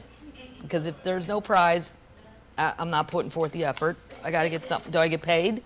Well, how does this work? The queen would then dance with the veiled prophet, who would also receive an expensive keepsake, one which the outlet notes were often so expensive they became family heirlooms. And in addition to a display of pomp, the event was created in response to fears that Chicago would overshadow St. Louis. It did. So they weren't successful in that. And in response to growing labor unrest and racial issues in the city, especially between black and white workers, at its inception and for many years, which emphasized the existing power structure barred African Americans and Jewish Americans from participating, according to The Atlantic, which notes that the image of the first, then we did go into the Klan stuff. So then somebody on CNN, somebody wrote an article in the opinion thing saying, well, isn't everything racist and sexist? And you could do that. Is the Catholic Church still sexist? Yeah. But this was invented now. People are participating now. Yes, people are participating in the Catholic Church, which I think is sexist, but that's the rules they chose. Which is why I don't go to church on Sunday. Well, that's not the only reason. It's really because there's not hardly anybody on the golf course. Yeah. And if football's on. And football, yeah. There's a lot of reasons. But yeah, I think you could break down everything that's super old as definitely always sexist, definitely probably racist to one race or another, wherever the thing is. But this is like a modern thing that they can say they've changed, and they do. They apparently do good things now. But the history of it, I would be like, do you guys, I don't think they think. I think they just go, this is what we do. And that's not letting them off a hook. I just think I wouldn't want to be associated with any secrets. Let's start there. As they say in AA, you're only as sick as your secrets. It's a great thing to remember. Now think about your secrets. Don't feel bad about yourselves, termites. Just give it a thought. Well, there's probably people thinking, oh, fuck, I got some secrets. So her response, this is what she wrote. I'm just saying at 19, I would have asked a couple more questions. You're mouthy, though. I am mouthy, and I'm argumentative with especially my parents. I would have had to seen, you need to show me some sort of chart, history of what is this thing? Is it just rich people? What else do they do? Where did it start? Who started it? 2 Confederate soldiers? Maybe we sit this one out. We were half Union. They attacked us. Guys, well, that's why it's confusing to be from Missouri. Half of them were Confederate, half were Union, just beating each other up. I do jokes about my ag. Here's what she decided. This was her response. And should she be the one that gets completely trashed for the whole veiled prophet ball? Probably not her. No, but her. You're saying you didn't know. Well. You all know. Well, how do you not know the history of something you're in? Exactly. I mean, when I was 19 years old, I decided to participate in my debutante ball, my hometown. The century-old organization that hosted the debutante ball had an unquestionably racist, sexist, and elitist past. Okay, true. I wouldn't have participated because I don't want to be auctioned off. Listen, maybe it's not my best day. Maybe I have a bad hair day, and you're sending me down here to this thing where I'm going to be judged. my giant vodka bottle, my newspaper, and a lighter. I'll show these people how to make a vacuum. Right here. That's my talent. I was not aware of the history at this time, but ignorance is no excuse. Okay, that's nice. I was old enough to have educated myself before getting involved. Yeah, but even if you didn't, even if you were a 19-year-old whose head's in the clouds, why didn't your parents know? They did. They had. They did. They had to. I don't think they care. Right. Because it's been done for so long, they just do it. Right. I unequivocally deplore, denounce, and reject white supremacy. At the same time, I acknowledge that because of my race and privilege, I am the beneficiary of a system that dispensed unequal justice and unequal rewards. There's a very natural temptation when you become the subject of internet criticism to tell yourself that your detractors are getting it all wrong. That's a good admission. A lot of people don't admit that. When a barrage of attacking comes, they just go, well, fuck them. You know? So at least she's admitting that. Her publicist said. Somebody might have helped write this. Maybe she's sincere. She's very smart. She went to Princeton. I mean, she could definitely write a paragraph if needed. But at some point last week, I realized that a lot of the forces behind the criticisms are forces I've spent my entire life supporting and agreeing with. She went on to apologize to those she had, quote, disappointed. How far back do we go? Yeah, I mean, here's the thing. The problem to me with these kind of things is they don't, as an organization, just once, write a thing and say, you know what, we're really sorry about our past. We were racist, we were sexist, we were elitist, and we're gonna do everything we can to change that. Then it's done. Done. But they don't do it. They still have secret balls and shit. I did love their fireworks, though. I'm such a whore. But then after a while, they told us we couldn't bring our own coolers underneath the arch anymore, and it's for the big 4th of July deal. And then you had to go get tickets at a booth to go get the beer. Pain in the ass and quite a buzzkill. That's where you get a flask. Yeah, but I don't like hard liquor. I'm a beer and wine cheap date. Tequila maybe, but then I want a margarita. You can't have a margarita in a flask. And then you go back to your Yeah, I mean, she shouldn't take, I don't think, what's her name? Ellie. Ellie, or I keep wanting to say Emily, that's my niece's name. Ellie, I don't think she should be the only one, and, you know, it's a shame she won. That's too bad for her, because if she hadn't won, She got the crown still. yeah, and she has that heirloom thing. What'd you get? Show us your secret present. That'd be a good way to start apologizing. I'm sure it's on her parents' wall. And who gave it to you? Who was the veiled prophet? Yeah. One year it was the chief of police. The same year Michael Brown was killed. That didn't look good. Moving on, before something I've said today causes the same thing to happen to me that happened to Ellie. I think her apology was very nice. I think if she hadn't won, she probably, it wouldn't it wouldn't have gotten out that you participated in. It's still elitist. I mean, so here's the Catholics' response. Even my mom even signs her emails. It says, sent from the Queen of Love and Beauty. All these years, I just thought they made that up because my mom isn't the most loving, like, she's not sweet. My mom is very smart and nice and funny, but, like, she's not like Susie Homemaker. So I thought my dad was just made that up. She's more like Susie Orman. A little Susie Orman-y. She's funnier, though. The Fleur-de-Lis Ball is a formal cotillion ball in St. Louis, Missouri, for adolescents of affluent society around the Roman Catholic Archdiocese of St. Louis, started in 1958. So their response took A while. almost, it took 80 years to respond to the Protestant one.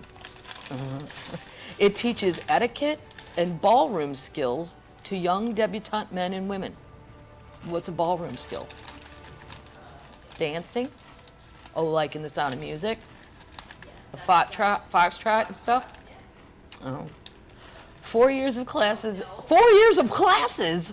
And with the Fleur-de-Lis ball itself. 4 fucking years I gotta dance? Yeah. Canadians have to go to gym class.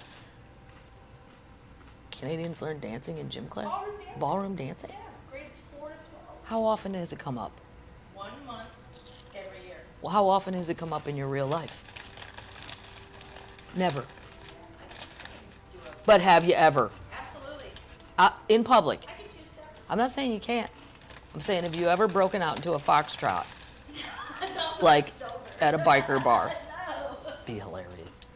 4 years of classes, and with the ball itself, which benefits Cardinal Glennon Children's Hospital, which is great. It's a great hospital. I used to do a lot of benefits for Bob Costas for that. Female guests wear white debutante gowns and gloves and are escorted and presented by the Archbishop of St. Louis. Okay, one time, this is funny. There's this comedian, Jeff Cesario, who I love, and he does a thing, Chet, I can't think he has a podcast where he's a fake sports guy.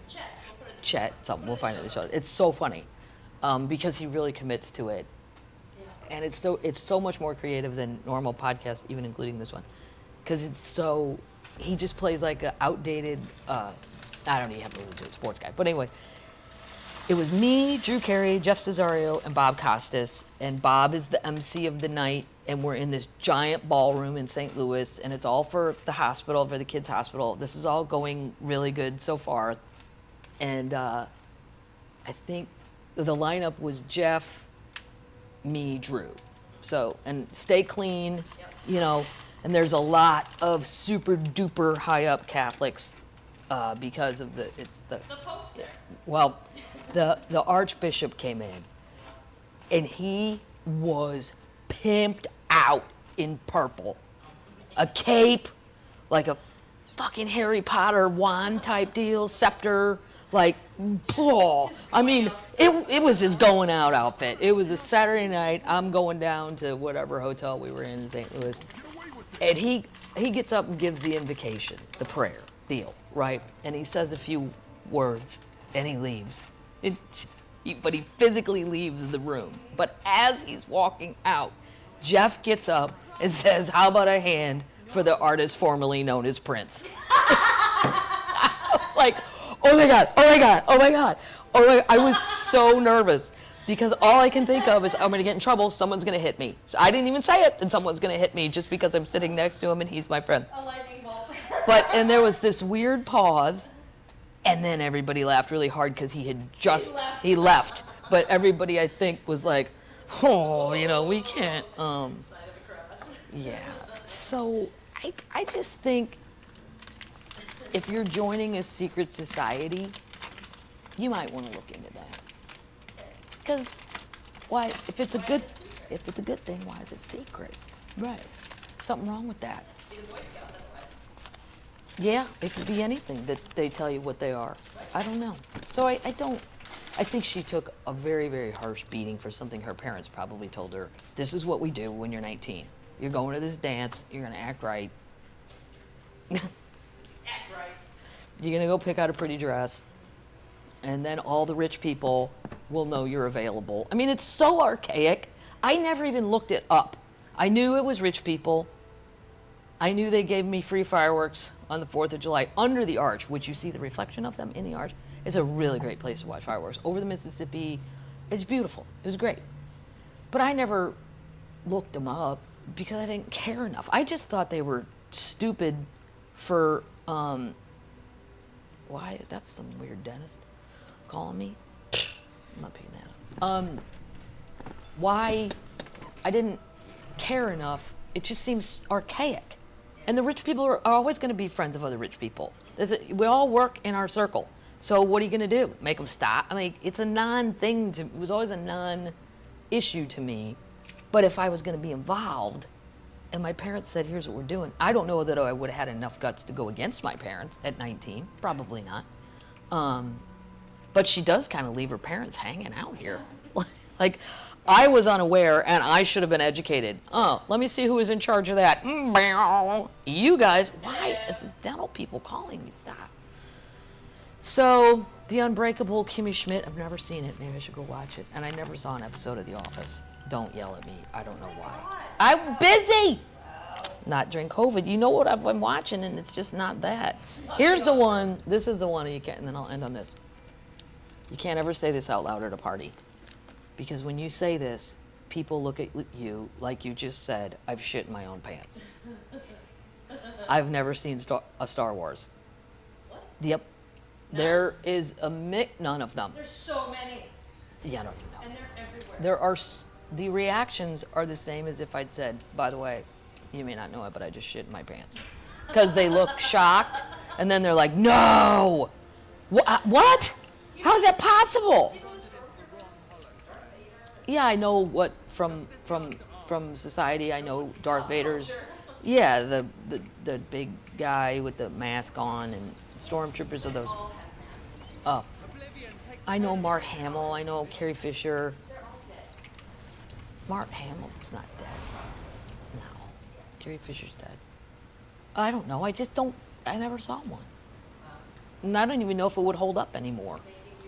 Well, this is when people go, oh my God, I can't believe you. First of all, I don't like any kind of space things or sci-fi. They all judge. It's terrible you haven't seen a Star Wars. I go, yeah, but you know what I have seen? Jaws, 87 times. And when did Jaws come out? They had a thing on Twitter, name the movie, the most popular movie of the year you were born, of when you were 10. Guess what mine was? Jaws, 1975. And Mark Hamill is still alive. He's a Libra, yay! So there you have it. Are there other secret societies out there in your guys' towns? I don't know. Is it a thing? Does every city have one of these kind of deals where the rich and powerful have a secret club? Probably, but they may not name it.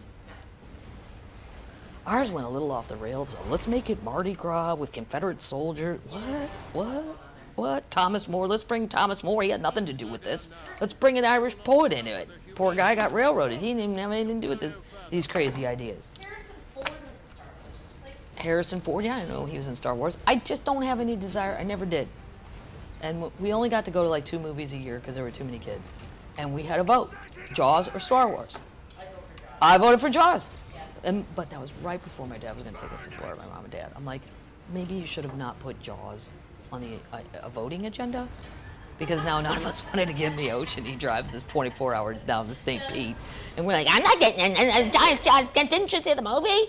We're going to need a bigger boat. Jesus, what are you trying to kill us?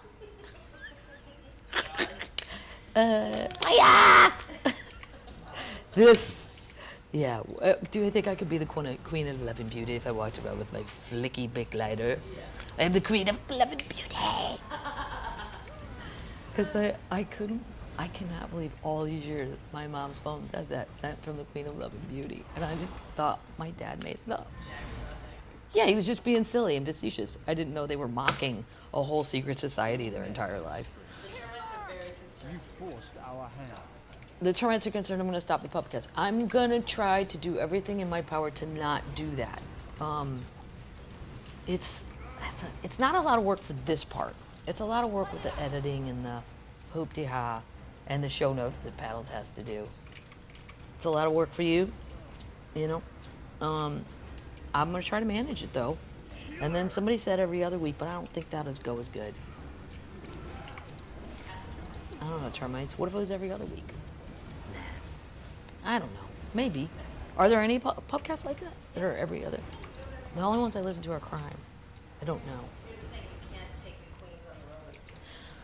No, I would have to do it from a hotel room. A tiny, tiny little Marriott courtyard. And then in the corner, there's always that one little oversized chair that I don't understand. You'll be in it. I'll be in it. In my pajamas. Well, ladies and gentlemen, I have to go get Mexican food with my friends. And, yeah. But since I started drinking skinny margaritas, the real ones taste too sweet. And then you ask people, do you know how to make a skinny margarita? And they go, yeah. And it comes back and you're like, that is goddamn gasoline. That is not a skinny margarita. People think they can make it and they can't. There's only so many places where it's good, and yeah. All right, termites, that's it. Me and my paper clips are gonna go put on some different shorts. Oh, I love these thoughts. Ortega! Are you taking that with you? Yeah, well, what if they wouldn't care? The people at the Mexican restaurant wouldn't care, I don't think. One less thing they have to go get. All right, to all of my termites, I refer to all of you as the queens and kings of love and beauty. And I have to go call my dad back. Okay, that's it, termites. See you next time. Pub will be open next week. What? Oh, night night, termites. You know that. It's in your hearts. It's in your hearts.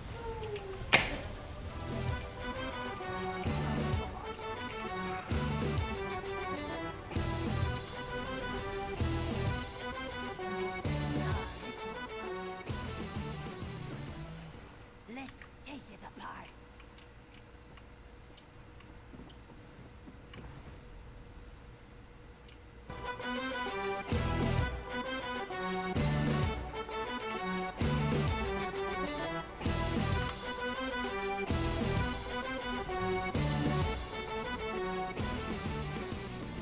Termites!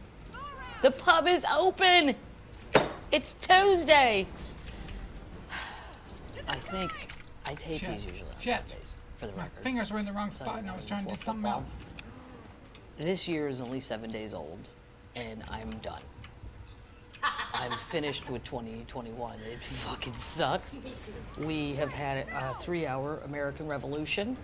We'll be talking about that in a minute. We have a plane is already missing.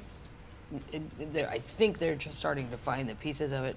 Just another one dropped out of the sky. Over there too, by Jakarta. And it's sad because there were 62 people on board. There's a picture of her mom and her kids saying bye to their relatives in a video. Just horrible. What else? Oh, COVID. We're still in the middle of a pandemic that's Your parents can't get it ravaging. This just, I feel like it should be already March. And I try to keep a positive attitude with what? Liquor and snacks. That's how I try to keep a positive attitude. So, as I promised, well, first of all, I'm drinking a Bloody Mary with my Charleston Bloody Mary mix. I've already showed you guys that. And then I'm having a beer back with one of my favorite places in the whole world, Sam's in Denver. That's where you go for breakfast. And if you stay and if you're a drinker, you can stay and it just rolls right into more drinking, and then you don't leave, and then you leave like at 5 o'clock and you go to bed and you go, that was a great day. Even if you're asleep by 7 p.m. Who cares? It's a great place. I promised you guys in our junk food, gas food station section, this is a junk food one. These are not from the gas station. These are Cheetos mac and cheese, and I promised you I would make them, and I did. And this is what it looks like. For those of you who can't see this, it looks extremely orange. Like Kraft is yet more yellow, and I took a bite. I don't know, it's weird. Like, I think Kraft actually tastes more like cheese, and we all know it doesn't really taste like cheese. It's what I'm used to, I think. This, kids would eat this. Tastes like orange. It's very orange. Kids would eat it. I think with a lot of salt, it's totally doable. None of this is good for you. I'm just gonna keep repeating that. But if you're gonna make it for your kids, I think kids might like it better because it's super orange. Then they tell you, if you wanna make it crunchy, you should buy a bag of Cheetos and just throw them on top. Why not just shoot your kid in the face? I mean, come on now, that's too much. That's where even I would draw the line. As the fun aunt, we're not gonna put a whole bag of Cheetos on top of the Cheetos cheesiness. I don't know, it's fine. I'd say it's fine. As an adult, I wouldn't. Well, I do eat it when I make it for my nieces and nephews, but I do like the Kraft better, but maybe it's just what I'm used to. I'd say try it. That would be my official review. It's fine. It's no, I like Kraft better because I'm used to it. These, however, okay, well, let's start with the one I liked. Jumbo cereal snacks. Look, these are giant Fruit Loops. And you know what? They're great. It's a jumbo snack, and they taste exactly like Fruit Loops. That's what you would expect. Excellent job on those, especially as an adult. I would eat those, and there's no nutritional value. I don't even know why they bother putting this shit on the back. It's all zeros. Just put nothing. Just put junk food. We all get it. I think legally they have to. This one's supposed to be Frosted Flakes, and I'm not even gonna eat another one, because I already did. These are supposed to be giant Frosted Flake bites, but it doesn't taste like Frosted Flakes. I don't know. It tastes like Rice Krispie treats or some shit. I don't know. So I vote yes for sure on the Fruit Loops. Try it on the Cheetos mac and cheese out of the box. Now this, moving forward, I'm gonna set this here. You can all look at that. And if I had salt up here, I'd do it. I need another bite for it done. Do not forget, you have 1 week to send Dolly Parton her birthday card. Okay, termites? I did. Here's the address. I'm gonna repeat it. P.O. Box 150307, Nashville, Tennessee, 37215. Again, P.O. Box 150307. Yeah, Nashville, Tennessee, 37215. And then I got her card. It said, what squad goals are made of. Couldn't do it without you. Happy birthday from all of us. I haven't signed it yet. I don't know what I'm writing, but I did get a $10 bill, which I'm going to put in here in case she wants to go to Waffle House. Maybe that's where she wants to be on her breakfast. She might not get recognized there, you know, because the staff usually doesn't seem to care. She seems like a Cracker Barrel lady, but she'd be way too recognizable at Cracker Barrel. They'd go crazy. She'd cause a riot. It would be a riot at a Cracker Barrel if Dolly Parton showed up. She can't go there. But I think she could walk into Waffle House unassumingly without a wig and no makeup. And if she went with her husband, Carl, they would just look like any other 70-year-old couple wandering in the Waffle House. Well, she'd probably look better.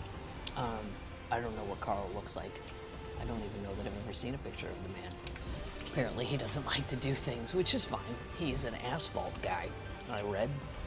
I don't know if that's still true, because she's 75, so he's probably 75.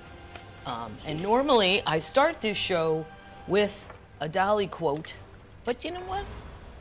I've decided this book is full of shit. Now, that may come as a surprise since I'm the one who introduced the book, but I've read a lot of things here that are just old jokes and I know it, and I don't think Dolly endorsed it. And then I looked at it, and she may have said some of these things, but they're also using a lot of filler shit, and I don't know how they got away with it. It's an Australian book company. Let me see, I found it in the back. Yeah, it's out of Melbourne, Australia. Hardy Grant Books. I don't know. I think these are people at Pocket Wisdom. They print this shit and then they wait to get sued. I just don't believe that you can't say witty quotes and wise words from Dolly Parton if she didn't say them all at some point, and maybe she repeated them, but you can't attribute them if they're famous. I don't know. I'm not a litigation lawyer on publishing, but so instead I've decided to read Stella Parton. Yeah. Her sister, who's on Twitter. This one really made me laugh. And remember, this isn't supposed to be funny, but it's funny to me because it's exactly dead on.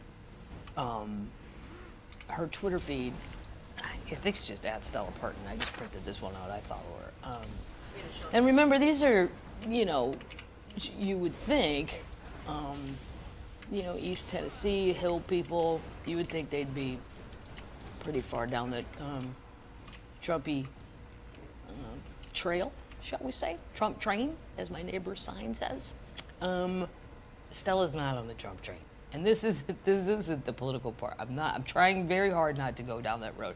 This is about the people calling for civil war, which nothing makes me laugh harder when that comes back up. I don't know how many times the North will have to defeat the South, or just combinations of the people that are like, look, oh, yeah, oh. And then we go, no, you're not gonna do that. And then they go, damn, that hurt. I'm coming back though. Okay, here's what she wrote. These people calling for civil war can't find their way home after dark. Total mama's basement losers. Just ignore them. They are all armchair experts at nothing. Ignore them as we will numbnuts once he is evicted from the people's house in January. She won't call Trump by name. She usually calls him the current resident of the White House. But she went with numbnuts this time, which I haven't heard probably since my brother said it when he was like 13. So I like it. And you know what, Mama's Basement Losers? This is how smart Stella is. The guy with the horns in the Revolution, the fur, I call them rabbit horns. I don't know what the fuck that outfit was. He lives in his mom's apartment. He's 36. First they said he was a stay-at-home dad of 5, and I think they got his identity confused. That's why you can't jump on those people immediately on Twitter or any of that shit, because sometimes it's not the right person. You know, Jacob Smith, well, there's 9 billion on, you gotta slow your way into it. He's like a nut job. Like the neighbors are like, yeah, sometimes he's on the roof in that outfit. He's in his mother's apartment. He's like, he's a failed actor. So that guy with the rabbit horn thing, just as Stella says, mama's basement loser, except they weren't even successful enough to have a basement. So there you go. That's how Stella's leading that off. And before we get into other topics, I don't want to get, to really try to stay away from politics, but we did have a 3-hour American Revolution, which failed. Thank God. And should we impeach him over it? As Bernie Sanders said, you have to. You have to set the answer is why to impeach him with only 10 days left. Precedent. And then I go, exactly, Bernie. You got to make it clear you can't do this shit. Because then what if we get another cray-cray? And it's weird because I was texting with my friend Chuck Martin because I wanted to see Donald's last speech. Well, last speech that we knew of. And as I was watching it, I said, holy shit. And I was texting my friend Chuck. I said, he's telling all these people to march down the Capitol and he's going to go with them. I don't know what the plan is. And I had shit to do that day, believe it or not. In the middle of a pandemic, being unemployed. Well, it was probably nothing important. I think I was going to go to Lowe's and look at paint. That was on my Wednesday agenda. And then they started going, but CNN and MSNBC, nobody was airing the speech. I had to go to like 09, it might have been on Fox, I don't know, one of those channels to find the speech. So I was watching it on whatever channel, Newsmax or Fox or whatever. And I was like, holy shit, I wonder if they're gonna do something. And Chuck's like, well, I don't know what they would do when they get there. I go, well, that's the problem. They don't know either. This is what happens. It's like the Michigan militia, as we've talked about on this podcast. That I grew up enough around rednecks to tell you this is what happens. They go, fuck yeah, let's do it. And then they do it. And they go, what are we doing? And then somebody goes, I thought you knew. Shit, I don't know. Fuck this shit. Let's just go. And then they run, and it's all very disorganized, and there's no leader. That's another problem. Not that I want to encourage them. But I mean, in retrospect, it's like sitting down, going, the Civil War of the South was more organized than the shit I saw in the Cap. They scaled the walls when the stairs were open. Okay. And now there's a giant meme out of all 3 of them falling off the wall, trying to scale it, and others making it, and it's called Honky Kong. And that's my favorite meme of 2021 so far, Honky Kong. Especially with those steps. The steps were wide open. They could have gone, but it's so much more dramatic to throw like a mountain climbing piece of shit up on the thing and then try to scale a wall. I wonder how many of them have sore backs right now from falling 5 stories down. Just to watch white people gone wild. They've become so unhinged. And a few of them were in like paramilitary deals where you're like, that guy probably knows what he's doing. Not that I want him to, but most don't. They're selfies and pictures. I don't know. The problem is if they ever did get organized, it could be super bad. And they were screaming, hang Mike Pence. And I have never felt sorry for Mike Pence in my life, ever. But I did a little bit that day. Just a little. I know people are gonna go, I don't think Mike, in his Indiana brain, could even conceptualize that the vice president would have to run and hide from the fans of the president he is the vice president of into a bunker to hide from these people who somebody erected a noose and the whole deal. They had rope. That's the thing. It's like the militia people though. They have some of this stuff. They never have all the stuff. Like I got twist ties, and those are the new police handcuffs. Because everybody's minimizing those, going, well, look, he's got garbage bag ties. No. Those are actual handcuffs. They just don't look like the old school ones. And then people are yelling about the Capitol Police. Why aren't they arresting people? They only have one pair of handcuffs. What are they supposed to do? What's that guy making? 65 grand a year plus really awesome benefits? You think I'm gonna deal with that Trump mob? Fuck no, I wouldn't either. You want a selfie? Okay. I mean, it's not right, but I get why you would do it. I mean, they have horns on.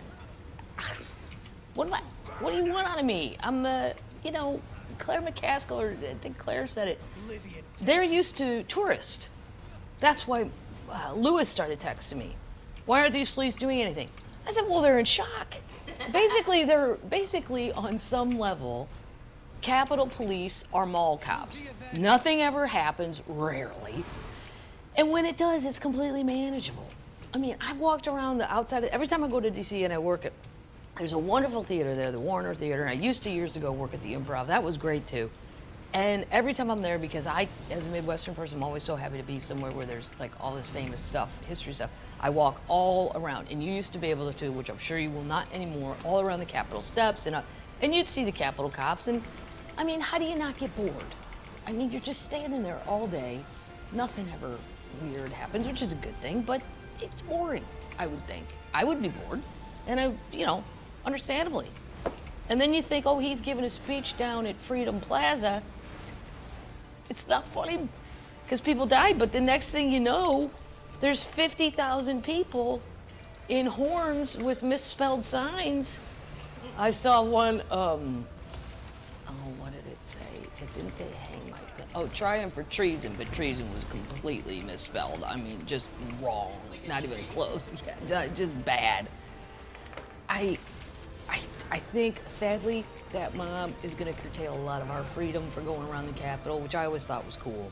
And now I bet we're probably not going to be able to do that, which is a drag. And who knows what is going to happen in the next 10 days, but 2021, I can tell you, is already way, way too fucking long. They did find my plane, though. This plane that went down. They already kind of found it. But I do appreciate everybody who's watched Bothering Jesus knowing that I would be alarmed. Here's what I don't, okay, I'm not gonna get into it, because there's never been a time about my stand-up where I sat back and thought, that was kind of nuts. But when I watched Bothering Jesus, the Malaysian airline topic, I think I may have gone too far. Well, it's too long. For me, that's too long, but every step of the way, I was more incredulous than I was the last, because all of that happened in whatever, 2017 or 16, I don't remember what the year was. But we're now in 2021, and a plane dropped out of the sky, an airplane. And I understand people say planes are small and the ocean's big. I understand all that. I got you. I'm with you. But when the plane drops off radar, I don't understand why there isn't a coordinate still going while a machine, a GPS, when the plane goes down, why don't we know the coordinates of where it went, quote, down? And then the CNN kept saying, feared to have crashed. Well, okay, one of three things probably either happened. Either it crashed, it became invisible, like Wonder Woman's plane, or aliens took it. Now, if you're CNN, which one of those do you report? Wonder Woman. You don't report the aliens, because now you're part of the Cray Cray group, and you don't report not to me, you're not crazy, but as a news organization. You can't say it became invisible, then you sound super whack. You say it crashed. You don't say it's feared to have crashed. It went off radar and then what? Went under the radar and started doing loop-de-loops? I mean, I know it's semantics, but it's not really semantics. It's how they choose to report it, which I just thought was ridiculous. So we have some updates. Moving on. I don't know if I had any.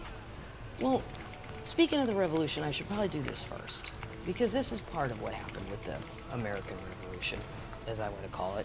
2020 Revolution. 21. God. There were so many funny things the comedians were texting me. And it's not funny. I know it's not funny because people died. But at the time, nobody had been killed. It just looked like entire chaos. And we were just pointing out the crazies. The craziest. Let's put it that way. Where's my thing? Hold on, I'm gonna get it. Okay. So I was trying to tell you guys last week You know I love Twitter. I like Instagram, especially when I'm hungover, because it's easy.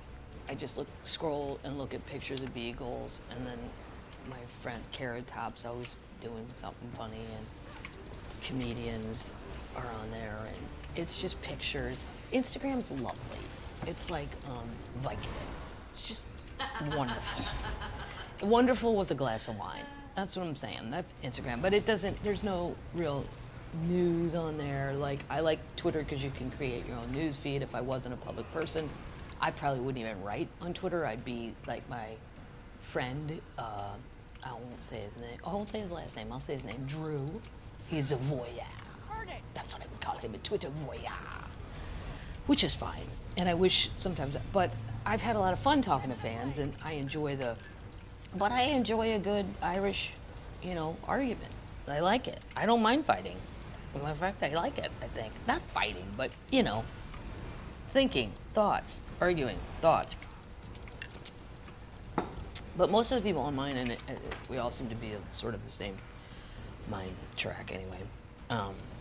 But I was trying to tell you guys last week that the opposite of Twitter, well, they call it the conservative Twitter because there were conservatives complaining that they were getting censored on Twitter, which the censoring, everything I saw was when you write, "Let's hang Mike Pence," you're gonna be put in the trouble box, okay? You're gonna go in timeout. And if you do it fucking again, you're gonna be kicked off. And I don't even understand why the FBI's not at their house when they write this shit. So they created their own Twitter called Parler. And then just when I brought that up briefly last week, I said to my brother, who pays for that? And he's like, oh no, I think it was my dad. I said, who paid? Which I couldn't even believe my dad knew what Parler was, but he's pretty hip on it. Well, my mom's on Twitter. My dad, he wouldn't do that. He just learned how to spy on nieces and nephews on Facebook. Shout out, all nieces and nephews, do not friend Grandpa. He will rat you out. They have time. They have the wherewithal. And then, because one of my nephews goes, well, I was Grandpa, I had to friend him. I'm like, no, you didn't. Just say I never got it. And then he'll send it again. And then just say, yeah, I don't know, there must be a glitch. And then he'll drop it, because that's what older people do. They drop shit after a while. You just gotta outrun Jackalope. That's the nickname for my dad, Jackalope. Okay, so he said, my dad said, well, it's the Mercer family. And I'd heard of the Mercers. Like, who pays for Parler? It's not cheap to build an app, I don't think. I don't know what it costs, but I think it's complicated. Well, for me, it would be impossible, but for smart people even. Techie people. Social media platform Parler, which styles itself as a free speech-driven space. Now see, this is where I get pissed off too. You can't, free speech isn't you can say whatever you want, wherever you want. No, everybody know the fire in the theater law? Yeah, that what about my free speech? Fuck your free speech. You can't do that. Well, there's a lot of shit you can't do. And now all of a sudden everybody's hollering and screaming, no shirts, no shoes, no service. I don't know how else to make it more simple for people who don't get this. But free speech has a limit. You can't threaten the president, whether it's Trump or Pence, or the vice president. You can't threaten people's lives out loud in a public forum, or you will face a consequence, not cancel. The cancel culture shit, I'm so over. It's not cancel culture. There's no such thing as cancel culture. It's consequence culture. You can do whatever you want by yourself alone, okay? Once you leave that space, now you put yourself open up to consequences. And these people whining and hollering, when did the cancel culture? Snowflakes, snowflakes. There are rules. We live in a society. You want to do that shit, you move to Montana, or do what the Unabomber did. Get yourself a cabin in the middle of goddamn nowhere, and you can yell whatever you want. You can type all day long on a typewriter. And then when you mail it though, might be a consequence. Just saying. So they don't think there's free speech on Twitter. Well, not when it's hate speech. No, can't do that. Free speech gets funding from hedge fund investor Robert Mercer and his daughter, the conservative activist Rebecca. The Wall Street Journal reported on Sunday. U.S. right-wing social medias have flocked to Parler messaging app Telegram and hands-off social site Gab, I don't know that one, citing the more aggressive policing of political comments on mainstream. Yes. I don't even know if you can go on Parler now, but I've been watching it for a month, I'd say. I mean, they're talking about, they said the revolution was going to happen. That's why when people go, well, how come nobody knew this was going to happen? Because you don't have any kids. My nieces and nephews could have told you this was happening because they're all over social media. They said it on social media. We are going on the day of the vote. And then he said, go down there. Trump said, let's all go down there. And then he went home. I love it. He went home because it's cold and watched TV. And they all went. Your leader forsaked you and didn't even go with you. After he said he would, he promised. We're all going to go. We means me too. Nope. He went home. Doesn't that make those guys feel angry or duped or dumb that he fucking chickened out? Unbelievable. Not that he should have. I'm not saying he should have, but he said he was gonna. She's a chicken shit. And then, if they weren't insulted enough, he was watching it on TV in the Oval Office, and he said he didn't like the look of the protesters because they looked poor. If that doesn't sum it up, I don't know what does. How does that not make you feel bad about yourself? You got out your best rabbit horns, and you painted yourself with your Nazi tattoos. You thought he looked dynamite. He thought he looked wonderful. Chubby didn't like it. I think he wanted the paramilitary. That's what I would guess. But anyway, Parler Chief Executive Office describes himself as a libertarian. He founded the company in 2018 as a bipartisan platform. He's doubled down. Those who have joined include Candace Owens, Rudy Giuliani, right-wing activist Laura Loomer, who handcuffed herself to the door of Twitter's New York office to protest a ban on her by the site. I'm sure that was fun for the people that worked in the New York Twitter office. If it's automatic. Yeah. Right. If it's one where it goes in a circle, she just keeps going around and around. I want my Twitter account. People are like, everybody's being banned from Twitter. I loved it. Dan Rather wrote. And Dan Rather's 89, but I love his show, The Big Interview. And I know I'm old, but he does old people, but he does not so old people too. He does all kinds of people, but he has great questions because Dan Rather fucking reads. And he knows everything about people that I don't even know shit about. And I'm young, 30 years younger than him, and I don't even know, a lot more than that. And I don't even know what he knows. So the interview is great. It makes you want to be interviewed by him because he's smart and he's done his homework. But anyway, Dan Rather wrote, people are saying that there seems to be a problem with Twitter. Well, I think if you incite a riot, your account may have some issues. Mine looks fine today. Whoa, mic drop from Dan Rather. You should follow him on Twitter. He's very smart and he's a little snarky, but you get to be at 89, I think. John and I started Parler to provide a neutral platform for free speech. I mean, dude, it's just people snitching on themselves. I'm crazy and I'm gonna go kill people. I mean, not all of them, but a shitload, like a lot. It's not like, it's probably 50%, and then it's probably 25% lizard people, meaning the people like the natural bomber guy who believed the lizard people are already here. I don't Google much more than that, but I don't know if that means they're lizards that look like lizards or they look like people, but they're lizards. Yeah, it's, Google that while you're watching a boring football game. Lizard people. Take a shot. God, you know, even if that's true, every time I read one of these theories, I'm like, even if that's true, I don't have the time, interest, or wherewithal to deal with lizard people. I have beer, I have Cheetos, cheesiness, mac and cheese. It's good. Okay. The company's user base more than doubled to 10 million in under a week. That's a lot.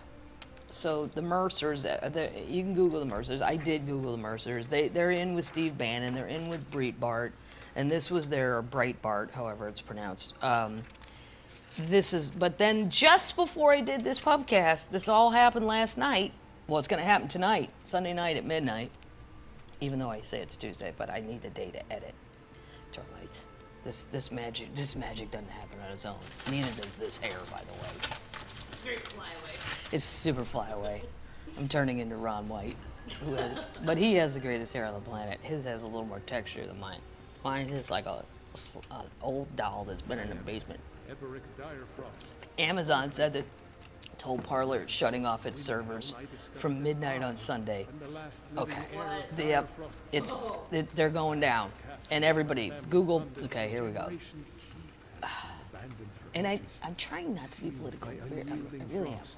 These are just major things that as a social media user, this is why when they're like, who are these people attacking the Capitol? Go on fucking Parler. They put their real names. Then they put a thing on Parler. I don't know who did it. This was smart. Somebody said, if you think you've committed a crime and you attended the riot, please put in your name, address, and phone number so that the president can pardon you. Well, that was a trap, as I would have thought by looking at it. Like, don't do, but again, I don't know. My dad was a lawyer. He just trained my brain to look for things like that. Like, don't, that's like a mob trick. Don't fall, well, they fucking did. Shitloads of them. So, well, here's what I did. My name is Sue, and I stormed the Capitol, and I stole a picture of Nancy Pelosi so that I could shoot my BB gun at it later. Okay. They think they're going to get pardoned, which maybe they will. I don't know. Can he do that? I don't know what he can do. I don't know what any president can do. He's got a lot to do this week. And he's got 10 days. Apparently he's going to the Alamo. I heard that. I don't know why. I love the Alamo. I could tell you why I'd go there, but I'm sure he and I don't share the same reasons. They could be shut down. Jeff Bezos, Amazon suspended Parler from its Amazon Web Services unit for violating terms and services by failing to effectively deal with a steady increase in violent content on the social networking service. Parler's CEO John Matsey announced the news, revealing it could leave the app unavailable for a week as the company attempts to rebuild from scratch. We just need a week. We need a week till this is over. We don't need another revolution. I need to get through January just drinking beer happily. I don't need to have to watch the news. I'm so sick of paying attention. I want to go back to the ID channel where people are murdering one another in a logical, old school, he had an affair, so I chased him down and killed him. That kind of stuff. Real crime, true crime. That's mine. Or House Hunters, or Trisha Yearwood's Southern Kitchen show. And I don't even cook, but she seems very nice, and she cooks everything she cooks looks so goddamn good. But it's so fattening. But you think, well, if I just ate a bite of it, Okay, so they're suspended from Apple. They're basically getting shut down, and I don't know how you redo it in a week, and then where do you launch? I don't know, because they're being taken off of all the platforms where you would find the app. So does that mean I don't have an iPhone, as we all know? We've known and discussed. I'm a Galaxy lady. Here's what's crazy. You want to hear something crazy? There's what we call the family threads in my family. And I'm the only Galaxy person. And there was one thread. There's probably 23 people on it. Well, there's a few, but the biggest one, probably 23 of us. And somebody thought it was annoying, which sometimes it is, because bang, bang, bang, because one person writes something and then 20 people respond. So it's yes, I get it. But the one person wanted to get off the thread, but you couldn't because there was a Galaxy user. Apparently, I don't know if it is true, they said it's because there's a Galaxy, because everybody was like, just hit delete off thread. But it wasn't working, because there was a Galaxy person involved in the thread, which would be, who? Mama Termite. So then I realized I am queen of the family thread. No one can leave without my permission. Permission not granted. Not granted. You will take these annoying texts back. Boom, boom, boom. Bing, bing, bing, bing, bing, bing, bing.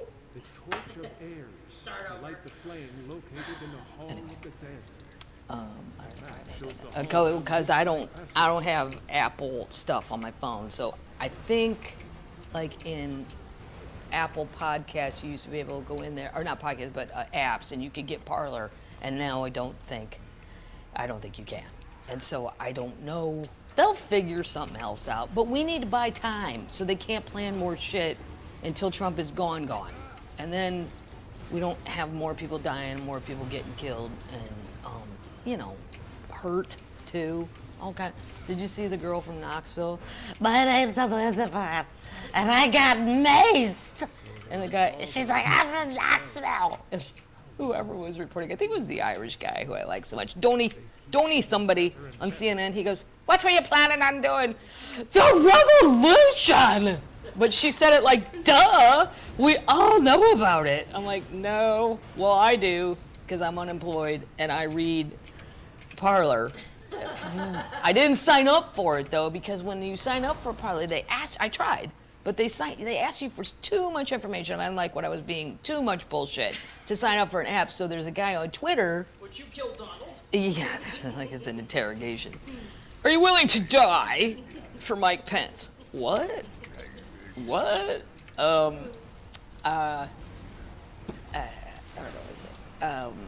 There's a guy on Twitter. His Twitter account, some maybe a woman. No, I think it's a guy. But he wrote. He has a Twitter account called Parler Takes, and he screenshoots the best of Parler every day. And he says, "I follow Parler, so you don't have to." And then you don't really like. I didn't want to give him my information, and then I thought if I make it all up, would that work? And then I thought this is just too crazy. I don't want to do it. So I found this guy, and then I can read Parler through him. So I don't know what's going to happen there. I don't know how they're going to communicate. Apparently the facial book is cracking down on it. Way to go, Mark. Just in time. You know my feelings on Mark Zuckerberg. Yeah, if he can make a dime, he don't mind banning it now, because, they're not in charge. Last call. So last call. Update! Change the subject. Although I have so many thoughts on that subject, but that's all right. We don't want to get too crazy here. Let's get back to something light and easy. Did you all watch Queen's Gambit? I know we talked about it. A lot of people liked it. I loved it. Loved it. Can you guys play chess? I know how. Because one winter in Missouri, my Catholic school, grade school, we didn't have buses because we were told we couldn't afford them. And then we were immediately shown a slideshow of the Vatican's art collection. I'm like, I think he could let go of a Michelangelo and we could get a bus. Just saying. Anyway, we had, I think, 72 snow days. Yep. By day 50, my mom locked us out. Yep. She just went, put on your snow clothes. Okay, so we did. And she goes, go outside. So we did. And feed the dogs, whatever. Pick up junk. Okay. And then she locked the doors. She was having a nervous breakdown. She'd had enough of us. And I saw her pour a drink and light a cig. And I thought, you know what? You ain't wrong, lady. I'd lock our asses out too. She let us in, but I mean, not for a while. I was cold. I have Raynaud's syndrome. My hands go numb. I'm like, hey, lady, my hands and feet are numb. Anyway, if you watch The Queen's Gambit, and I do like to play chess. I'm bad at it though. But if you're gonna play chess, here's my recommendation. Don't try to read directions on how to play chess. It's too confusing. Get somebody who knows how to play. Someone like me that's like playing for fun, and then have them show you. It's much faster. And then don't play with somebody who's really good because it's too hard. Defeating. It's defeating, and they're thinking 17 steps ahead, so there's a lot of downtime. And if you're like me, a little ADD, you're like, blah, blah, blah, blah, blah, blah, blah, blah. Just take my pony, meaning my knight. But I didn't. The World Chess Hall of Fame, if you would be interesting, is where? How proud am I? St. Louis, Missouri. Yeah. That's right. But I didn't really realize that we got it. It was because it wasn't there all the time. It was in New Windsor, New York, and it moved to St. Louis in 2011. So I guess I haven't walked past that in the Central West End since 2011. But it's a really cool looking building if you're into chess. If you're in St. Louis, staying perhaps at the Chase in the Central West End, or you're staying downtown, you're just a hop jumping away. from what's in there? Oh, well, stuff. What would be cool though is there's some super old chess sets and stuff. I think that would be cool to look at, and a lot of Bobby Fischer stuff. Update. I don't understand this. Lindsey Buckingham sells rights to Cash Cow, Go Your Own Way, and the rest of his catalog to a single publisher. Blah blah blah blah blah. What? Yep. He sold it all. They don't say. They already had 25% of his catalog. The crown jewels, Go Your Own Way, but other popular songs, The Chain, Secondhand News, Monday Morning. But I'm not sure he wrote those alone. I thought they all kind of I can't say collaborated on those songs. There's also one I love from Tuss. This person says called Walk a Thin Line. I don't know that one. Stevie Nicks also sold all of hers for a reported $60 million. No, not enough. Not enough. Why did he sell? Lindsey was let go from Fleetwood Mac a couple years ago, killing his potential for big tour money. Also, these people are 70-something. He's had health issues. Yeah, he had a heart issue. So a solo tour once theaters reopen might be limited. Here's the thing. When Lindsey goes out by himself, he does the same theater as I do. And that's not saying good or bad. I mean, I'm proud that I'm in a 1,500-seat theater.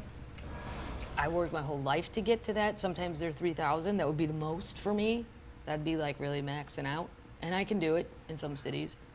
But I always see him there. And it's very weird when you grew up, I don't know, in the Midwest on shag carpeting, watching a record go around on my parents' record player, and it was Fleetwood Mac. And then to think I'm in the same theater as that man that was on that record when I was 10 on shag carpeting. And this is how bad our TV was. I'd rather watch a record player. Jesus. But, so he does fine, you know. He can do 1,500, by himself, he can do a 1,500-seater, maybe a little smaller, but sometimes bigger, I guess. I don't know. Same things as me. So he's never going to make huge money if you're not, unless you're with the Arena Tour group, and he's been kicked out. And I guess, I don't know. I was just taught after mistakes made by every comedian I know. We all did it. Our first CD, we just gave it away because we didn't know what we were doing. We were young, we were stupid, we were excited, I didn't even show my dad the contract because he's the lawyer and I knew he would buzzkill it. I'm like, I'm not showing him. He'll just tell me no, which he would have, which would have been smart. And I didn't. I just didn't tell him, I guess. When there's 7 kids, they don't know what anybody's doing, unless it's super bad. I guess the law of diminishing returns, like Lindsey figures, well, how many times are they really going to play Go Your Own Way anymore? Because the money that can be made through ownership, through Spotify, and there's a company called Soundtrack that keeps track of all of that stuff. Once you sell it, you get the rights for, you get money for performing it on Sound Exchange will keep track of all that. So you will still get your performer right, but you won't be the owner. And I was just always taught, don't give up ownership under any circumstances. What about your kids? What about your wife? But maybe if they're not getting played that much anymore, I thought about that too, about Bob Dylan, but like Stevie still get played a lot. Bob Dylan, not so much. So maybe it's worth it to just say, I'm cashing out, give me $300 million, but you never own it again. I don't know. I guess it depends on how much you're still gonna be played. Bob Dylan, not so much. Stevie, I wouldn't have sold, especially for $60 million. No fucking way. Anyway,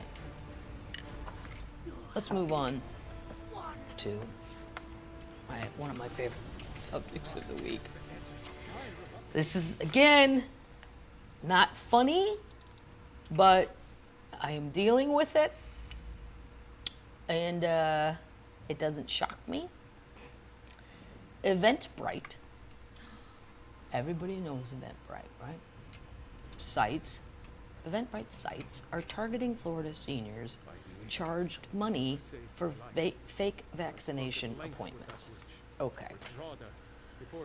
If you don't use Eventbrite, it's a ticketing form. It's not like Ticketmaster or StubHub. It's more like individuals post an event, and then you can buy tickets. And, you can post your own event, create your own ticket price, yada yada blah blah.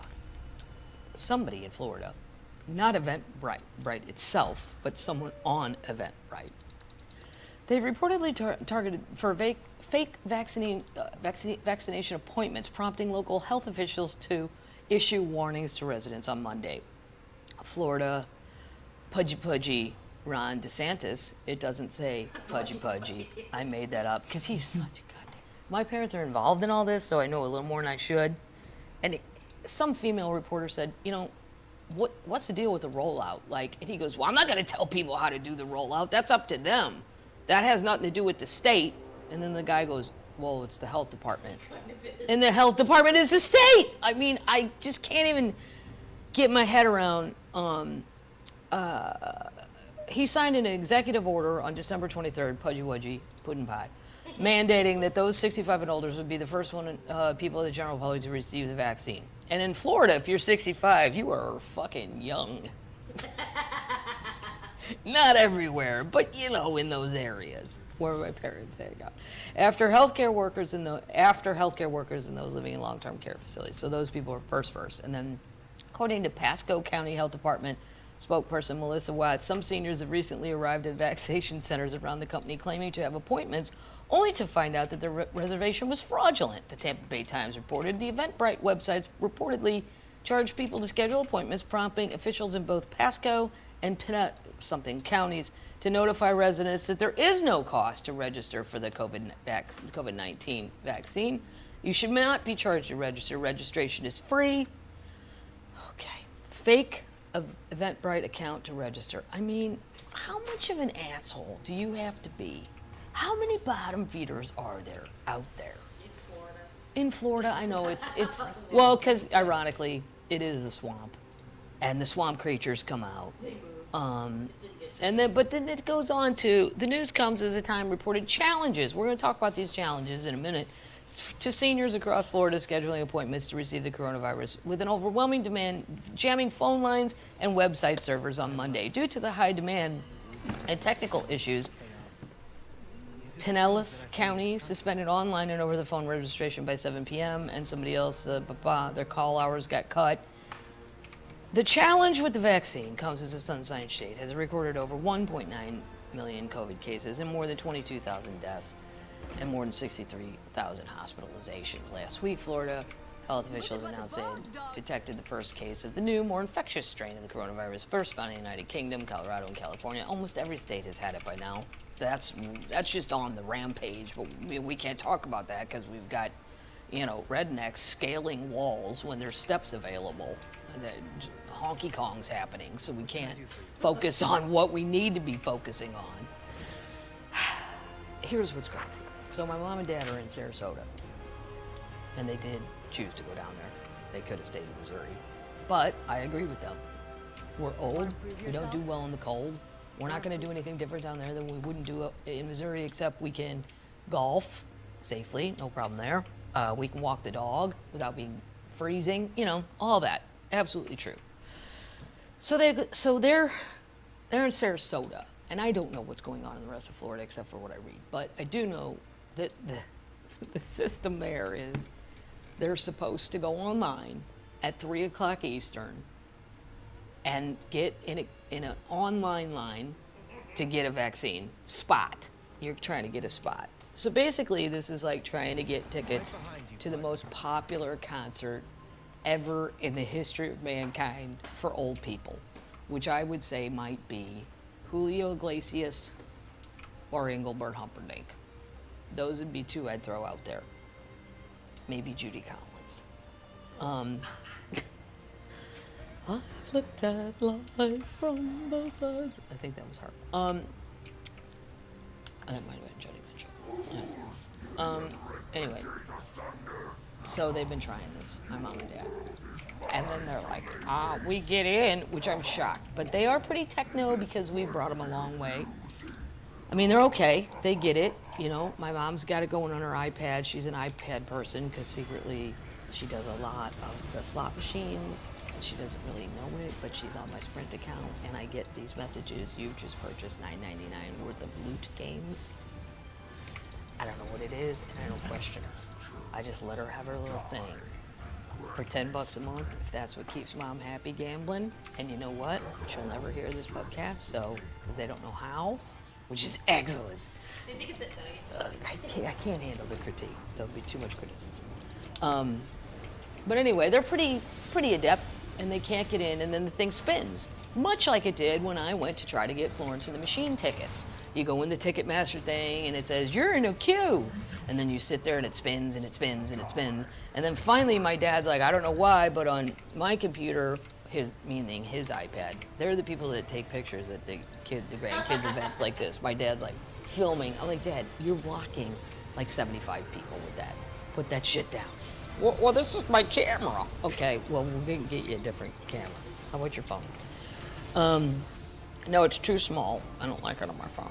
So then he got in, and she didn't, and he got all excited that at least they got one spot, and then he got kicked back out, which has happened to me on Ticketmaster.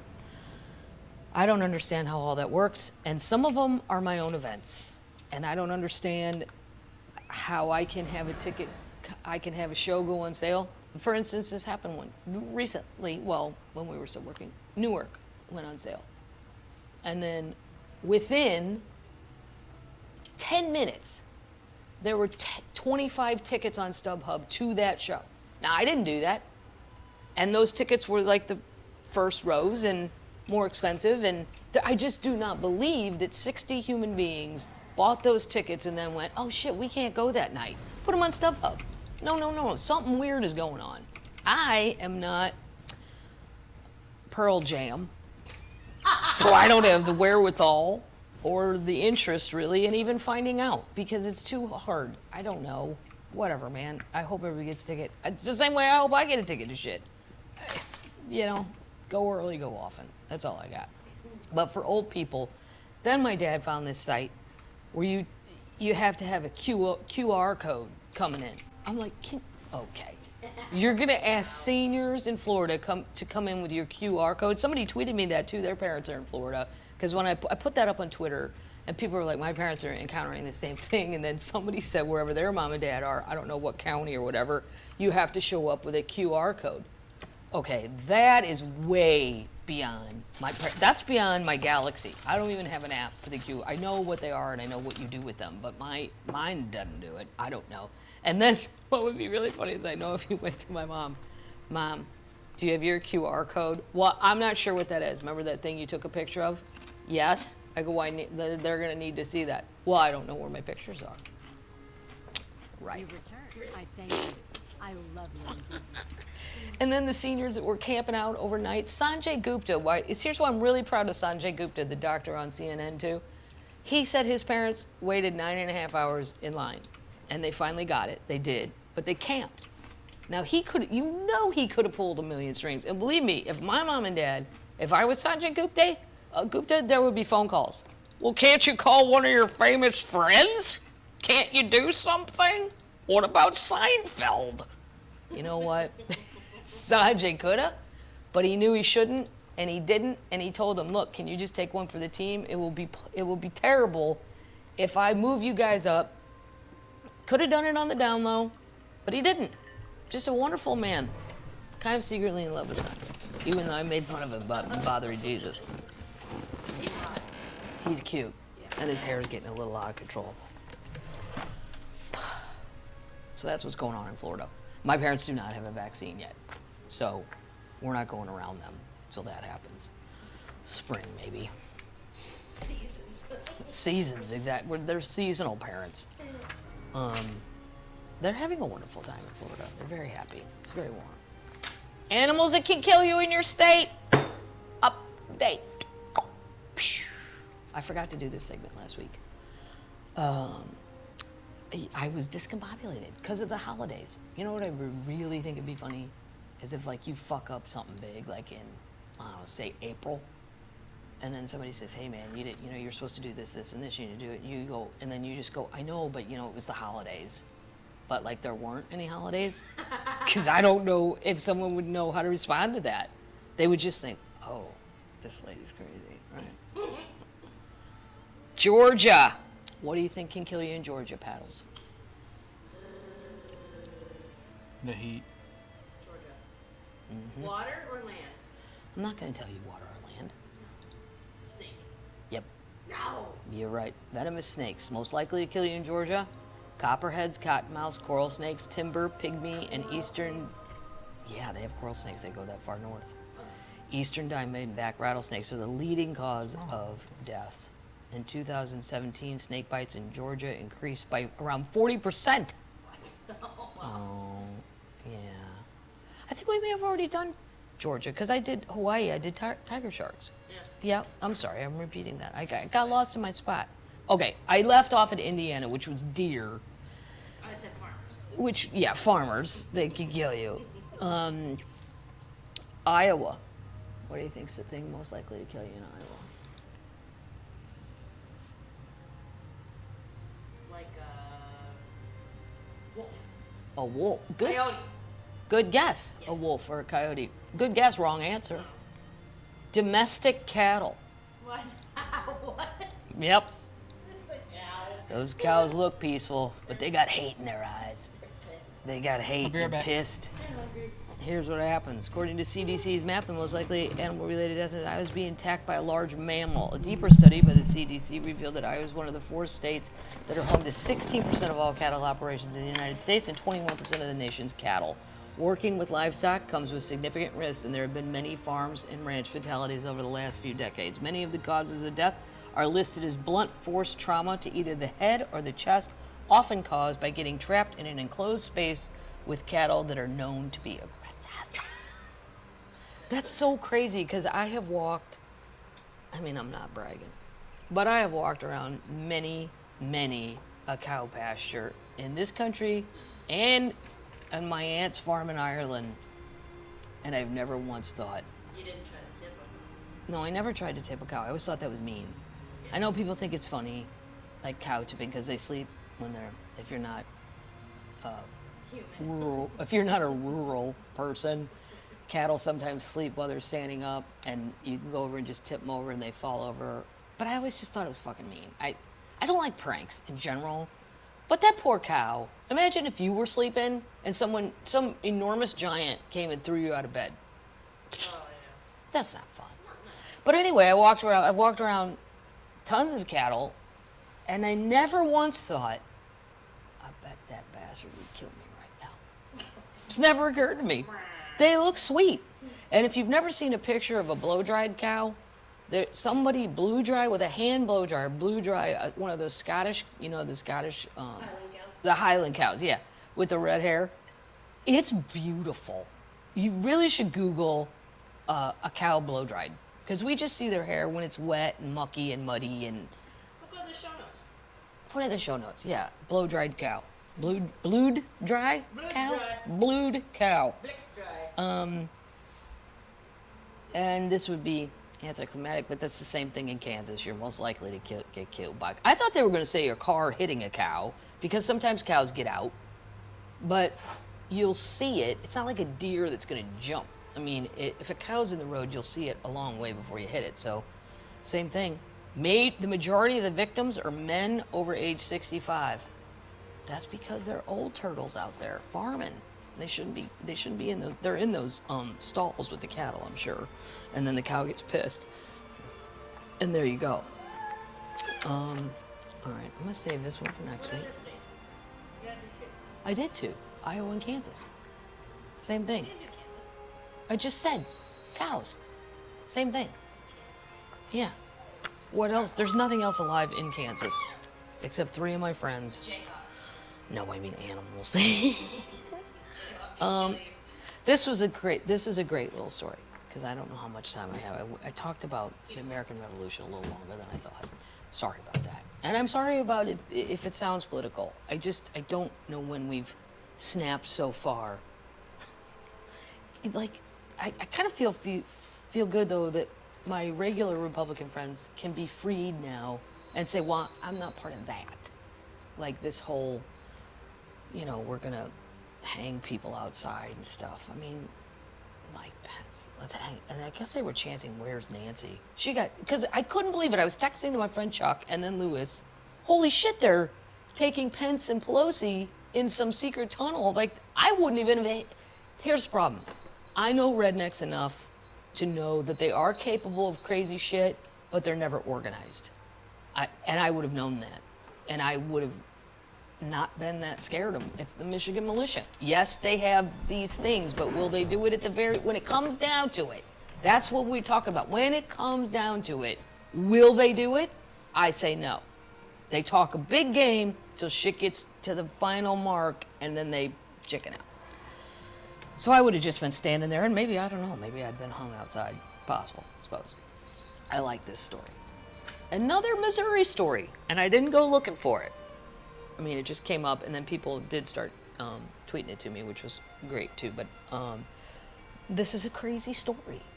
The last known widow of a Civil War soldier.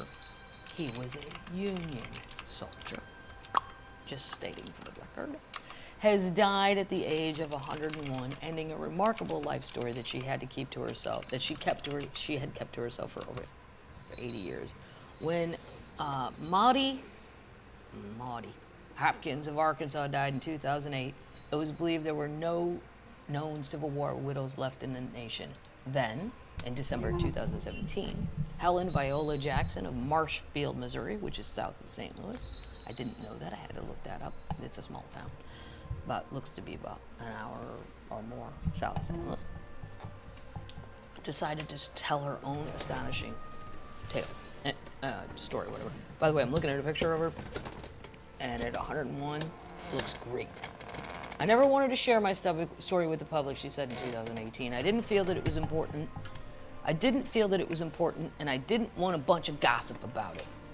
That's a country lady right there for you. I don't want nobody talking about me. These are pictures, we can go through that. She explained that when she was 17, she married 93-year-old James Bolin in 1936. Bolin was a family friend, and the teenage Jackson was sent by her father to assist him in his old age. He was unable to pay for her service, so he suggested they marry. Okay, but that's fine. But we don't have to have sex, right? No. He's 93. Yeah, no. Just go take care of him? Fine. So he suggested they marry in order to for her to claim his union pension. Okay, that's a deal. No, it's a job. As long as she doesn't have to have sex with him, if you just say, look, you become his caretaker, and in return you get paid with his pension, and then you buy his food, and that's an even-steven thing, I would think. I mean, it may not be fun for a 17-year-old, but in 1936, who was having fun? Only rich people. Jackson, one of 10 children, there you go again, agreed, but on the condition she could keep her unmarried name and continue living with her family on the farm. Even better. Now you're just a day servant. You don't have to spend the night. That's where shit gets weird, especially if he's a drinker. In the cabin. Whiskey makes me frisky. That's a country song. Bolin agreed, and they remained married until his death on June 18th, 1939. So it was a 3-year situation she had to deal with. She never married and had no children. She also never claimed his pension, because after Bolin's stepdaughter threatened to smear her reputation if she did so. All a woman had in 1939 was a reputation, she said. I don't want them to all think I was a young woman who married an old man to take advantage of them. Good for her. Except, who cares? Get the money. Jackson's death and her story was confirmed by the sons of the Union veterans of the Civil War. She has a little, the Laura Ingalls Wilder home in Mansfield, Missouri, which I've been to. It's a little museum in there too. She has her own exhibit there, so good for her. And then the commander-in-chief of the Sons of the Civil War wrote a little thing about it, gave her a little plaque and all that deal. His story, he signed up for military service at the age of 18 as the war was breaking out. He fought both the 13th and 14th Cavalry, ending the war with F Company. Missouri had both Confederate and Union forces. I have jokes about this in my act. If you've never listened to my stand-up comedy, you can go on iTunes and I have like 100 CDs. You can get them. But seriously, we were super confused. We were just beating the shit out of each other. We didn't even really get involved in the larger conflict. But Jackson spoke of his Union pension, saying he fought with the Missouri State Militia 14th Cavalry. Members of the Missouri State were recruited from the state of Missouri, but armed by the federal government, so they had good weapons. They had to provide their own horses. Oh, come on. In the cavalry regiments. Yeah, and we're given sporadic bonuses for doing so. All right. Well, if you give me the money, I'll go buy it. But this shouldn't be a BYOH war. Bring your own horse. Fuck you. Fuck you. We might not be serious. I would say the Confederate soldiers probably had more horses. Kentucky's got a shitload of horses. As far as, well, I don't know. Pennsylvania did too, but it'd be weird to call like the city of Philadelphia. You guys got any horses? We seem to be out. No. They fought almost exclusively in the state of Missouri, both notably in the Battle of Westport, one of the largest battles west of the Mississippi, sometimes referred to as the Gettysburg of the West. Well, I'm from there and I've never heard of that. So I don't know how often it's referred to, but I'm pretty good on history and I missed that one. Maybe my dad. The battle was fought on October 23rd, 1864 in modern Kansas City, Missouri, and saw a decisive defeat of Confederate forces. That's really good. They also fought in the Battle of Mine Creek, the largest cavalry battle west of the Mississippi, involving approximately 10,000 troops. He married Elizabeth, somebody, she died. And then this lady married her. Mr. Bolin really cared for me, she said in an interview. She came out with her story. He came up with the idea, because he didn't want to be seen as a charity case, he came up with the idea of marrying her as a way of securing her financial future. He said he would leave me his pension. She explained in the Depression, times were hard. He said that it might only be my only way of leaving the farm. Probably true. They married in front of a few witnesses, and he wanted me to have a future, and he was so kind. See, how nice is that? And they recorded the wedding in his personal Bible, which is now part of the rotating exhibit on Jackson. Has traveled to many museums, including the Laura Ingalls Wilder home in Mansfield, Missouri. The Daughters of the Union confirmed the marriage, and they have documents confirming it. I had great respect for Mr. Bolin, and I did not want to be hurt by the scorn of wedding. What are you doing over there, Peace? That's right. In a remarkable touch, she never did. He got a bunch of accolades. I guess he was a good fighter. She was active in her church, her Methodist church. She also received an honorary high school diploma, courtesy of the class of 1937. A play about Jackson's life, The Secret Veil. Oh my God. It was written in 2019 and performed at the Missouri Cherry Blossom Festival. As a fundraiser for the Randy Travis Foundation, set up by the country music star for stroke victims. We'll see you, and then all nice. That's all nice. Good for her. It's just a nice story, and kind of amazing. I mean, that she just died. Jesus Christ. It's 2020. Well, that was probably, no, it was recently. So it's 2021. She made it to 2021. All right, termites. I think I'm going to save these for next week, because we got a little off track there. Because of... Who would have thought? Everybody's like, 2020 is horrible. No. What have we learned on this pubcast? 79 AD was terrible if you were in Pompeii. That's the worst year I've ever heard of for anybody. Well, I don't know, I guess we could fast forward to, Hiroshima and Nagasaki, atomic bombs, worst year ever, for sure.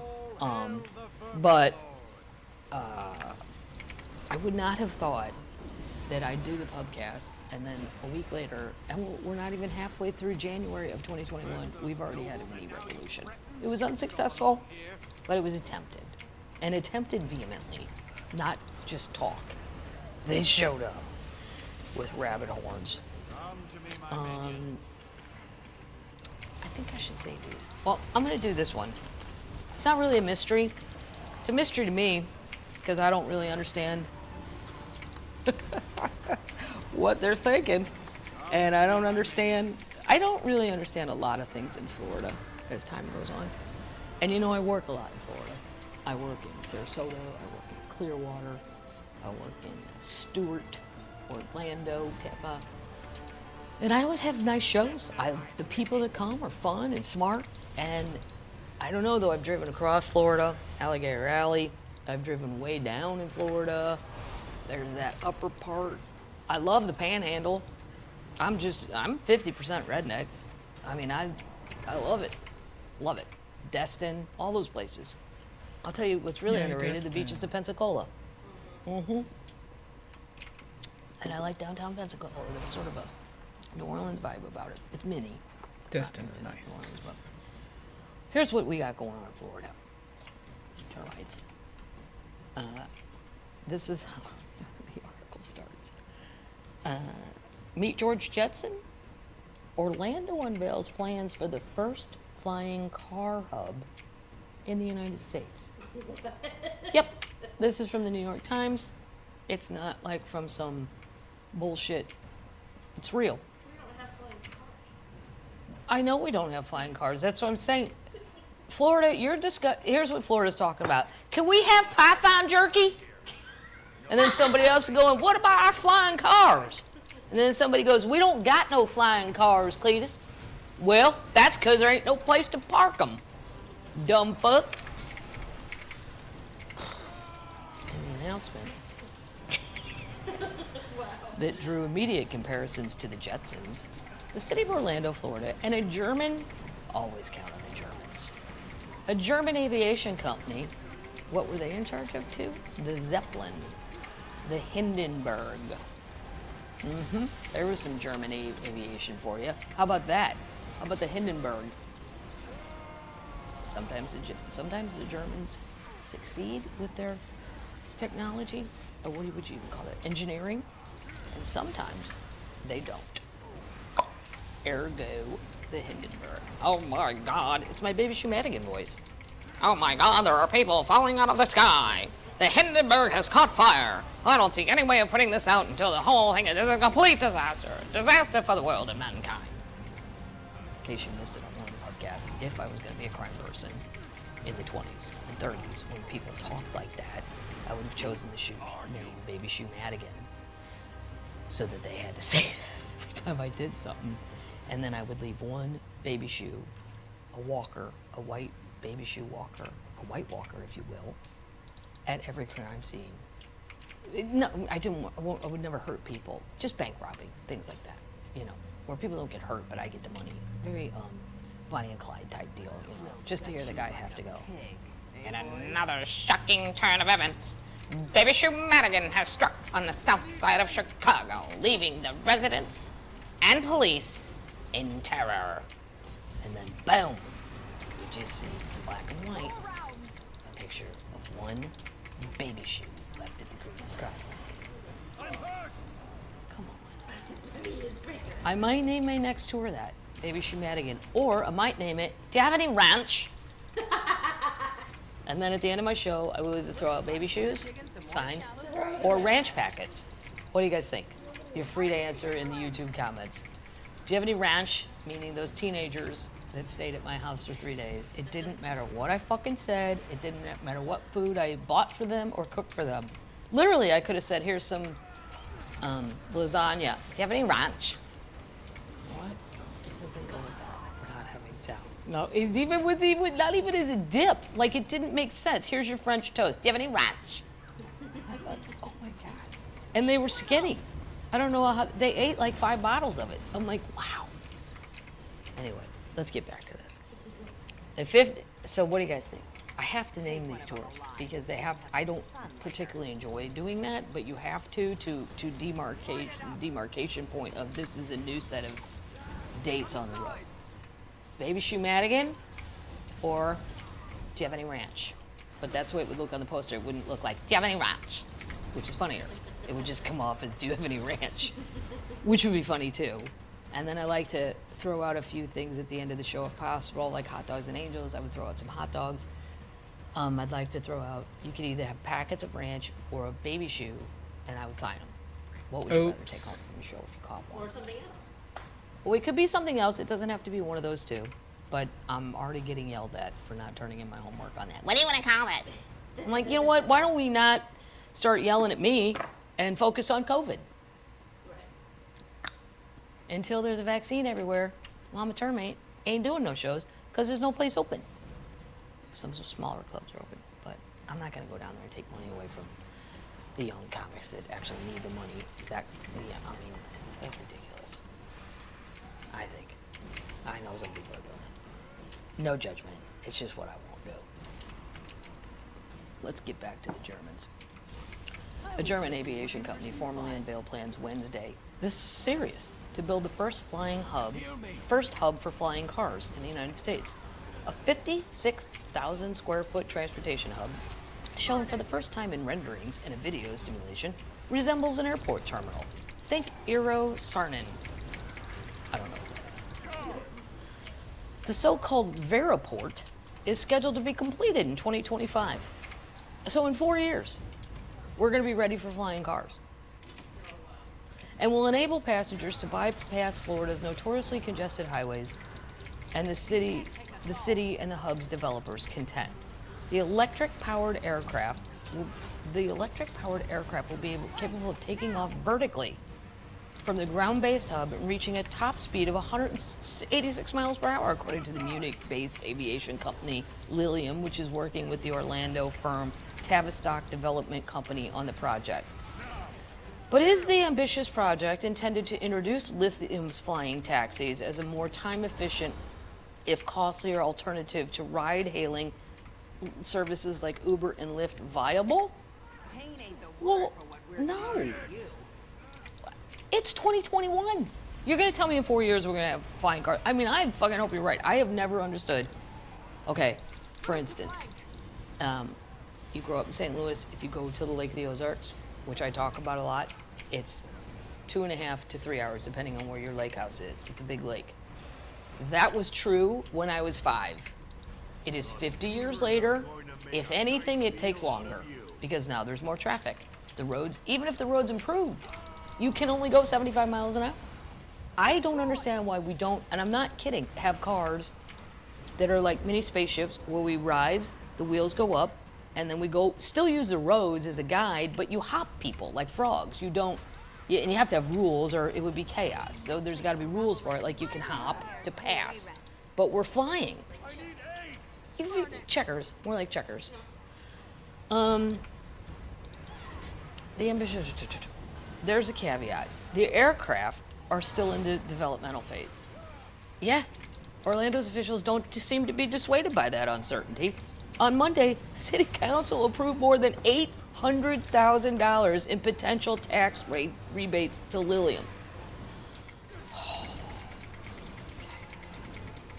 Buddy Dyer, the city's longtime mayor, framed the project, said, "We've been focused on finding right partners to be a global leader in the advanced air mobility space. The site selected for the transportation hub is in Lake Nona, a 17 square mile planned community within the city limits that is next to Orlando International Airport. It will require approval from the federal FAA.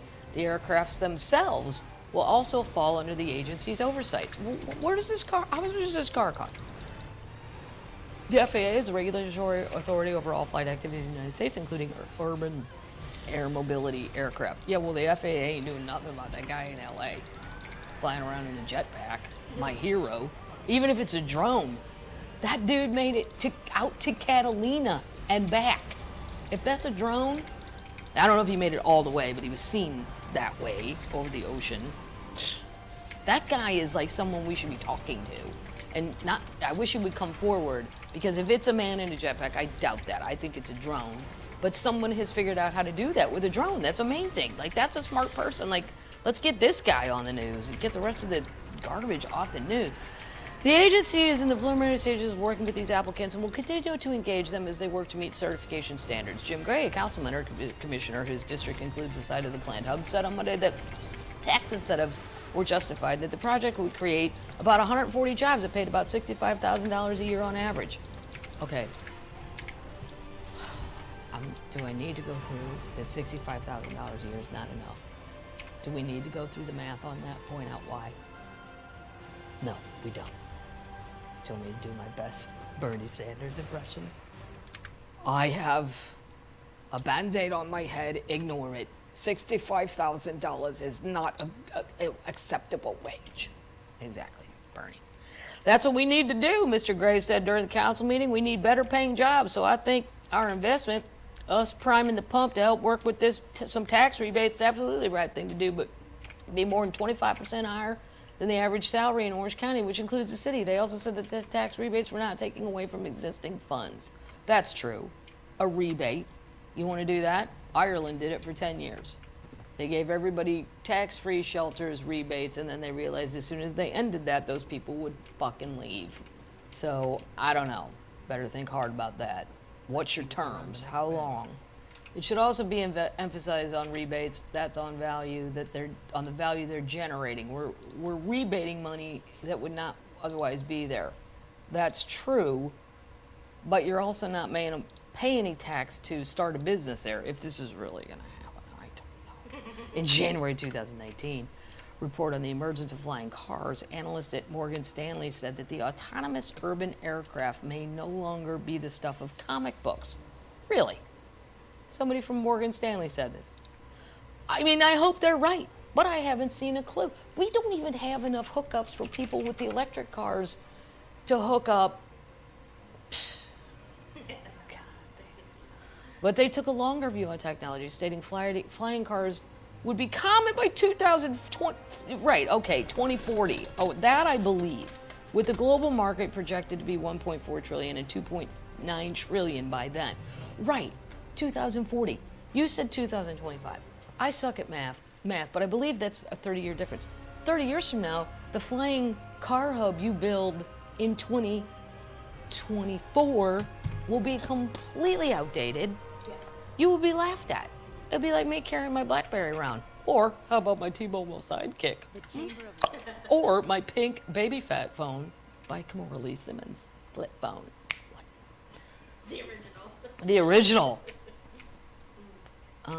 This, said Jerry L. Demings, Orange County's mayor, is truly the Jetsons coming to reality in Central Florida's backyard. Okay, Florida, hold my beer. God dang. Good to see you back. All right, termites. Hopefully, we will have a quieter week next week. I don't think so. Maybe after that. Remember when politics used to be boring? That was fun, right?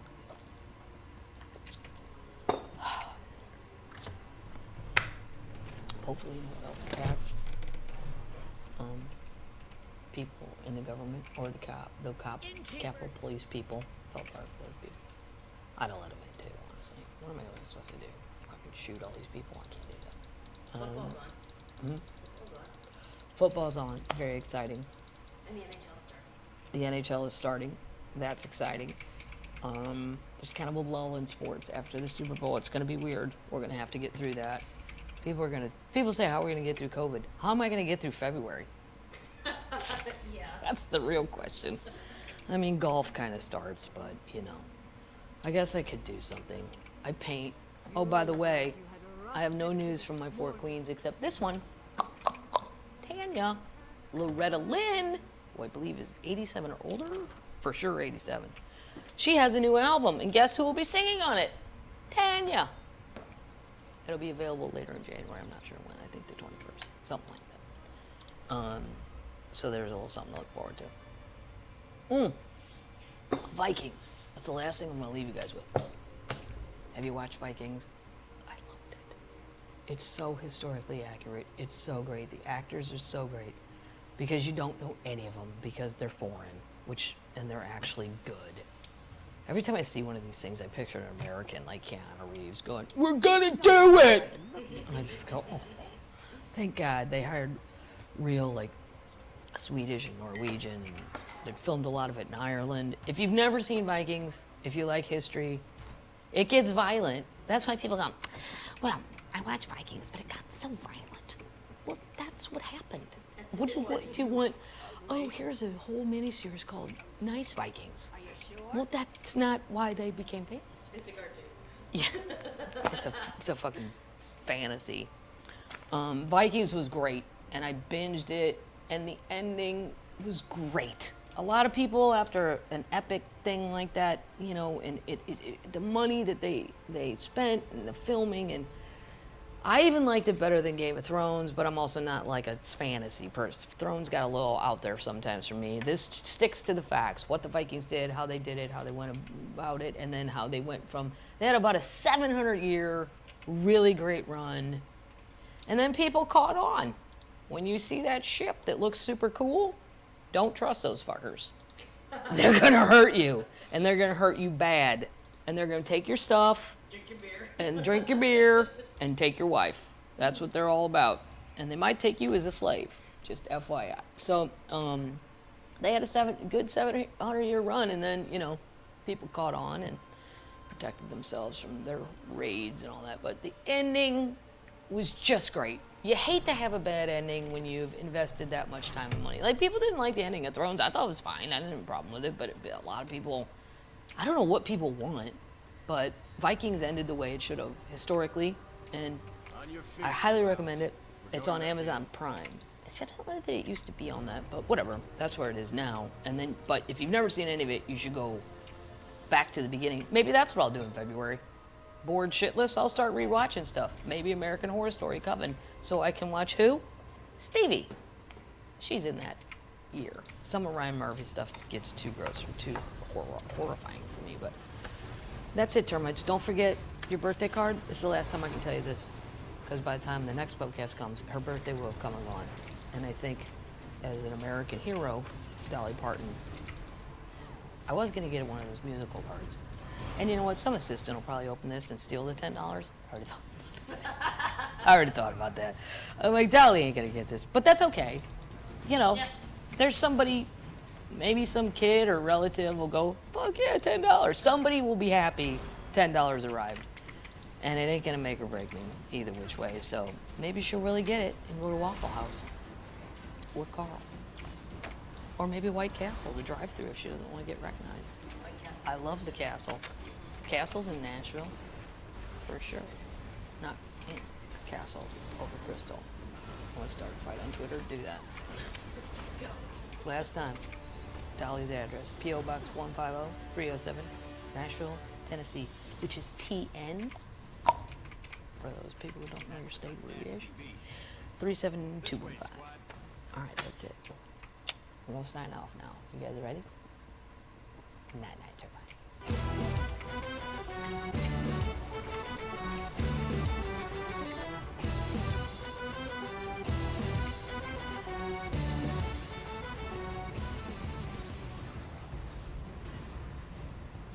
Let's keep moving.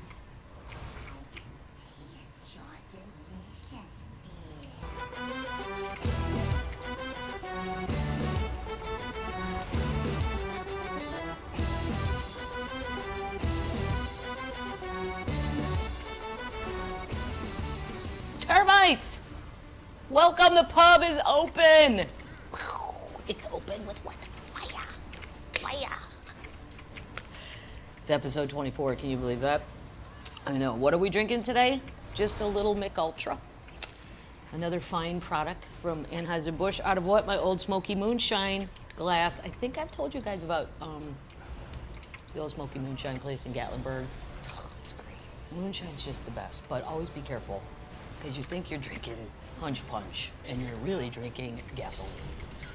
And you will be doing, yeah, it's nothing to mess with. Okay. But it's certainly fun for a flight. You can buy a flight of tiny, tiny moonshine shots for like, I don't know, $7 or something totally reasonable. And that's in Gatlinburg. If you don't know where that is, that's in Tennessee. Okay? You can go to Hurricane Mills and see Loretta Lynn's house, and then go to Johnny Cash's Museum of Natural. Keep on going and get to the moonshine place. Then you see Dolly's. Oh yeah, you go to Dolly's, Dollywood. I don't think there's alcohol there, so it's probably not something I'd be interested in. But, and then people are like, why don't you have some beers before you go? Not the same. I don't know, but it's family friendly. And I don't know, maybe there is alcohol. I've never looked into it. I think it is a dry county, yeah. Sevierville. Yeah. Yeah. It's, you know, Disneyland, I used to do the joke in my act where I couldn't find a beer. I took my nephews and I couldn't find a beer anywhere. And then it's a whole joke in my act, but anyway, I said I don't ever want to come to this place again as an adult. Well, I do now because it's a vaccination center in California. Disneyland has turned into a massive vax center, and I said to my friend Bob, who's going to take his mom, I'm like, that's the first time I've ever really wanted to go to Disneyland, and I will pay whatever it costs to get into Disneyland if there's vaccines there. But I'm not of that age group yet, thank God. But you know, there you go. So that's what I'm drinking. Look what I made for you guys. Okay, this is in our junk food gas station shitty food segment. For those of you like me, John Heffron, calling him out, palate of a 9-year-old. This is mac and cheese, cheesy jalapeno, microwavable, and I must say, it's good. Kids love it. I like it as an adult, and I shouldn't like it because it's that fake powder or whatever. It's good though, and it does have a jalapeno kick, I will say, not false advertisement. Good job. Nutritional value, negative. It's a Cheeto. You'll actually, yeah, it's Cheeto. It's the Cheetos one, and it's not as orangey. It's a better color than that other thing I made. Oh, I can't say I made anything. And look what Ruffles made. This is all around. See, it's the NBA potato chip. They're over football already. Can't believe they still aren't Super Bowl. Hot Wings, Ruffles, Double Crunch. I haven't tasted them. I will taste them. Wow. It's really good. I don't know that I'm tasting hot wings, but I'm tasting, it almost tastes like sour cream and onion. I don't know. They're trying to get too fancy, but I'm sure when you walk by in the grocery store and you go, oh, hot wings, that sounds good. They're good, they're fine. I don't think they taste like hot wings, but whatever. Next week, I'm gonna be making this in our mac and cheese thing, because now that I'm on it, now when in the grocery store, I've seen the other ones, and this is Velveeta's, which I would trust more than Cheetos, I think, and it has bacon in it. So this takes work, though. This is microwavable. This I actually have to cook. So nutritional value, negative. It is cooking to me. So that's what we're going to be working on for that. All right. Candles are lit. A lot of updates this week, termites, a lot. But we're going to open this up with another quote from Stella Parton. I liked this. Her Twitter feed is good. It's very good. This, I agree, 90%. I won't do the super hillbilly accent because she tweeted me and said hers is more. She left those hills in 1965. And so I've only heard her sing. I haven't heard her talk. But apparently she has a church online called the Fun House, and I'm gonna go look at that later on today. But it's not really. I don't know. She does scriptures and things that Catholics don't do, but maybe I'd learn something, maybe I'd learn something. We were just taught rules that some man made up in Rome. Yeah, straight from the Vatican. Breaking news! Purgatory no longer exists. Remember when they dropped that one, fellow Catholics? They canceled purgatory for like a minute. I think they brought it back. They also canceled St. Christopher for a while. No. We all bought the necklace. You can cancel an obscure saint we've never heard of, that maybe we didn't all go buy his medallion, but no, can't. Breaking news out of the Vatican. She wrote, please don't post on my page if it's code, foreign language, or no profile photo. I will be forced to block you. I'm not young and cool. I'm like Uncle Joe, old and tough as hell. Now see, I agree with her. I don't like it when people post on my page. I don't know what code means to Stella, but I know what she's talking about. Foreign language, I don't get, then I just think it's about, I used to block the no profile photo people also, until I realized a lot of that's just older people that are trying to get in the game and they don't know how to not be an egg. So I just, my mom has a picture on hers. She's Mary V. Madigan. Oh, she's V. Maddie. Something like that. If you want to follow my mom. But she's not at the Queen of Love and Beauty. That's what my dad calls her. Especially when he's being bizarrely sarcastic. Oh, the Queen of Love and Beauty says we're not going here or there or whatever, because my mom would never go anywhere if she didn't have to. She's not very social. I do. The no profile picture, though, I've given a little leniency to. Because I do think there's a lot of old people that have heard about Twitter and now they're trying to get into it. And I want to encourage the people to go to the Twitter versus the facial book. Which brings us to, we're going to do an update.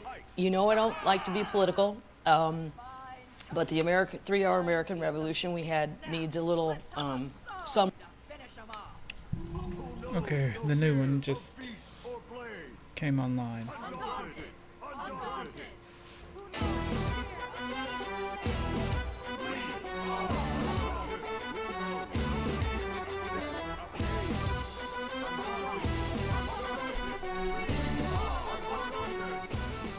Termites! The pub is open. How exciting is this? It's episode 46. 47? Paddles. No, it's 46. Getting ahead of ourselves, Paddles. Oh my god, so many things. So many updates this week. Really good updates. And I would like to point out that the lady, I think her name's Alyssa, right? Elisa, who does the celebrity candles, she sent this one to Paddles because Paddles loves Post Malone. And if you guys want a celebrity candle, this is not a paid for advertisement. It's just because it's a very nice person. Texra, TEXRAH.com. It's where if you want it for like a present or something, right? The Post one looks really good. I love it. It's a good picture of him. So cute. Yeah. We'll put it in the show notes. Put it in the show notes. We probably already have. So many things, Starlight. So many things. I don't even know where to start. I don't have any celebrity news of the queens. Nothing really. And I check. Trust me, I check. Especially Cher's Twitter feed because that can go sideways. Nothing out of Stevie. No Lindsay and no reunion just yet. I don't think she should do it. No. Even if he wants to. I'd be like, no, I've already moved on. I'm 94 years old. No chance. Okay? Okay. What do I start with? Well, you know, I've never gotten fan stuff. What are you drinking? Oh, what am I drinking? Well, that's part of the fan thing. Okay. This lady, I don't remember now. Now I don't remember this lady's name. From Massachusetts. Do you remember this person's name? I am looking at a label that. Other side. Oh, no. It just says to me. Well, goddamn it. Well, she'll know who she is. That sent me. How great is this? A whole box of beer, and I'm not even sure you're supposed to do that. I'm like, good for you. Did you say there were snow globes? That's what I say when I'm shipping alcohol. Somebody marched out of the post office, and it cost $31 to mail this, so I'm super appreciative. This beer, the can itself there's just no way you can't say I'd try it. Robot Crush, but listen to the description, and I'm drinking it, and it's really good. Here's the description. Robot Crush, American Pilsner. Kapow! This adventure, fuel for humans, features the flavors of biscuit and honey. I don't taste that, but I'm kind of glad that, well, biscuit I'm into, honey, but I don't even taste honey. Balanced with hints of citrus, a bounty of sweet Pilsner malt collides with the perfect dose of Citra hops to create a crisp, quaffable. It's not too often you throw that word around on a beer can. And award-winning lager, Robot Crush, from Aeronaut Brewing Company in Somerville, Massachusetts. If you're ever up in Somerville, and I have to say thank you, I'll think of it next time. I got a little overwhelmed with stuff at the from the post office. Just the can of Robot Crush. It's cool. It's awesome. Well done, whoever did that design. And she also, this same lady, I didn't lose it. It's just I have a lot of stuff. Well, I can't. It just says Quinn. Like it's the last name or something. Yeah. All right. Well, she'll know who she is. Dr. Quinn. Dr. Quinn, medicine woman from Massachusetts. Also sent me this marshmallow fluff. I'm not 100% sure what you do with this, but Is it good? my nieces will know. It's really good, and I don't even like marshmallow. Not really. I mean, I don't care about it, but it's FYI, very sticky. I wouldn't do what I did and shove your hands in it. I was like, oh fuck, it was like Gorilla Glue. But I think you can make fudge with it, and it's also from Massachusetts. Look at Massachusetts doing all these crazy good things. What's it made of? Syrup, sugar, egg, vanillin. I didn't know that was a word. And then it says contains egg. Vanillin. Who knew, right? Marshmallow fluff, though, I think the kids will love it. We'll give a full review. Also, well, this is more termite stuff.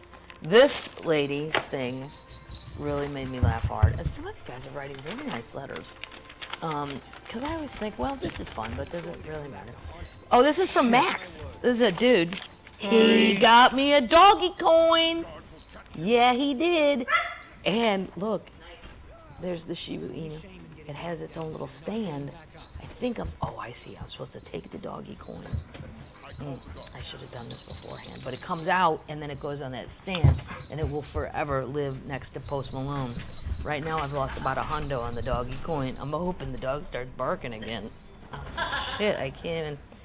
But like I said, if you're going to play in these games, you know, just make sure it's money you don't really need to live on.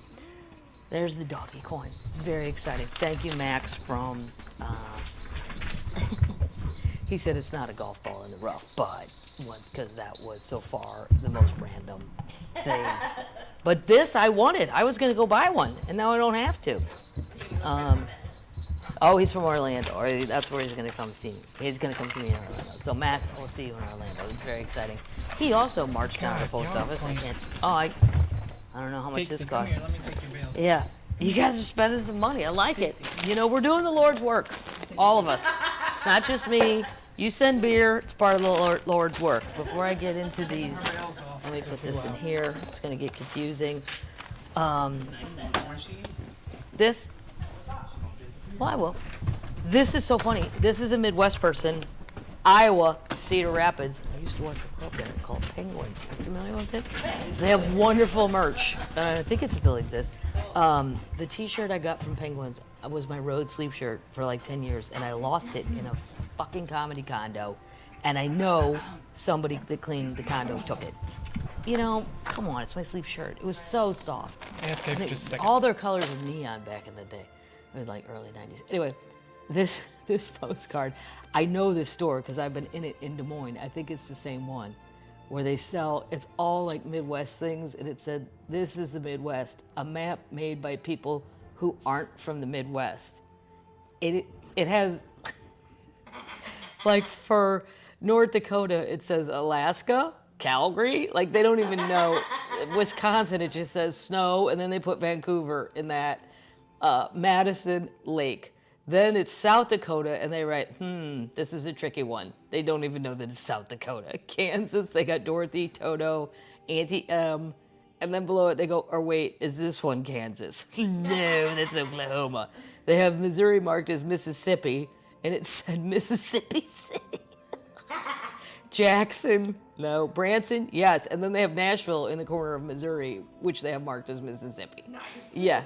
Then they put Iowa, they made it Ohio, and they have Keokuk, which is in Ohio, but they haven't marked, it is in Iowa, but they haven't marked it in Ohio.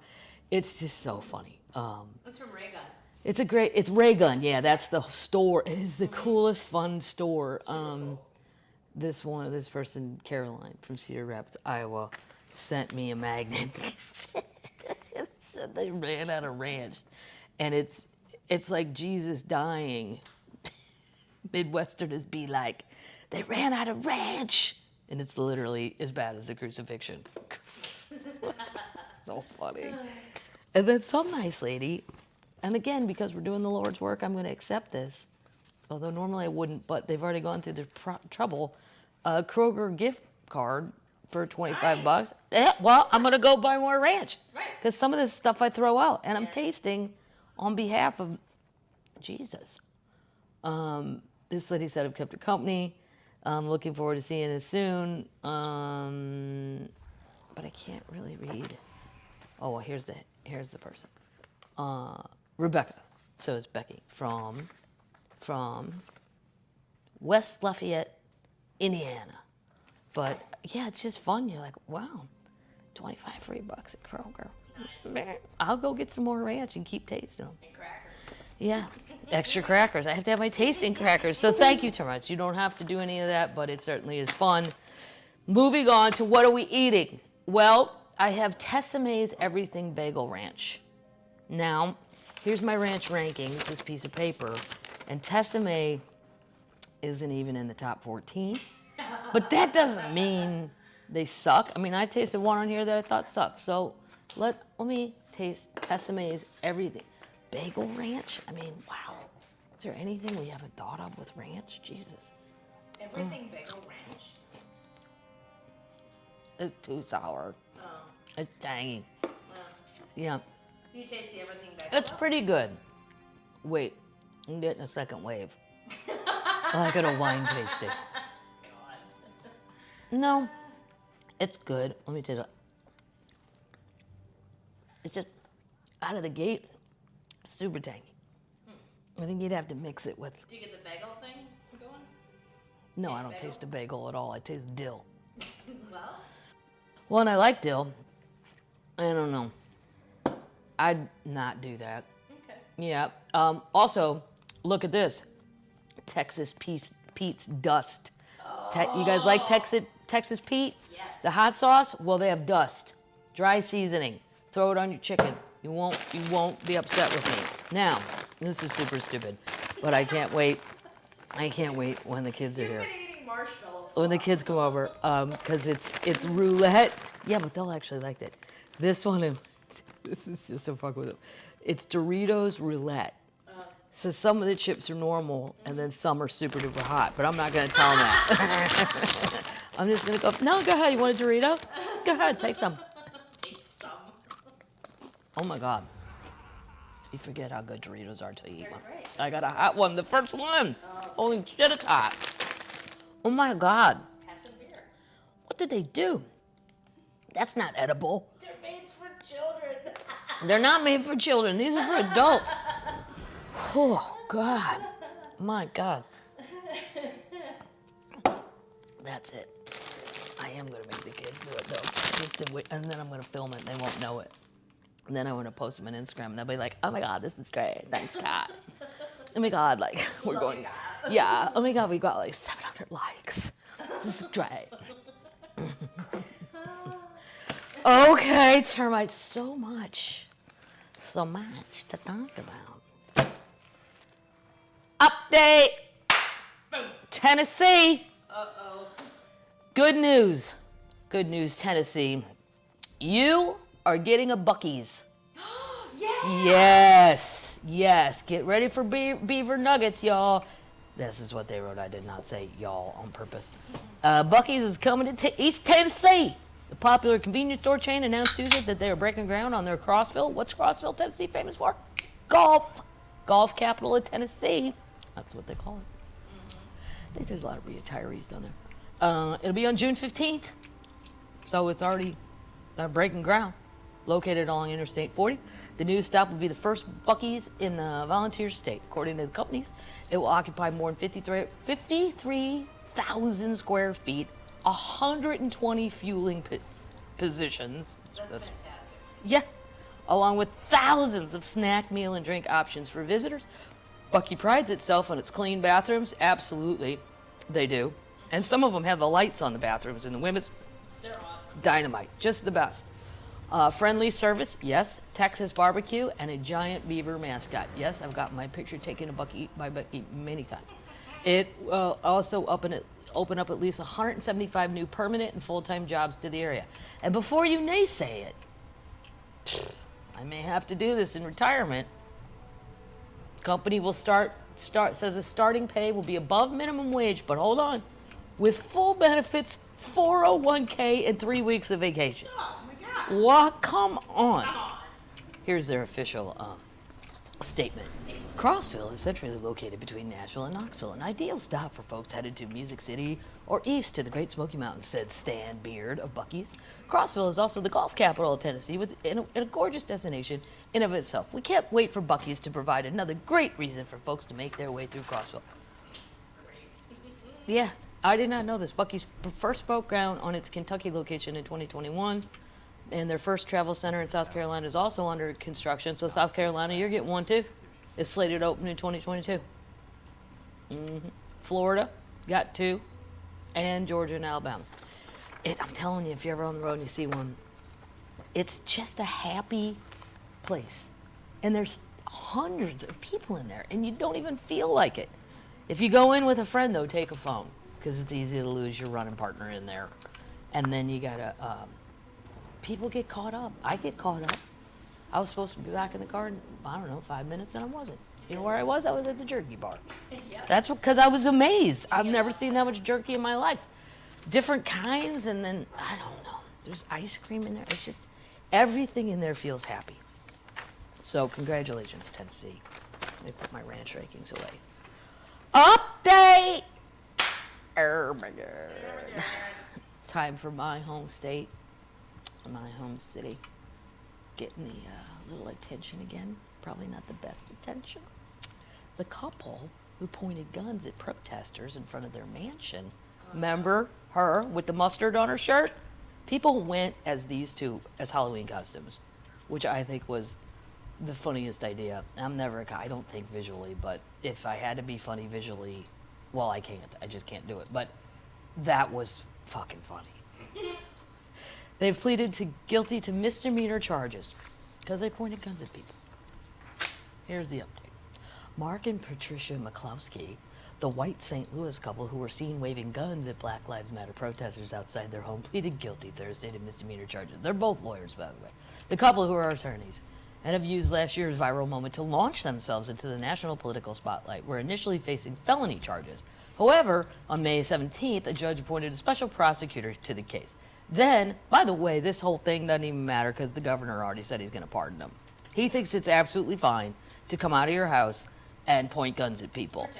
Right. Now, I wouldn't have taken her seriously even if she had a gun because she had mustard all over her shirt. So, and she had a teeny tiny little gun. It probably could have killed you. He had like an AK-47 or some shit. I don't even know, like some assault rifle psycho. On May 17th, a judge appointed a special counsel. Then on Thursday, the couple pleaded to lesser charges as part of a plea agreement.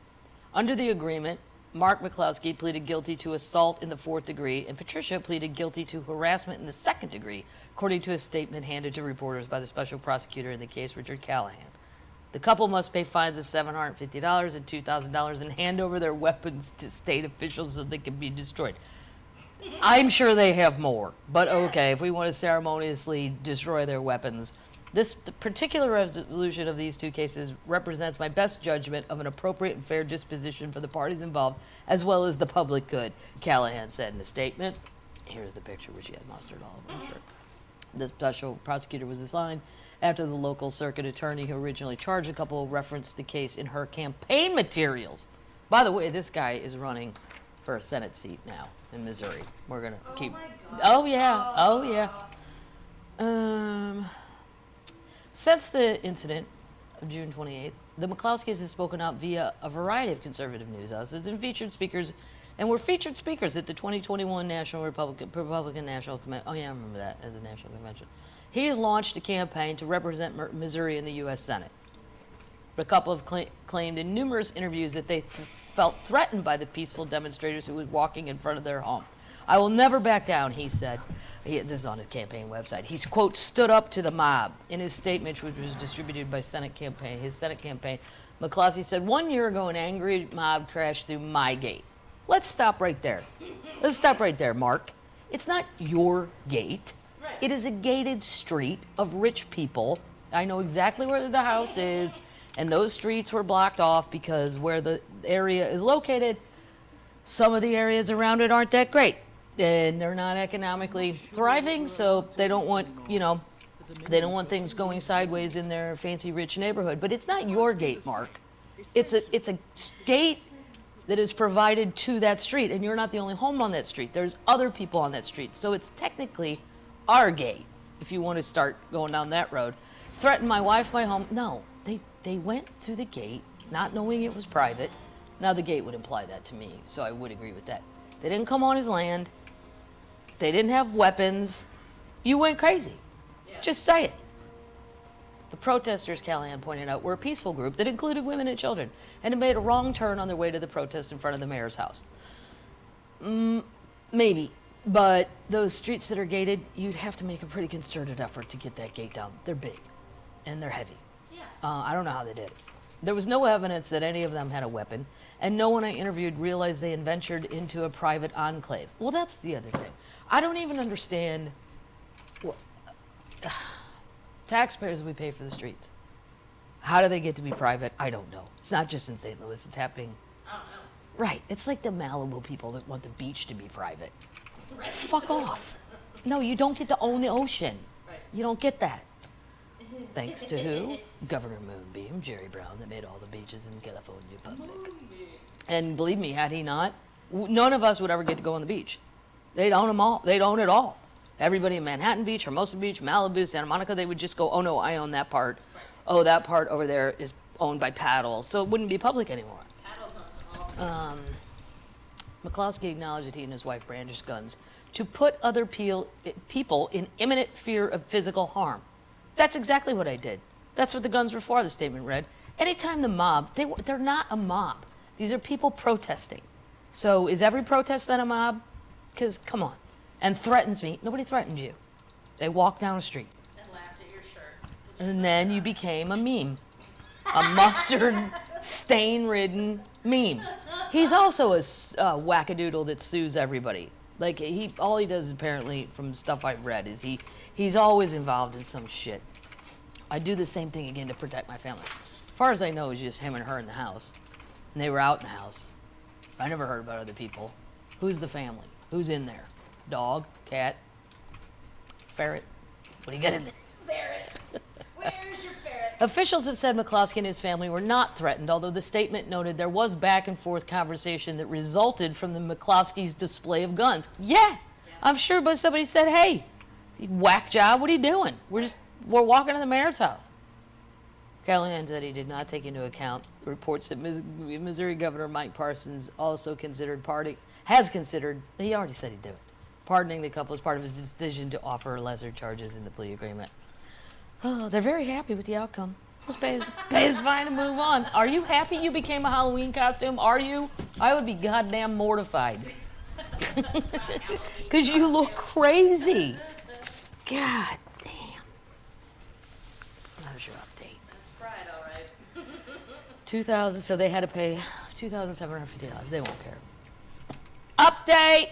Oh my God, this is getting good. So now, Virgin Galactic's Richard Branson plots trip to space next month. Weeks before Jeff Bezos flies on the Blue Origin rocket. Now, I don't know how many other podcasts are talking about this and keeping you updated on this, but I find it fascinating because one of them, or both of them, may not come back. That's the first thing I think of. Do you want a seat on my homemade rocket? Fuck no! I don't need to go to space to see Earth. There's videos, there's tons of videos online. Hey, I want to see Earth from here.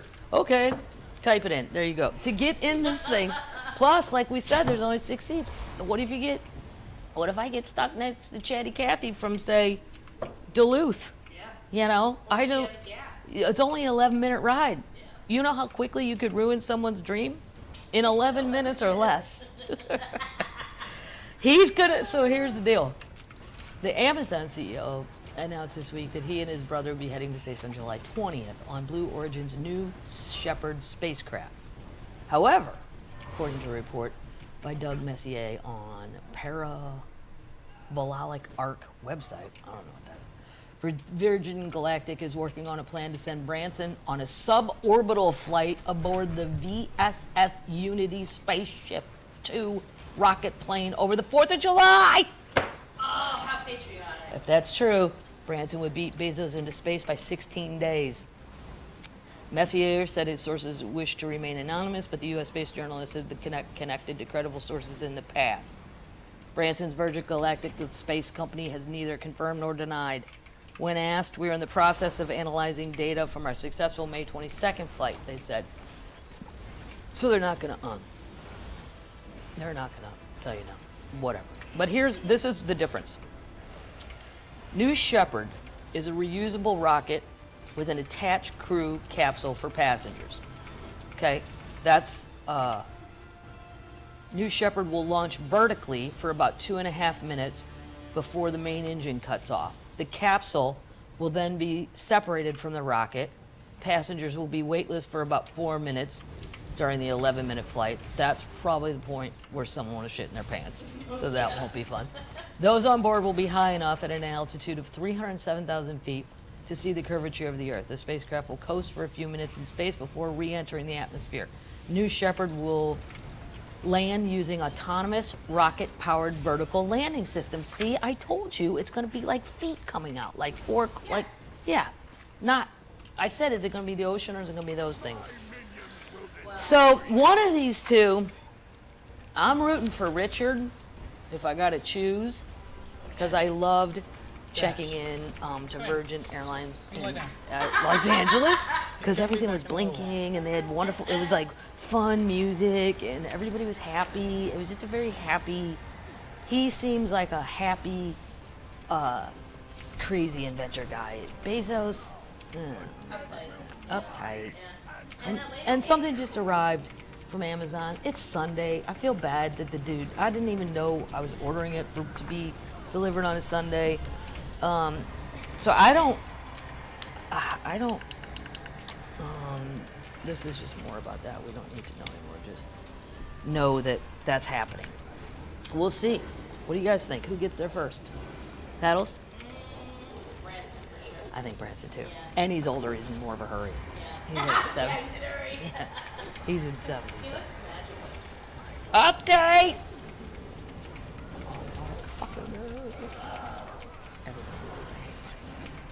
I'm surprised I haven't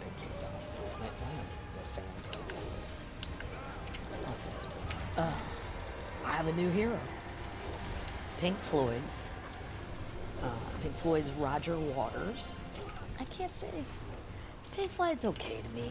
I wouldn't have gone to a Pink Floyd concert. I may actually have gone now that I think about it in St. Louis. It was more of a light thing. It was all about the lights. They were the first people that I remember, anyway, where their light show was, but I'm not really I don't smoke pot or do drugs, and a light show to me might be more enhanced with all that. I don't know. I only know the one song. We all need no education. Right. But I don't know any of it. Anyway, Roger Waters says he turned down a huge amount of money from Facebook to use a song, calling Zuckerberg one of the most powerful idiots in the world. Yeah. I don't think he's an idiot. I just think he's a selfish robot. Facebook asked to use a song in an Instagram ad. Waters said that the company offered a lot of money for use of Another Brick in the Wall Part 2. I didn't know there was a Part 2. The answer is, fuck you. No fucking way. He told a crowd at a recent event per Rolling Stone. Right, it arrived this morning, which is a huge amount of money. I only mention this because it's an insidious movement of them to take over absolutely everything, he continued, adding of Facebook's CEO, Mark Zuckerberg. I will not be party to this bullshit, Zuckerberg. Way to go, Roger. Yeah. You know, he probably never gets told no. Every once in a while, he should have his little hat handed back to him. And Far Out magazine previously reported that the band refused to allow its music to be used for any advertisements that weren't for a, quote, good cause. The Rock and Roll Hall of Famer read from what he said was Facebook's letter asking to use the song. Here's what they wrote. We feel that the core sentiment of this song, which is what? We don't need an education? No education. It should be an education, which is why you need an education. I understand that I read the song, but we feel that the core sentiment of the song is so prevalent and so necessary today, which speaks to how timeless the work is. That's what I say to that statement. How long did it take some PR person to come up with that hunk of horse shit? Waters said the company wanted to use the song to make Facebook and Instagram even bigger and more powerful than it already is, that it can continue to censor all of us in this room and prevent this story about Julian Assange getting out to the general public so the general public could go, wait, what? No, no more. He also took a jab at Zuckerberg by alluding to FaceMash, an app that Zuckerberg created. Yeah, I don't know about all that. It's a lot of information. Well, even I know at this point, if there's some app that says, Hey, do you want to see what you'd look like if you were a frog? Don't do that. It's a trick. It's all a trick. Some of them are tempting too. You're like, yeah, I do want to know what I'd look like as a frog. Yeah. Oh, update. Paddle's your least favorite subject. My favorite subject. Elizabeth Holmes. No! Oh, Theranos. Yes! And some termite sent me a picture and said, do you want one? And I do want one. And if it doesn't arrive, I'm going to buy myself one. What's it? It's merch. There's merch. Some termite put on my Twitter deal a picture of, it's a coffee mug, and it says Theranos, early investor. Boom! I love it.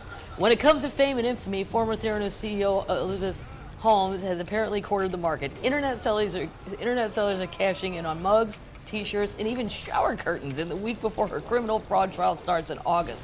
Why am I doing shows in August? I need to cancel those. I need to be home for this. I have to watch every minute of it. A review of I'm not canceling. Don't somebody go, everybody protect it. No, I'm not doing it. I'm just saying. In theory, this is why I don't know anybody's bored in retirement. I've been on for a year and a half, haven't been bored one time. Plenty of things to do. A review of online stores shows more than 50 listings of Holmes and Theranos merchandise on Etsy, Poshmark, eBay, and Redbubble. What's Redbubble? Redbubble makes stickers and stuff. They make stickers? Stickers, it's like Etsy. Oh. It's for artists. Well, I have a lot of their stickers on my laptop. My friend Nicole bought a doghouse on Etsy. Your Snoop Dogg sticker? That's from Redbubble? Okay. One of the more unique items is what's billed as an authentic Theranos lab coat, listed for $17,000. What would I do with that? Unless you make it your robe. No, wear it on stage. If I did wear it on stage, I could write it off. I could say it's my new stage outfit, but I could never take it off. I'd have to wear it for like the entire year.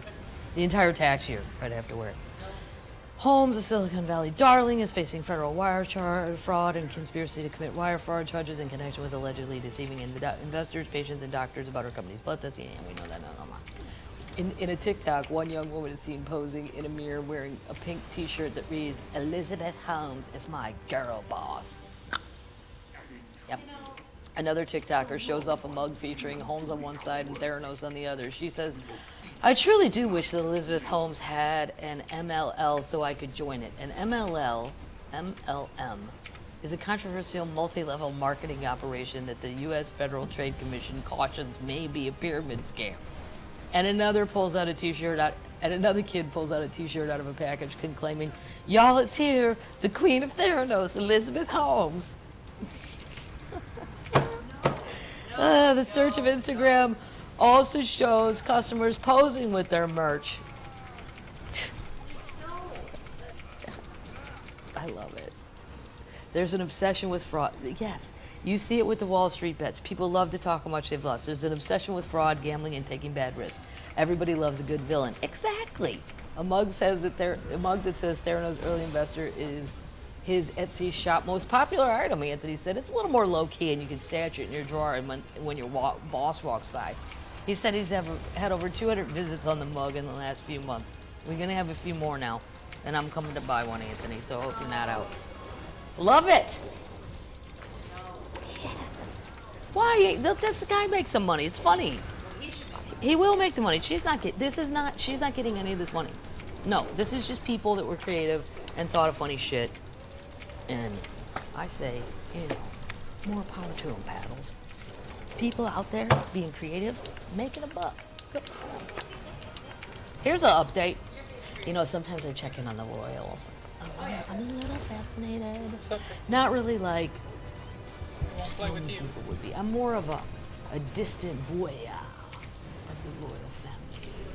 I love that Meghan and Harry are taking time off work. You don't work!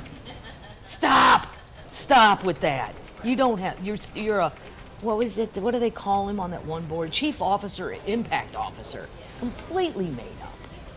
They just want to put his name on the stationery. Just do it the old way, call it a board. Anyway, and then he went home and back to England for the hoopty-ha, the funeral of Philip.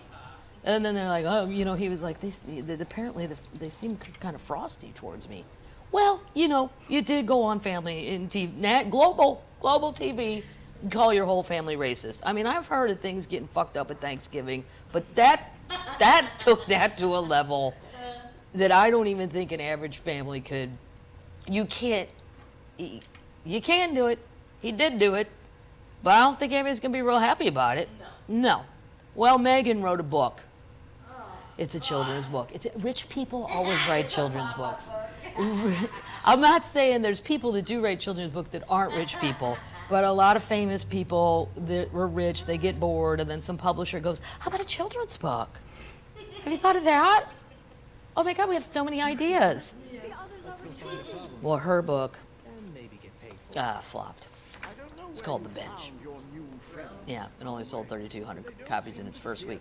I don't understand, though, because usually rich people have enough money to buy enough of those to push it right up the New York Times bestseller list. It's called pay to play, ladies and gentlemen. Pay to play. I would think she's going to be yelling at somebody because they didn't do due diligence and go, look, we need to buy 10 grand. How many do we need for it to be on the New York Times bestseller list? Then you buy them, you write that off, and you give them away. Come on, people. Come on. You're supposed to be royal and fancy. You're supposed to know those things. How do I know them? Right. I know them because I don't know. I see in music and I see in comedy sometimes when somebody arrives too quickly and there's not enough background there, then there's something else going on. Music, I see it a lot of the pay to play where they say, oh, I have a #1 hit, because at midnight they dropped some single, and for 1 minute, 25 people bought it. That puts it at #1, and then they screenshot that, and then they parlay that to the next thing, and they parlay. But it's all kind of pay to play. Fraudulent. Yeah, and you can tell, and I'm seeing it. I'm seeing it, and I'm keeping track. I know who's real and who's not. That's in comedy and in music. Especially see it in country music. But I don't really pay attention to pop. Or, well, not even country. I don't really pay attention. Except on Instagram. Okay, I think that's the end of my updates. All right, I think there should be a segment in this show. Well, first I have to talk about something else. Well, I forgot something. Because I do think we should have a segment called What Rich People Are Doing with Their Time and Money. Because it's shocking to me. I mean the uber rich, not your neighbor who has a boat better than yours. This is so crazy to me.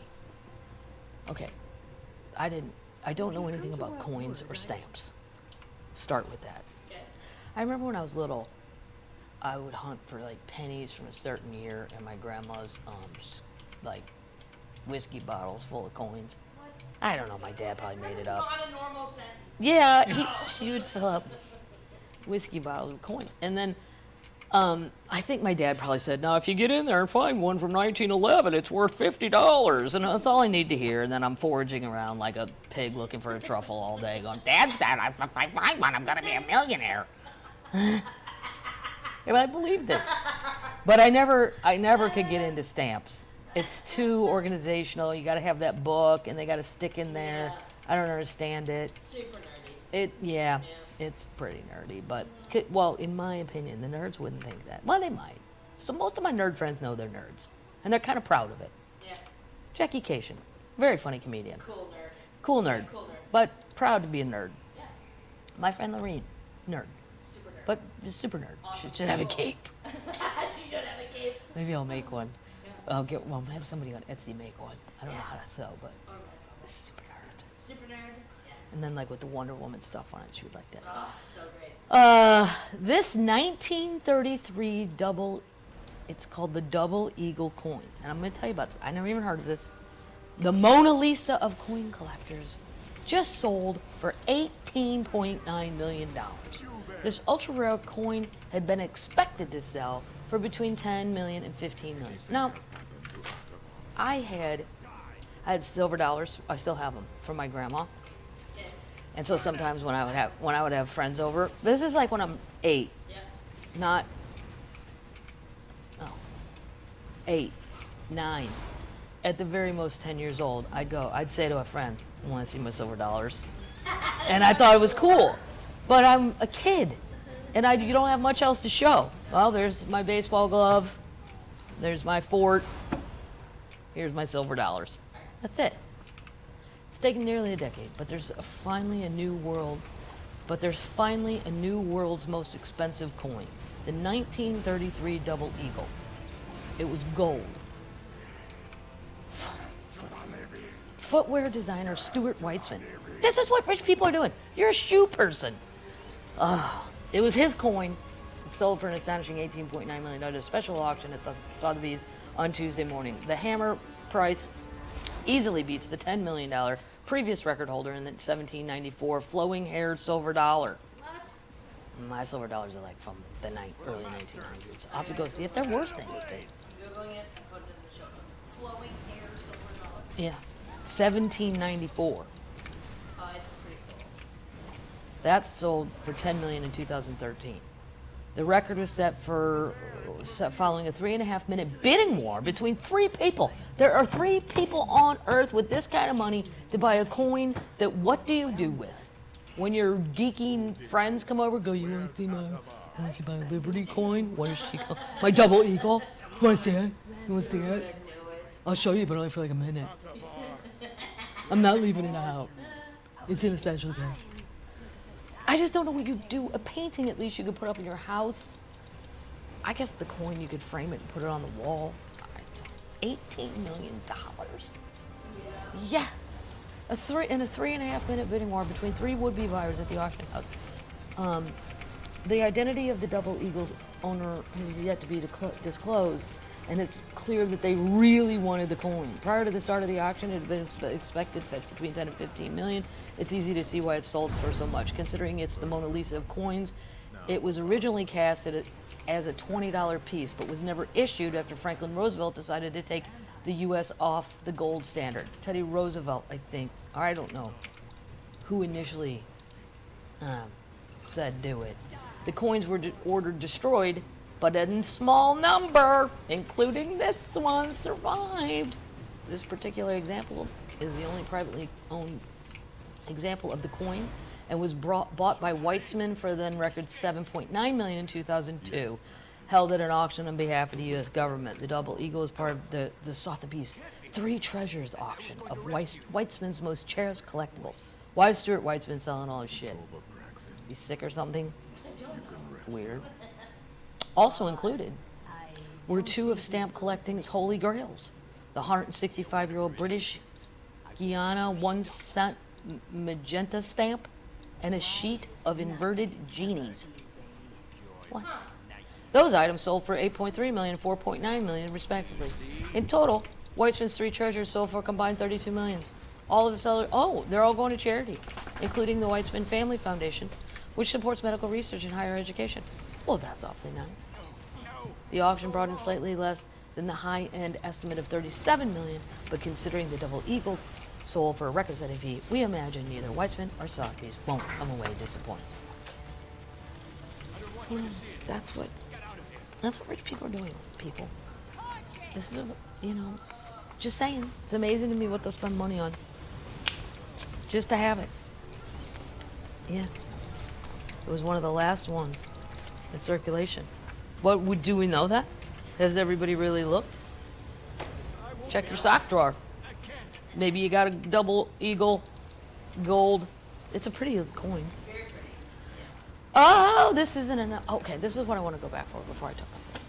I don't have a what are we watching? Well, I did watch Dirty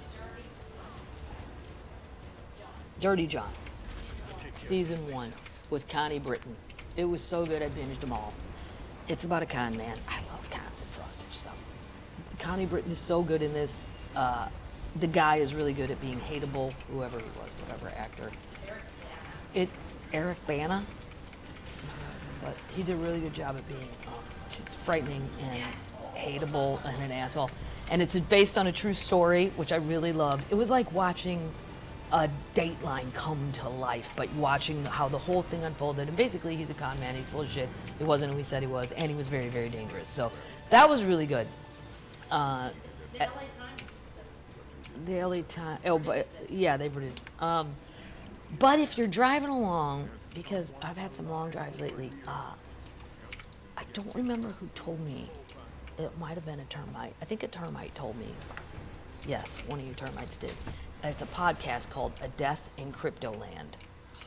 Now, you don't have to know anything about cryptocurrency. You don't have to understand Bitcoin. I am so tired of trying to explain to my old drunk friends what Bitcoin is. And then they get a weird look on their face. I try to make it as dumbed down version as I can.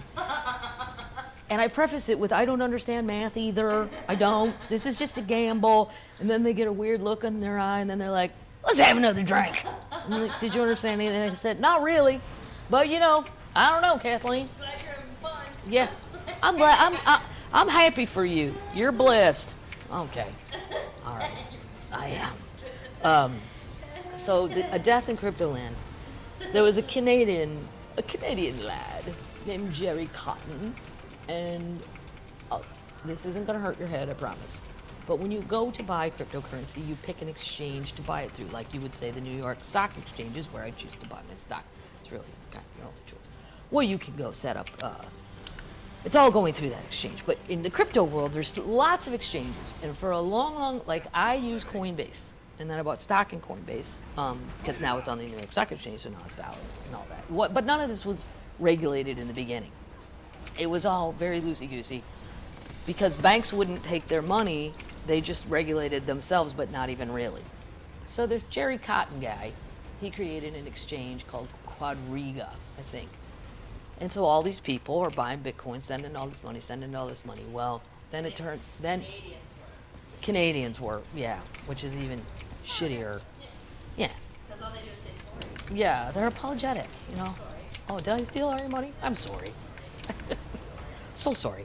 But he's a little scamster, and he'd been scamming since he was a kid. And I'm not going to tell you everything in the. Yeah, that always makes it so much nicer when they go, "Oh, Kathleen's a fraudster." The fraud's not funny. Somebody gets hurt. It's such a dummy. Anything with stir. Yeah. Right. So anyway, this man, Jerry. Things were starting to go super sideways with the Quadriga. The Ponzi scheme was falling apart. And all of a sudden, he gets married in November. He goes to India on a honeymoon in December. And apparently, quote, dies in India. But listen to this. This is what... And they still don't really know if he's dead or alive. Did he fake his own death? Normally, I'd say that's insane. That's too hard to do nowadays. But listen to this podcast and tell me you don't think it's possible. Oh, after July 30th, you won't be able to access your pictures and videos stored on the Samsung cloud. I don't even have a cloud. Shut up. You need to choose whether to keep them. Shut your mouth. You don't even know who I am. So, I'll show you. I don't have a cloud. I'll show you. I'm not getting in your cloud. Get off my cloud. I'm gonna read to you. Okay, this is the craziest thing I've ever heard. Wow, then I just saw a picture of my work calendar and there's cheese on it. Okay, the official cause of death was complications from Crohn's disease, but the gastroenterologist, hard to say, who treated Cotton told the Globe and Mail that the death was still haunted him. We're not sure about the diagnosis, he said, because he had said that he had a stomach ache, and then they claimed they took him to a hospital. Supposedly his new wife takes him to a hospital. His heart stops. They revive him, and it stops again, and he's, quote, dead now. But they take him back to the hotel. Exactly. A dead body? Yes. He fell sick 9 days into his honeymoon shortly after checking into the Oberoi in Jaipur in December, whenever. He was driven to a private hospital and diagnosed with acute gastroenteritis. The following afternoon, his condition deteriorated and blood tests indicated septic shock. But doctors could not stabilize him. His heart stopped. He was revived, and his heart stopped again. Barely more than 24 hours after the onset of a stomach ache, he was pronounced dead. And I gotta find the body was returned to the hotel and then sent out to be embalmed. The embalmer refused to accept a body from a hotel, so the hotel employees took it to a local medical college where a staffer performed the procedure. Okay, I can't get a front desk to rekey my card. You're telling me you called the front desk in a hotel and said, hey, do you guys know an embalmer? Yeah, super weird. I got a dead body. Send the body over. Well, we're in a cab, okay? And he's dead and I'm not. And I need where to know. The hotel is going to get involved in this? Come on. I do not believe they would do that. Christ, you know how many times I've lost my night guard? They won't even return that in a hotel. Or left my pillow.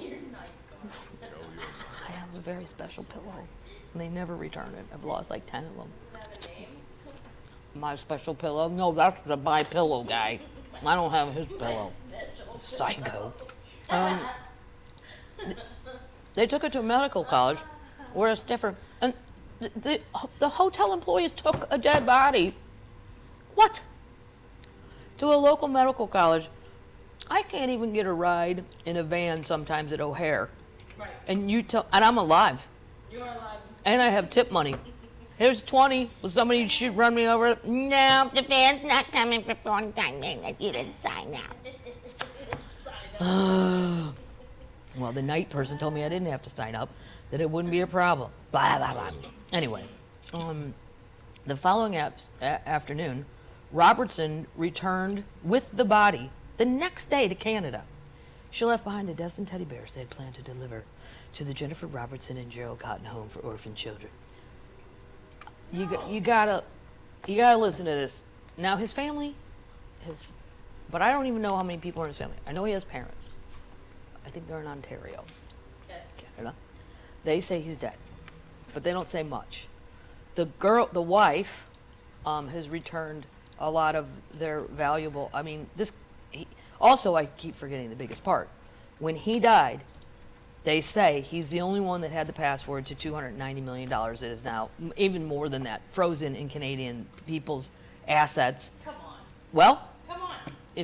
how did she not know it? Right. He's alive. Right. He's alive. I think he's alive too, but then if you do that though, you got to give up your mom and dad.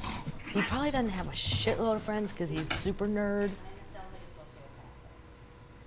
sociopath. Yeah, but you're gonna have to go get plastic surgery. You can't go back to Canada. Were you gonna live in India or Thailand or somewhere for the rest of your life? Maybe you didn't care. Anyway, highly recommend it. Podcast, A Death in Cryptoland. Promise you don't need to understand. You don't have to understand cryptocurrency. You don't need to. So I know a lot of people don't want to understand all that, and I understand that too. But okay, moving on.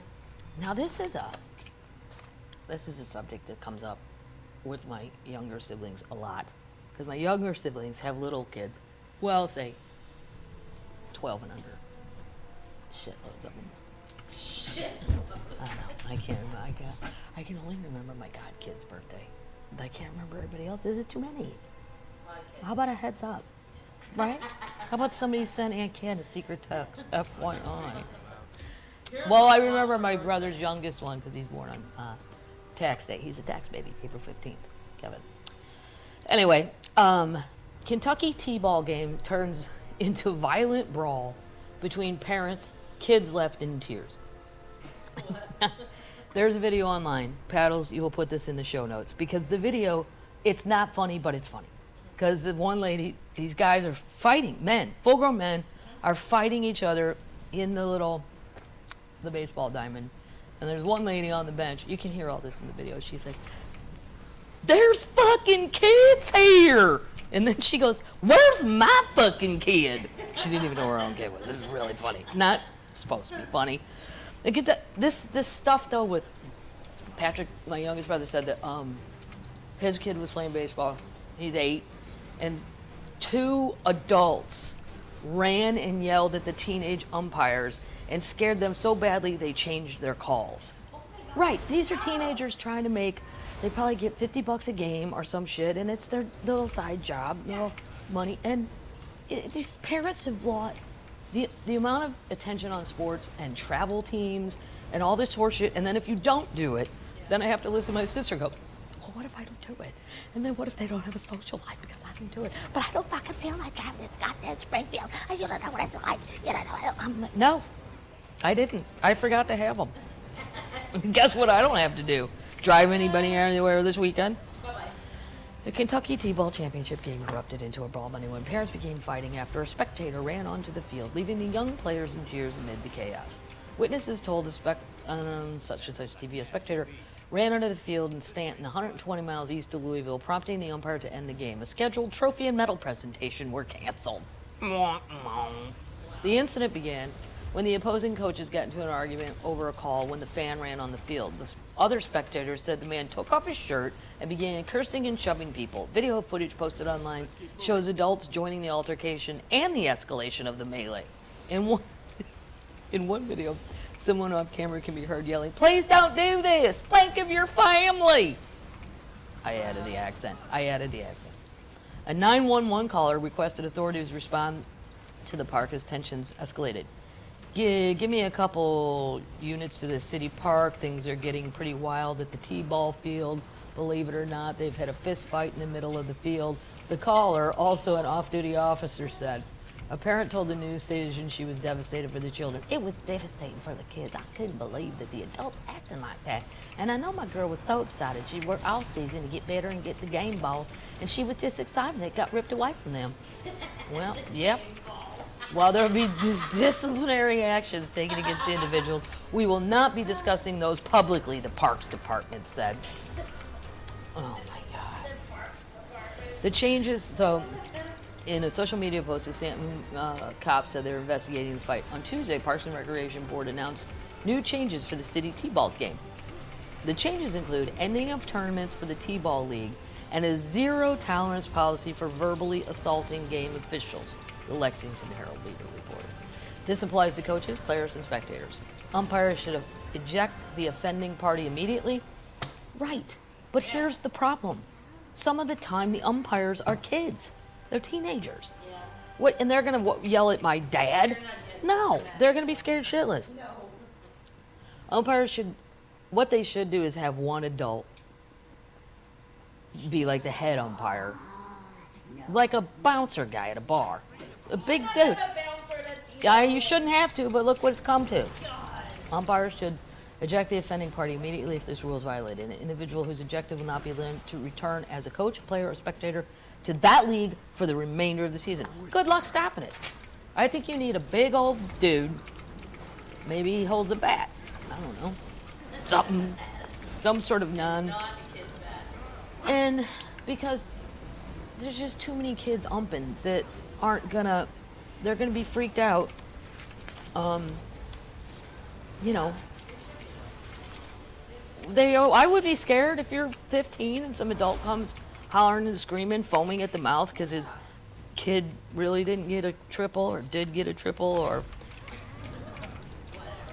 did you, I put this on Twitter because it made me laugh, but Putin and Joe Biden had a little chat. And this is what he said. I love it when the reporters go, "Are you a killer?" And then Putin giggles. He said,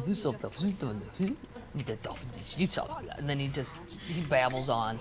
But he never even answers if he's a killer. It's such a dumb goddamn question. I would fire any reporter who asked it because obviously he's not going to say yes to you. Oh, well, you know, now that you ask, I have knocked off a few people, but, you know, I can. So I do, and I will keep doing it. Of course he's never going to admit it. It's a stupid question. If you want to ask him about being a killer, you need to come prepared as a reporter with the whole sheet of, say, Alexei, the guy that was poisoned and then sent to Germany and now is in a Russian prison. You come with the timeline, you come with his accusations, and then make him respond to that. But you don't just sit there and go, "So are you like totally into murdering people? Is that your thing?" Right. And then he just goes, he's so dismissive, like, of all of it. At the end of his little chit chat, Putin says, "There is no happiness in life. There's only, wait, I have to get the quote right. There's only a mirage on the horizon, so we will cherish that." You know what, Vladdy? I think there's moments of happiness for you because you have $1 billion and probably a tiny giraffe like the one in that commercial. Oh, I think you're happy. I think he's saying that so that the average Russian who is just held down and can't get ahead thinks, well, you know, there's really no happiness in life. It's just a mirage, right? Nobody's really happy. Oh, I think Vladdy's real goddamn happy. Yeah, and then I thought, you know, I can think of a million things that instantly make me happy. And one of them I put on Twitter. Cold beer, hot day, on a riding lawnmower that has circular capabilities. Oh, I could be out there all day. Come on. Doing donuts. Get your headphones in. Listen to a good... One time I saw a video of Jeff Foxworthy. He's on a riding lawnmower on some back-ass road in Georgia. And he said, you ever wonder who cuts those back-ass roads that don't belong to the county? It's him. That's what he does for fun. I get it. Yeah. And I mean, Jeff, I know, likes his wife. It's not like he's running away on a lawnmower. He's a wonderful man. He really, truly is. And I think he just enjoys it. And it gives him, you know, a reason to go use his lawnmower. And it's fun. Anyway, that's Vladdy's, that's my pet peeve. When it's not the first time a reporter's asked him if he's killed people, but you can't just, you gotta have facts and make him address the facts, not, do you kill people? He's not gonna tell you the truth. This is something you should know. This isn't particularly funny, but I think a lot of my friends are running into this problem. I am getting in front of it. This is, I'm here to help doing the work of the Lord. If you're going on vacation this summer, rent your car now. There are no rental cars. We are running into this left and right. Every friend of mine that's going on a vacation, because I travel more than all of them, then they're calling going, is this right? Is that no rental cars available? Is that true? Can that happen? Yes, it can happen. You know why, too? Because all of them sold their fleets during COVID. Now, to me, that says you have a poor business model, because I have drunk friends in comedy that made it longer than Hertz without panicking and selling shit. Even my friend Rick. Rick, are you listening? Rick made it. It's going to be a scorcher of a summer when it comes to car rental prices. The average daily cost to rent a car has jumped to a record $63.75. And I don't even know if that includes all the bullshit. No. I didn't realize I had sunglasses on my head. Up to 50% in some cases as the nation economy revved back to life according to the...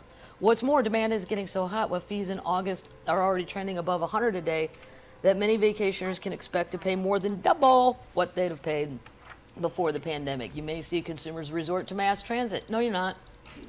No, you're not. Because let's say I fly to Cleveland and I'm going to spend, I don't know, a few days in Cleveland. I mean, you need a car. They don't really, there isn't one downtown.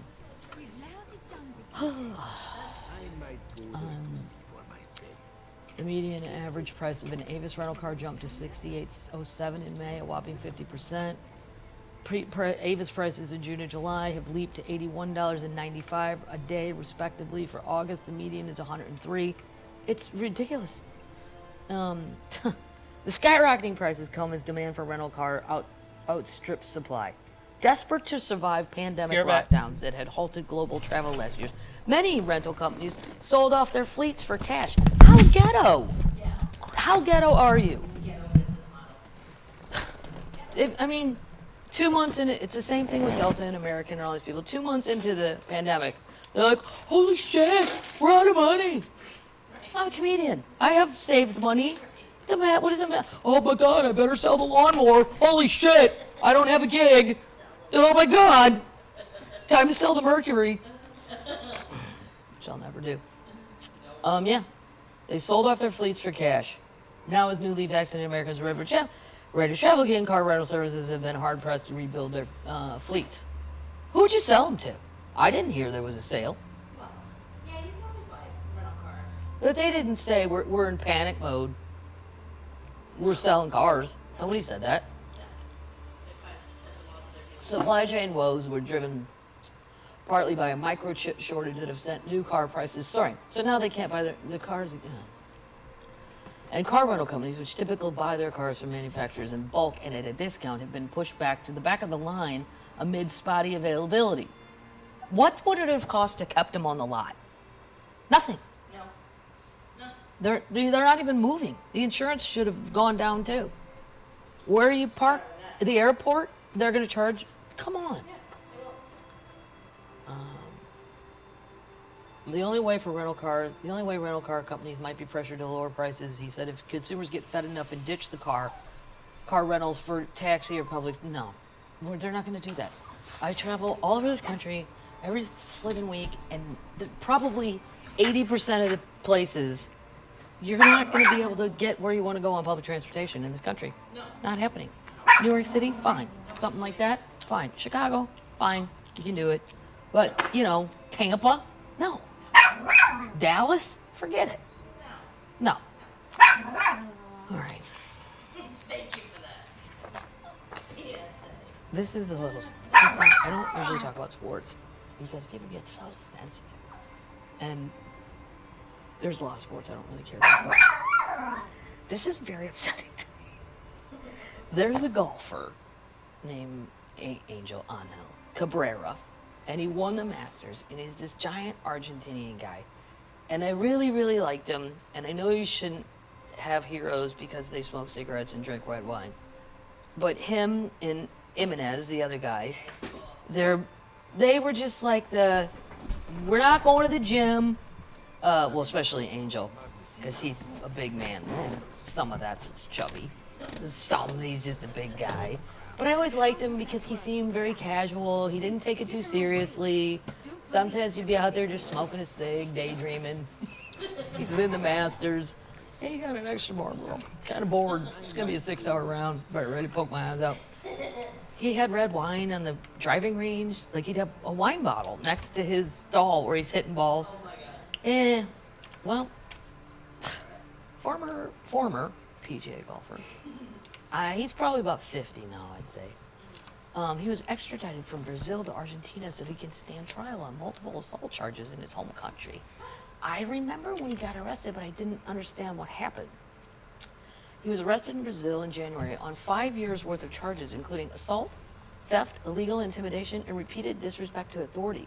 Cabrera's ex-wife, Silvia Rivadero, allegedly filed multiple charges against him in January, and a former partner of his said that Cabrera punched her, threatened her, and tried to run over her with his car in 2016.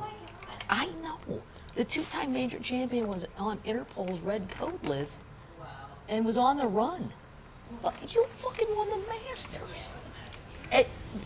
Before he was arrested, he was handed over to Argentinian authorities in Puerto Igaza, which sits on the Brazilian border about 1,300 kilometers north of Buenos Aires, per the report.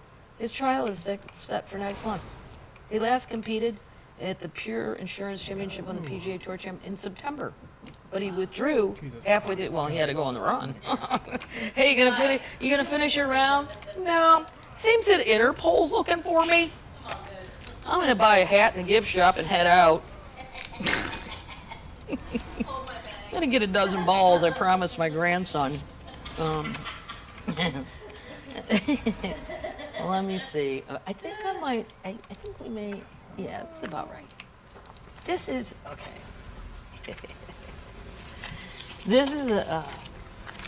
This is a subject of a lot of controversy, and I don't like to be controversial. Controversy.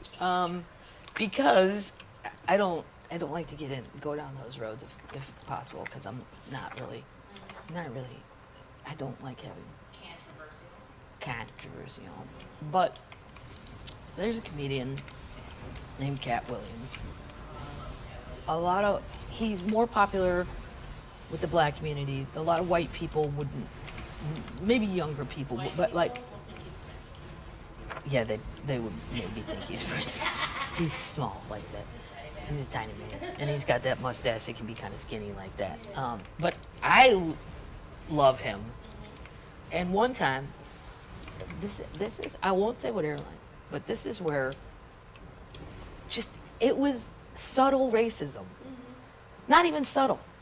I had gotten upgraded to first class, and then the opening act, she had gotten upgraded to first class as well. So I'm sitting next to her.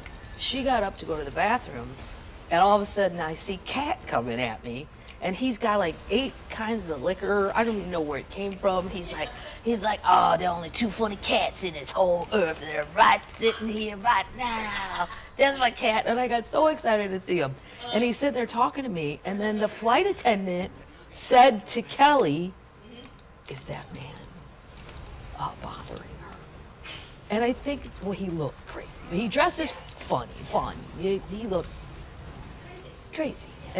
But I think, now if that had been a white guy that sat down, I just felt, because Cat was sitting in coach, why? Because he gave his first class tickets to his mom and then other people. But he was back in coach. So I think maybe that might have been it too, that he kind of wandered up. But he already purchased 4 of those seats in first class, whatever. He purchased first class. He did for his mama. One time I sat next to Ludacris's mom, and she had a flip phone, a Cricket, and I said, you need to tell your son that you're better than this. Come on, he's Ludacris. Come on, Ludacris, upgrade your mom. Even my mom has an Android, and I don't make as much money as Lou. So Cat, I'm a big fan, and personally and comedy-wise. He can be a little dirty and all that, but I don't care. I'm just saying I think he's funny. Anyway, Cat has a message about cancel culture. Now, over a year ago, I put on Twitter, there is no cancel culture, there's consequence culture. Which to me is exactly what there is. You can say anything you want in your house at the top of your goddamn lungs. But the minute you say it out loud somewhere where money is involved, it's always about the money. People have a right to fire you, or I don't think they think you're going to make them enough money, or they'll find a way to keep you. I mean, Tucker Carlson has said crazy things, and Fox ain't letting him go. He makes him too much money. Doesn't matter what he says. Stephen A. Smith, the guy on ESPN, the one that won't ever stop talking. At one point when somebody hit, might have been Tamir Rice or some football player hit his wife, and then Stephen A. Smith said, at some point, ladies, you got to think about what are you saying. Basically, like, oh, why? You got in all that trouble, but they didn't take him off the air. No. If you're making the money for whomever's in charge, they get to make a decision. It's a consequence of your behavior. There are no consequences when you were in private. When you were in public, however, So anyway, that's just my opinion of it. Cat came on and said, at the end of the day, there's no cancel culture. Here's on podcast, some sort of yes. At the end of the day, cancellation doesn't have its own culture. How is it taking that long for somebody to say that like that? Cat nailed it. There's no culture. He's spoken out many times. At the end of the day, it was people without a voice being trashed by people because they had a bigger name than them and more money than them and a better office than them, and they could sweep under the rug that they didn't like the matter. Some of those things are for the benefit of everything. Nobody likes the speed limit, but it's necessary. Nobody likes the shoulder of the road, but it's there for a reason. If all that's going to happen is we have to be more sensitive in the way we talk, isn't that what we want anyway? Right. If somebody says, if a group of people that I'm not a part of have a meeting, for instance, little people. When I was a kid, everybody just said midget or dwarf. Well, they had a meeting somewhere, sometime. I don't know. I was alerted, and I have little people, comedian friends. Brad Williams, what? You ever seen him? Love Brad. Super duper fun. Yeah, it wasn't Brad. I mean, I knew it long before Brad. There used to be a guy in Detroit on the radio, and he was part of the staff, a little person. It was made known, hey guys, we'd prefer to be called little people. Okay, fine. I don't know why people get so mad. Why can't I say midget anymore? Why do you care? Just be nice, be nice. How hard is it to be nice if that's what they want? You don't like that they're making you change. understand why you wouldn't want to just be nice. And then he says, and this is where he and I agree, and a lot of people, I think a lot of comedian people that I know would disagree. I'm saying your job as a comedian is to please the most amount of people with your art. Look, if these are the confines that keep you from doing the craft God put you to do, then it probably ain't for you. That's all. Well, I agree that I think the job of a comedian is to please the most amount of people with your art. There are a lot of comedians that would say, no, it's your job to push the boundaries, to push the limits. Well, when I walk into, Stinky's Comedy Club, I'm getting paid to make people laugh. That's what the paperwork says. That's what the agreement is. So if I'm up there just saying weird things to push the boundaries, I should be fired. I should not be rehired. Maybe not fired because we contracted the thing for 2 nights or 3 nights or a week. But if you're not selling you're not making people laugh, you're not doing the job. He said something else funny. I've always, Cat to me just gets down to the bottom line quicker than a lot of other people. Then he said, my point is, a lot of these people, and he's talking about ones that are complaining about cancel culture, a lot of these people weren't all that extremely funny back when they could say whatever they wanted to say. Nobody.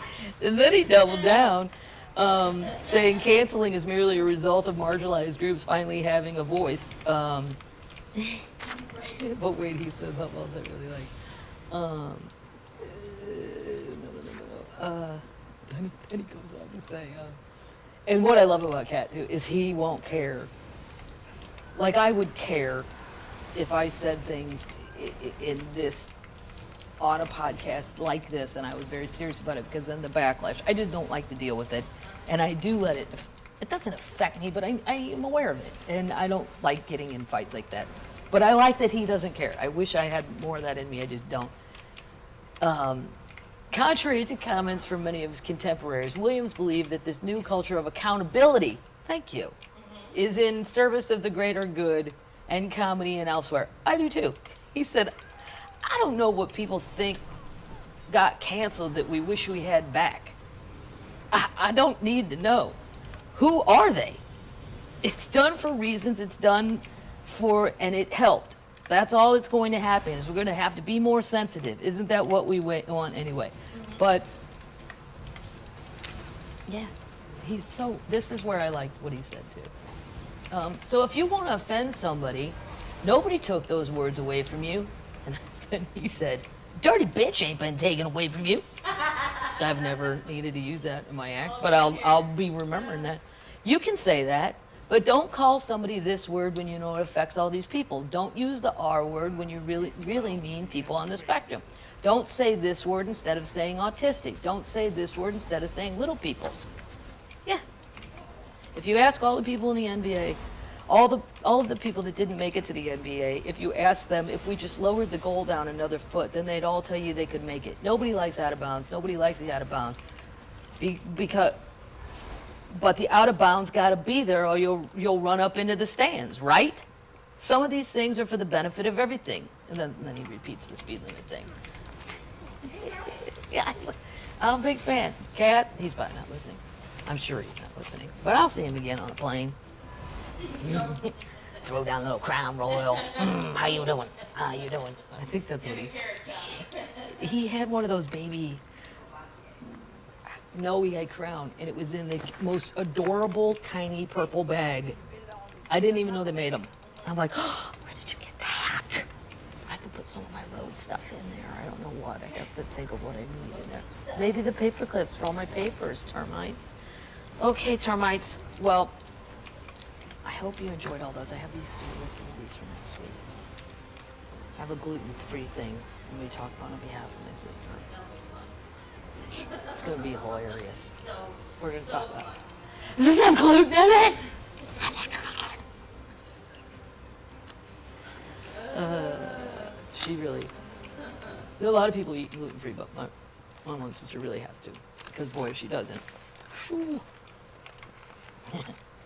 It's not funny, but it's immediate. Let's put it that way. There must have been included in that.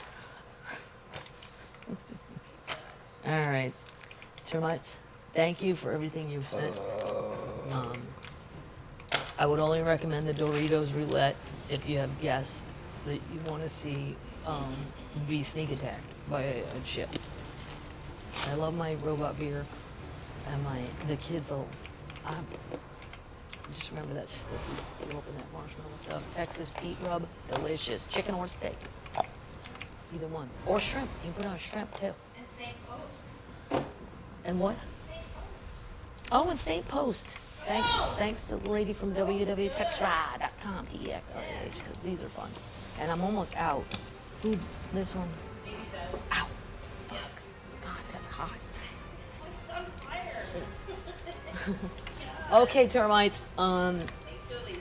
That's it. Sneaking around doing jokes here and there. I had to watch my whole life 6 times. I'm not ready. I'm just gonna do it. Yep. Well, you know, if I'm sneaking, nobody's paying to see me, so if I bail it, 10 minutes, what do you care? It was free. Right? I don't feel guilt then. Right. Do you have any lunch? Do you have any lunch? There was something else. Somebody sent me a because what I put on Twitter about Putin saying there's no happiness, somebody wrote, well, obviously he's never had any lunch. I'm like, I bet he hasn't. I bet he hasn't had ranch in Russia. And apparently he's a very healthy eater and an exerciser. Like he swims in ice cold freezing water, if you're to believe it. Maybe they just do a photo shoot and then say he does it. He does look in shape though. I'll give him that. If you're going to be a fearless leader. Yeah, you can't. Well, you can be a fat slob. Henry the Eighth was disgusting. And look at all the shit he caused. There were a lot of people that were afraid of Fat Henry. There's a lot going on there. Who was it? Goring? There was a huge fat Nazi. I think it was Goring. Yeah. He was a fatso because Hitler hated that he was fat. Not a good representation of the Reich. No. All right. You termites, remember this. You're good termites. You're worthy termites. And that's all I got. So that's it.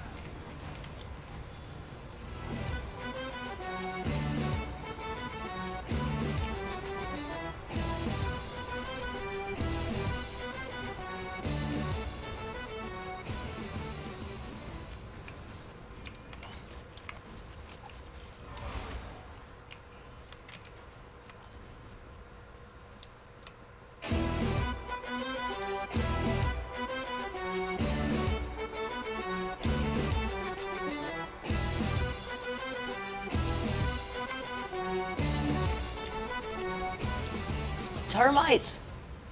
It's episode 45. The pub is open. Most importantly, what am I drinking out of?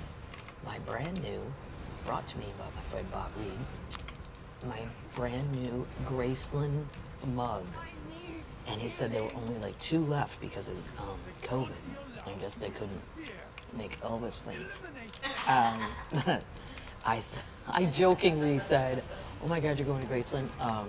Before he was going somewhere else. I said, "Please, I need a souvenir beer mug," and he did it. He made it happen. I was really kind of only kidding, but now, yeah, it's just fantastic. It has a picture of the whole house on the front, which if you've never been in Graceland, the house wasn't that impressive for Elvis. Like, I was expecting something bigger. Like it's something. I feel like the Graceland quote mansion. I don't know. These days I'd go, I don't know, a doctor lives there. Like, it wouldn't be like, holy shit, the most popular person in the globe lives there. Well, he did have a plane. He did have a jet. You have to pay extra. Well, you used to. At Graceland, that was an extra ticket if you want to tour the Lisa Marie. And boy, is it worth it. I don't even care about Elvis, and I had a blast at Graceland. I would always recommend it. And then people think you're being cheesy. Even if you don't care about Elvis, it's like a time capsule of the 60s and 70s. It was super, the racquetball court, the trophy room, the jungle room. I mean, well worth it. Well, money well spent. Thank you, Bob, for the beer mug. What are we drinking in said beer mug? The Banff Springs 1989 Tunnel 30 Anniversary Ale. Purchased where? At the Banff Springs Golf Course, which is in Canada. If you guys don't know that, for Americans, I'd just go above Montana. You'll find it. Banff is one of the greatest places on earth, and they have a wonderful golf course. And then the brewing company is called thegrizzlypaw.com, which is in Canmore, which is just a ways down the road. I did not go to the brewing thing. I actually was lazy and bought that at the hotel, but I did lug it home, which is a long, long way to be traveling with beer. And then every time the Delta lady looks at me when I put the suitcase on, it's just, it's about 4 pounds over the limit. Sorry. Yeah, I'm like, that's because of vacation beer there. That's fine. She's doing. They're always real nice. Boy, you pack a lot. Yeah, I do. I do pack a lot. So, we have big news with the queens. Lindsey Buckingham's wife filed for divorce. No. So, what say you, Stevie? Could they get together? Could it all come around? I don't think she will.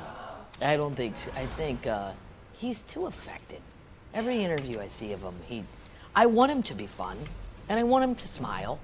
He's a very serious, and he sort of has that, California accent, surfer guy thing. He was so cute back in the day. He's still handsome, but I don't know. Well, apparently he's kind of a problem. Let's call him problematic, shall we? I mean, when the whole band kicks you out, Stevie's doing the kicking out. We all know that. Because they can say whatever they want, but if Fleetwood Mac goes on the road without Stevie, your venues are just cut in half. Yeah. Oh, no, you're not going to be at the arena downtown. You're going to be at this other hoopty-plah place that seats 1,200 people. And Stevie said, because he was making fun of her at that Music Cares event, rolling his eyes and whatever, he's just aggressive like that. And she said, it's him or me. What's the band gonna say? Christine went along with it, Mick went along with it, and John McVie went along with it. And shoo, buddy. But now he's single. Stevie, what say you? No. Tanya couldn't put up with that. He wouldn't know what to make of her. No, he would just be like, I don't really understand. With the global, there's no one on this stage here out of these women that I think would be a good match for Lindsey. But he's 71. He had a heart attack. His wife left him. His band kicked him out. You better hope your kids like you, or your dog, or your cat, because everybody's on the anti. Oh, and he's going on tour. He has a new album. Oh, great. I would go see him. I think he's the guy I love to play the guitar, and I think he's one of the greatest guitar players that I've ever seen. But I'm afraid if I go to his show, he'll do the whole new album, and he's very affected, and then he'll talk a lot about the songs that I know. I don't know. Maybe I'll like them. I haven't heard the whole album. I heard one song. It was okay. But he had a lot of songs on his own that I really liked. I love Go Insane. Yeah. 'Cause I go insane. And Big Love. That was a good one. Yeah. It's not Landslide. No, it's no landslide. Because Stevie wasn't involved in the writing of Lindsey's solo songs. So you're going to get. He had some good ones, though. I think I'm in trouble. But I didn't really like that one. I know it sounded like the 70s. So that's the only update I got for you. Yeah, nothing else. But that's a big one. Because you know everybody secretly wants them to get back together. I don't. Okay, I'm going to stop my stream. Thank you very much for coming in and seeing everything. Watching, subscribing, and follow. Thank you, Bunny, for the follow earlier. And I'll be back tomorrow around lunch Eastern. Usual stream around 11 a.m. So, thank you very much for watching, and remember to have fun and be safe.